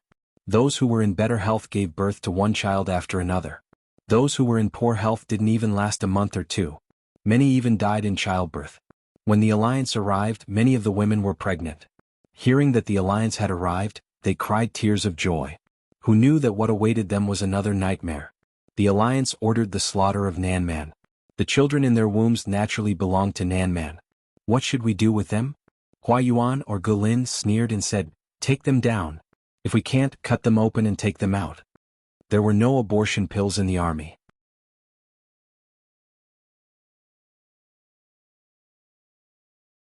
Chapter 1437. Whenever I recall the scene that day, I really want to kill Hua Yuan with a single slash. Yang Tao had an open and candid personality, and it was very rare for him to truly hate someone. Hua Yuan's actions made him make an exception. Don't you think so too? Yang Tao was silent for a while, then said, "There's something I still can't figure out." Yan Lin asked, "What is it?" Yang Tao said, "The 4 factions of Nanman have committed heinous crimes. This is an undeniable fact. I can understand that Hua Yuan hates Nanman. The only thing that couldn't be understood was that, looking at his past experience, although Hua Yuan had his ups and downs, it was not to the extent of forming such a deep hatred with the southern man. How innocent were those women who were captured by the southern man? Although the babies in their wombs are of barbarian blood, the mother is from Nanxing." Yang Tao could understand if Shui insisted on slaughtering the 4 factions of Nanman. This was because Shui's parents, wife and children had all died tragically under the butcher knives of the southern barbarians. That kind of hatred was something that outsiders could not understand. In order to gather troops for revenge, Shui had suffered a lot in Dongqing. It was normal for him to want nothing more than to exterminate the southern barbarians. Where was Hua Yuan? According to Yang Tao's investigation, Hua Yuan's hatred for the South barbarians was exaggerated. It was really puzzling. Why were they abducted and raped by the 4 factions of Nanman? Yang Tao clenched his fists and gritted his teeth in anger. Isn't it because the men of Nanxing are useless and stupid? If it weren't for the royal families in action and the aristocrats, eunuchs and relatives playing for power, these women wouldn't have ended up like this. If it weren't for the fact that these people couldn't defend their country well, these women wouldn't have to suffer such inhumane torture. It wasn't easy for them to escape, but Hua Yuan and the others used the excuse that the children in their wombs were leftover evildoers to force an abortion. It's really infuriating. Even an outsider like Yang Tao couldn't stand it anymore. Taking 10,000 steps back, if the flower abyss really couldn't tolerate people of the southern barbarian bloodline, why couldn't they deal with them after they gave birth? If she forced an abortion, the child in her womb would definitely die, and the mother would not be able to survive either. The barbarians of the 4 factions of Nanman deserved to die, but how innocent were these women? Every time Yang Tao recalled the situation that day, he always felt that something was stuck in his heart, making him feel uncomfortable all over. Yan Lin said thoughtfully, "We'll leave with our troops once we're done with our business." Yang Tao nodded. He was no longer a child. He couldn't give up the spoils of war that the entire army had risked their lives for just because of one person's temper. Xiaoyang, I'm a little worried about Xiaoyin, Yang Tao said. Hua Yuan and Xiaoyin don't get along. Hua Yuan is so violent, I'm worried. Lu Zheng and Hua Yuan were both advisors under An Shui's command. Even if their political views differed, Hua Yuan wouldn't go so far as to kill them. Yanlin laughed. No matter what, Lu Zheng is Master Yuanjing's favorite student. You don't have to worry about him, my lord. Yang Tao mumbled, I also know that Xiaoyin is Master Yuanjing's disciple, but Hua Yuan is too strange. I'm a little worried. Come to think of it, Yang Tao had once encountered Hua Yuan's murderous intent towards Lu Zheng. If Yang Tao had not appeared at that time, who knew what Hua Yuan would have done? Yanlin smiled. If you're really worried, why don't you find a chance to remind Lu Zheng so that he can take precautions? Yang Tao said helplessly, I reminded Xiaoyin earlier, but I'm afraid Xiaoyin didn't take it to heart. This time it was Yanlin's turn to feel helpless. Yang Tao reminding Lu Zheng to be wary of Hua Yuan was seen as sowing discord in the eyes of outsiders. It would be strange if Hua Yuan would take the warning to heart. Little did they know that Lu Zheng had already fallen for Yang Tao's tricks. This matter had to start from when the alliance conquered the southern barbarians. An Shui and Hua Yuan were firm supporters of exterminating the tribe. Naturally, Lu Zheng wouldn't agree. Didn't they know that captives were considered spoils of war? The hidden value of captives was far more valuable than visible spoils of war. Why did they have to kill them all? Lu Zheng disagreed 1,000 times over. He couldn't be bothered to argue with Hua Yuan. It would be a success as long as he could convince his lord An Shui. Unfortunately, Lu Zheng tried to persuade An Shui, but An Shui still wouldn't budge. They had to be exterminated. Xiaoyin, do you know the pain of having your country destroyed and your family destroyed? There's no room for negotiation. The 4 tribes of southern barbarians are a bunch of uncivilized barbarians. Keeping them alive will only bring us great trouble. An Shui was born into an aristocratic family, so he naturally believed in bloodlines. The evil of the 4 tribes of southern barbarians was innate. If he let the captives go, they would definitely come back. It was better to eliminate them once and for all. To this day, An Shui still remembered how those barbarians had barged into his house, how they had raped his wife and daughter to death. Even his infant son, who was still in swaddling clothes, had not been able to escape. Instead, he had been thrown to the ground and trampled on by the beasts. His elderly parents had lost their dignity, thrown to the ground by the hair and dragged to their deaths. His wife, concubines and servants, none of them had been spared. The first half of An Shui's life was comfortable and happy, but when disaster struck, he would suffer. Lu Zheng's motive was profit. After weighing the pros and cons, he chose to keep the captives. An Shui knew what he was thinking. However, An Shui didn't need these benefits. He only wanted the 4 tribes of southern barbarians to pay the heaviest price for their bloody deeds.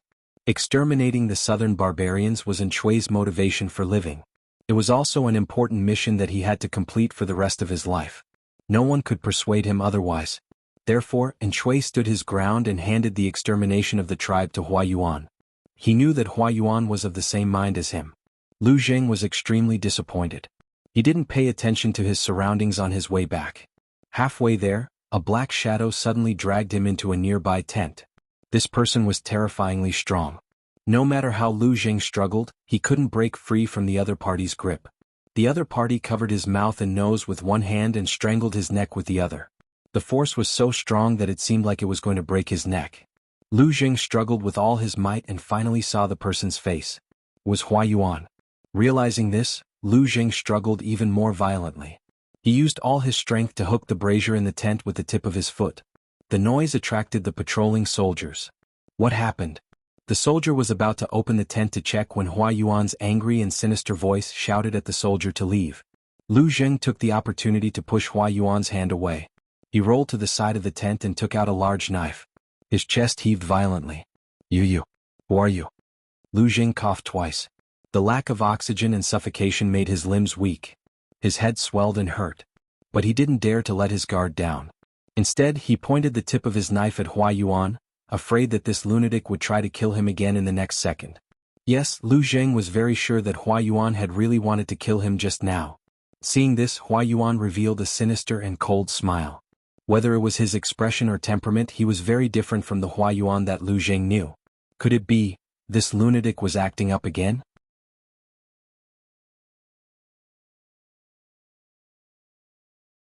Chapter 1438. Hua Yuan's voice was trembling and crazed. How could he still maintain his usual calm demeanor? Lu Zheng's eyes were red from the pinching and he asked again, unwilling to give up. What kind of monster are you? You're not Hua Yuan. This was too strange. This was scarier than being possessed. Even though they knew that Hua Yuan was crazy, he had been acting normally for a long time, and no one took it seriously. They never expected that Hua Yuan would want someone's life the moment he acted up. Of course I'm not that idiot. Hua Yuan sneered. I'm Gu Lin, the son of the former Tiger General Gu Chun. Tiger General Gu Chun? Lu Zheng was stunned.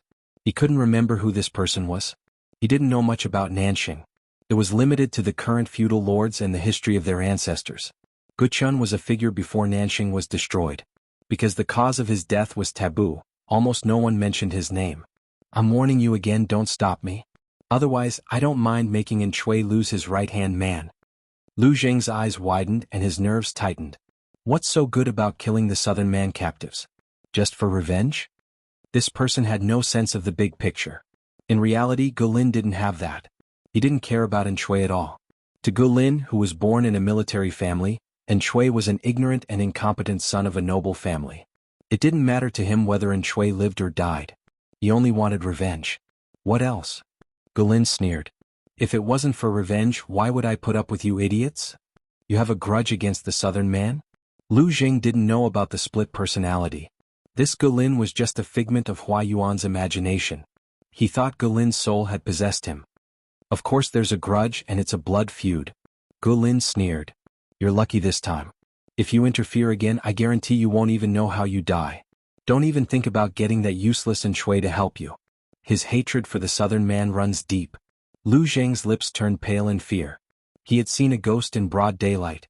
After Gu Lin had left for a while, Lu Zheng finally loosened his grip on his saber. The saber fell to the ground with a clang. Among the allied forces, not everyone wanted the southern barbarians to be exterminated, but it was undeniable that they were all afraid of the potential threat of the southern barbarians. In the past, Nanman was also suppressed by Nanxing to the point where they couldn't even lift their heads. They exploited them whenever they wanted and suppressed them whenever they wanted. They were as weak as chickens. Who would have expected that after a few decades, the four factions of Nanman would engulf the entire Nanxing land with a raging fire? The gates of the imperial capital were forcibly blasted open, the royal family was slaughtered, and almost no one was left alive in the city. It didn't matter if you were a noble aristocrat or a lowly child beggar. Under the butcher's knife of the southern barbarians, only a wronged soul was left. In troubled times, everyone was wronged. Even if their rationality told them that they should keep the captives and exploit them for their labor, their emotions were more inclined towards exterminating the entire clan. After destroying the southern barbarians, they would be completely free of worries. Hua Yuan fanned the flames and In Chui's attitude was firm. Those who were on the fence also changed sides. No matter how much Lu Zheng objected, it was useless. Who would have thought that Hua Yuan, who was used to being so shameless, would actually be able to do something even more outrageous? When Lu Zheng heard that Hua Yuan didn't even spare a pregnant woman's fetus, he was completely enraged. Without another word, he picked up his sword and went to find Hua Yuan. His aggressive manner made it so that no one dared to stop him. Lu Zheng held the scabbard in his left hand and the long sword in his right. He waved away the soldiers who tried to stop him, pointed his sword at Hua Yuan and scolded, "Are you still human? All the books you've read have gone to waste. You're practically a beast. Do you understand what a beast is?" Lu Zheng didn't come from a good background. He could usually restrain himself, but once he was enraged, all manners and self-restraint were thrown aside. Those women and children are so innocent. If you want to fight a war, then fight a war. If you want to kill a pregnant woman from your own country, then kill her. I really want to kick this person's head. Hua Yuan sneered and took a step back. Gu Lin instantly switched online. They're not innocent if they're carrying a vile spawn. If you don't pull out the roots, there will be endless trouble in the future. Don't you even understand this? Lu Zheng was so angry that his eyes were bloodshot. The person in front of him didn't have the slightest intention of repenting. Who gave him the courage to say that? These women are innocent women who were captured by Nanman. They're all women of Nanxing. They've already suffered misfortune. Not only do you have no compassion, but you're also so vicious. Lu Zheng was so angry that his hand holding the sword trembled. How are you any different from a beast by doing this? Gu Lin laughed. Everyone has their own fate. Lu Zheng was completely enraged when he heard this. He raised his sword and prepared to kill. Let's see how I stab this bastard to death today. Everyone has their own fate. If that was really the case, then no one present had the right to destroy Nan Man for revenge. They should accept their fate. The crowd didn't expect that Lu Zheng was determined to kill, so they couldn't react for a while. By the time they reacted, Galin had already snatched the sword from Lu Zheng's hand with his excellent skills. Lu Zheng had martial arts skills, but he was no match for Galin. Just when he thought that his life was over, Galin, who had revealed his murderous intent, suddenly shivered. All of you leave. I'll have a good talk with this person. The crowd looked at each other. Because of Hua Yuan's power, they had no choice but to leave the tent. Lu Zheng asked him with a sneer, "What tricks do you want to play now?" Hua Yuan raised his hand to touch his chest. In front of Lu Zheng, he lifted the hem of his shirt to touch his crotch. He looked as if he had been struck by lightning. Lu Zheng was speechless. Hua Yuan said, "You may not believe it. I'm Lu Shi. I don't know how I became like this." Lu Zheng was speechless. Only a ghost would believe this. Galin is a dead man. It's possible that his soul has possessed a living person. Lu Shi is a living person and he's living well in Dongqing. Hua Yuan sighed and sat down on the mat. He said in confusion, "This isn't the first time. I woke up several times to find myself in a strange place. When I asked others, they all said that Lu Shi, the Duke of Lanting, is in Dongqing. If that's the case, who am I?" Lu Zheng looked at the person who wanted to kill him a few breaths ago, but now looked so kind. He immediately accepted his incompetence. He took a deep breath and said, "Don't pretend to be crazy." Hua Yuan sat on the mat casually, but he was not angry at Lu Zheng's offense. He smiled and said, "Every word is true. When did I pretend to be crazy? If you don't believe me, you can ask me and see if I'm Lu Shi." Lu Zheng saw that he was upright and had no intention of avoiding the question. He hesitated. Hua Yuan had lost his mind and was not clear-headed. After Lu Zheng asked a few questions and Hua Yuan answered fluently, Lu Zheng became even more uncertain. "You're Master Yuanjing's disciple after all. When I was young, I also studied in Langyi for 3 years. We're half-brothers. For the sake of our old friendship, can you tell me what happened? Why did I suddenly become a man?"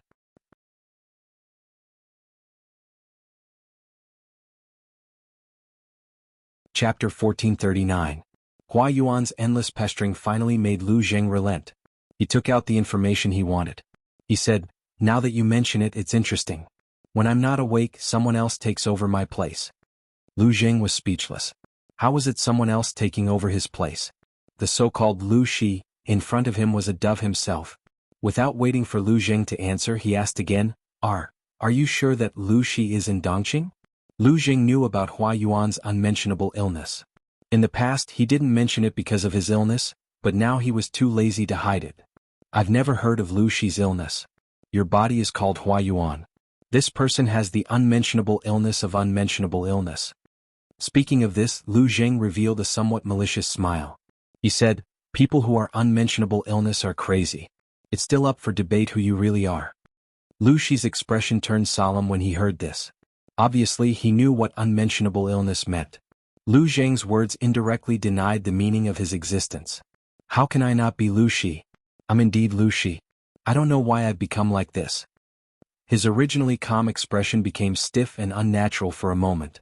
Seeing this, Lu Zheng took a small step back and put some distance between the two of them. He was afraid that Hua Yuan would act up again. Lu Shi looked dispirited as if he was thinking about something. His eyes flickered non-stop. Lu Zheng asked him, "What tricks are you up to now?" Lu Shi's throat emitted a strange and heavy sound. He was like a trapped beast facing a desperate situation. His eyes were filled with red veins. He said word by word, "I'm Lu Shi." Lu Zheng couldn't be bothered to argue with this person.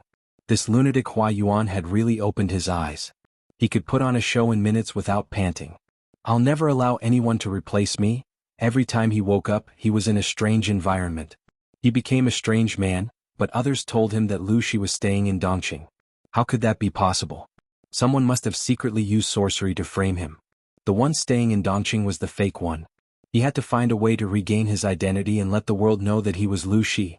Because Lu Zheng inadvertently revealed the truth, Lu Shi began to doubt himself, but his instinct to protect himself made him find a plausible excuse. Only then did his agitated emotions calm down. What Lu Jing didn't know was that this Lu Shi in front of him was already imagining a big show. If he wanted to take back his identity, he had to stay awake and truly possess this body. He could not fall asleep from time to time and allow others to seize control. But how could this be achieved? Lu Shi thought for a moment, and a cruel sneer appeared on his lips. He had to think of a way to get rid of those outsiders who had taken over the nest. As long as he had a normal body, he would have a chance to uncover the truth. Lu Zheng had originally come to kill Hua Yuan, but after this interruption he was like a deflated balloon. He picked up the sword on the ground and left. Hua Yuan was a complete lunatic. Sooner or later he would suffer the consequences of his actions. He had been too excited just now. If he had really killed Hua Yuan, he would most likely have lost his life as well. Not worth it. Although the external threat of the Southman was gone, Nanxing did not become peaceful. Instead, it was filled with the aura of an impending storm. In the Alliance army, Shui had preserved his strength after the plague incident. Under Lu Zheng's planning and management, his strength continued to grow. On the other hand, the other feudal vassals had suffered heavy losses in the battle against the Southman. They had also lost many of their elites due to the plague. Soon they were left far behind by Shui. The difference in strength between the feudal vassals was so great that Shui was not panicking. But those who had suffered heavy losses were on tenterhooks. After the Alliance army divided up the spoils of war, they all found excuses to bring their troops home. From Shui's attitude towards the Southman captives, it was obvious that he was not a good man. Hua Yuan, who was by his side, would also do anything to achieve his goals. If Shui suddenly turned against them, none of them would be able to escape. They would be safer back at the base camp. Yang Tao also chose to leave at this time. Before they set off, Yan Lin suddenly sighed with emotion. Shui is a wolf with wild ambitions. Yang Tao grabbed the reins and turned to look at Yan Lin. Will Shui send troops to ambush us again? He won't ambush us, but it's hard to say for the others. Yan Lin said confidently, the Alliance army destroyed the Southman. All the families contributed and lost countless soldiers. They are at their weakest right now. Shui's troops are well preserved. He might not let go of this opportunity. Yang Tao was confused. What? If Shui really had such ambitions, why would he allow the families to leave with their troops? Yan Lin sighed. His friend was indeed naive. Truly naive and sweet. Don't be stupid for free. Did he even need to think about this? If Shui attacks now, the families will gather their forces to defend themselves. One family may be weak, but with the combined strength of several families, Shui will lose. Yan Lin said, if the families return with their troops, they won't be able to take care of each other. It will be easier for Shui to take them down one by one. This way, not only could he eat away at the family's strength, but he could also take back the spoils of war. Based on Yan Lin's understanding of Shui and the others, this was very likely. Yang Tao tensed up. So we have to be prepared for a sneak attack? Yan Lin shook his head and said, Shui will attack the families, but he won't attack us. Yang Tao was surprised. Why? Yan Lin said, don't forget, Dongqing still has Lu Shi eyeing us. If our strength is damaged, who will defend him against Lu Shi? Shui doesn't have a good relationship with the other feudal lords. When the plague broke out, he only warned us secretly. What does that mean? Isn't it because he's worried that our strength will be damaged and we won't be able to defend against Lu Shi's army? It's not hard to guess what he's thinking. Yang Tao was speechless. Was it really not hard to guess? Why couldn't he guess at all? Lu Shi. Yang Tao said, he's defeated all the feudal lords in Dongqing. Does he still have the energy to send troops? Yan Lin said, he has to send troops even if he doesn't have the energy. Nanxing is at a low point. If he doesn't send troops now, it will be difficult for him to do so in the future. Yang Tao was silent. Lu Shi controls Dongqing and the northern borderline. How can we defend against him? Yang Tao's family was not weak, but compared to Jiang Pingji's it was not enough. He lacked confidence. After the incident in Nanman, Yang Tao was sometimes at a loss. A general's success was built on thousands of dead bodies. It was good to win, but what if he lost? The thousands of soldiers who followed him would become piles of white bones. The land he had painstakingly managed would be invaded by the flames of war.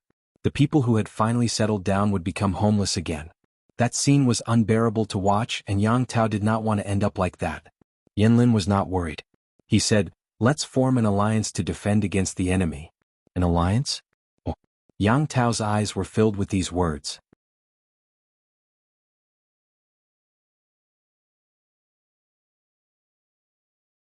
Chapter 1440. Yang Tao hesitated for a moment, feeling a little uncertain. Will the feudal lords of Zhongzhou be willing to get involved in this mess? He didn't know much about the situation in Zhongzhou and only knew a little. After all, Nanxing and Zhongzhou were very far apart. It would take at least half a year for information to travel back and forth. Why not? Yan Lin said confidently, among the feudal lords of Zhongzhou, the Nie family is the most powerful.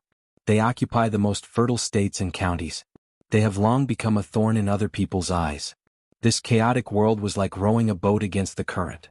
If one did not advance, they would be pushed back. If they did not fight, they would be waiting for death. Based on the Nie clan's current military strength, they could still choose to defend for 3 to 5 years. But what about after that? Lu Shi was full of ambition. Even if she didn't provoke her, she would still covet the meat in other people's bowls. The Nie clan offended Lu Shi in the past. Based on that person's temperament, I'm afraid he hasn't forgotten. Yan Lin was aware that the Nie family seemed to be thriving, but it was not a carefree life. If the Nie clan did not work hard to strengthen themselves, then they could only watch helplessly as the enemy grew stronger and swallowed them up. Yang Tao asked, "Is Lu Shi that wild?" He had a good impression of Jiang Pingji. Although she was a straightforward and open-minded tomboy, she did not bite anyone she saw. Yan Lin didn't think so. When the outsiders were afraid of the northern borderline, only this person was secretly conserving his strength and building up his strength, taking advantage of the critical moment when the northern borderline's vitality was greatly weakened to launch an expedition.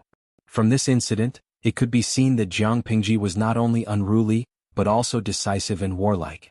She would not let go of any opportunity to attack the enemy. To her, Nanxing was something she had to get. If the weak Yang Tao wanted to survive, he had no choice but to form an alliance with Zhongzhou. If she wasn't wild, how could the northern borderline have lost? Yan Lin said. She's the alpha wolf. There's no way she wouldn't be tempted by a bloody prey. If she misses this opportunity, when Nanxing recovers and Zhongzhou grows stronger, it will be difficult for her to expand again. The blood and tears of their predecessors told them that the path of multi-nation coexistence was not feasible, because human ambition was endless, and the conflict between nations was unavoidable. Only by accomplishing true unification could the world be at peace.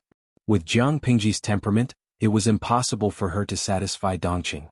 For Jiang Pingji, this was the best opportunity to get involved in Nanxing. To the Nie family of Zhongzhou, wasn't this a good opportunity to expand their territory and get their hands on Dongqing? Right now, Yang Tao could be said to be struggling for survival. If he made good use of this opportunity, he might be the Oriole and become the final winner. Yan Lin's expression was solemn, and his brows were furrowed with worry.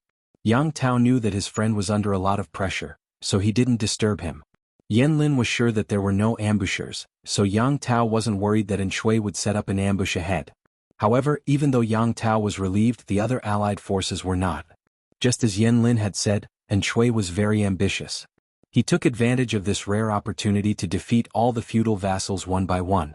Even though Lu Zheng had a conflict with Shui and had a personal grudge with Hua Yuan, he was still a person who could distinguish between public and private interests. Based on the temperament of the feudal vassals and their subordinates, LV Zheng accurately predicted the route they would take back with their troops and set up an ambush in advance. The various feudal vassals also had capable people under them. They could see Shui's ambition and knew that this trip home would not be smooth, so they had long been on guard. The first few days were peaceful. They didn't even catch a single suspicious person, let alone an ambush. In the latter half of the journey, a few feudal vassals began to let their guard down, because they were only a day or two away from their territory. They didn't expect an ambush to appear at this time and catch them off guard. That bastard Shui. He went back on his word. After marching for several days, the army was exhausted. They had finally found a place to rest for the night, but the enemy just had to choose this time to launch a sneak attack. Blessings never come in pairs and misfortunes never come alone. The speed at which the army collapsed was far faster than they had imagined. Only then did they realize that there was an enemy spy in the army. Send the letter quickly. Seeing that the army was collapsing, the feudal vassal made a prompt decision. He sent someone to deliver the news of Shui's sneak attack to his territory. It was obvious that the well-prepared enemy had a comprehensive plan to deal with it. After a night of fierce fighting, countless corpses were left behind. Their comrades who had fought side by side not long ago were either dead souls or captives. Things were far from over. According to Lu Zheng's arrangements, This group of people even stripped the captives of their armor and put it on themselves. Before the news reached the feudal vassals' territory, they used these clothes to disguise themselves as the soldiers of the feudal vassals, using this to trick the city gates. It would be best if they could trick the city gates, but if they couldn't, then they would attack by force. Relying on these methods, and Shui's army reaped great rewards, and news of victory came one after another. The same situation played out in different places. Lu Zheng stood behind the scenes and controlled everything, but the successive victories didn't make him smile. What? He seemed to have been targeted by a lunatic who had lost his mind. What a surprise. Beside him, Huayuan no Lu Shi revealed a look of admiration. He said to Lu Zheng, although these feudal vassals aren't very successful and don't have a large territory, they are very cunning. Some of them knew that Shui might betray them and secretly change the route of the army. Even the planted spies couldn't get this information out, but you know the route of the army like the back of your hand. If it wasn't for his ability to foresee the future, then Lu Zheng was relying on his incomparably precise judgment and analysis skills. Lu Zheng's expression changed slightly. He knew that Huayuan's problem of losing his mind was getting worse. In the past he would occasionally act like an ordinary person, but in the past 2 days he frequently called himself Lu Shi, and the duration of his behavior was also increasing. Lu Zheng didn't know if this was a good or bad thing.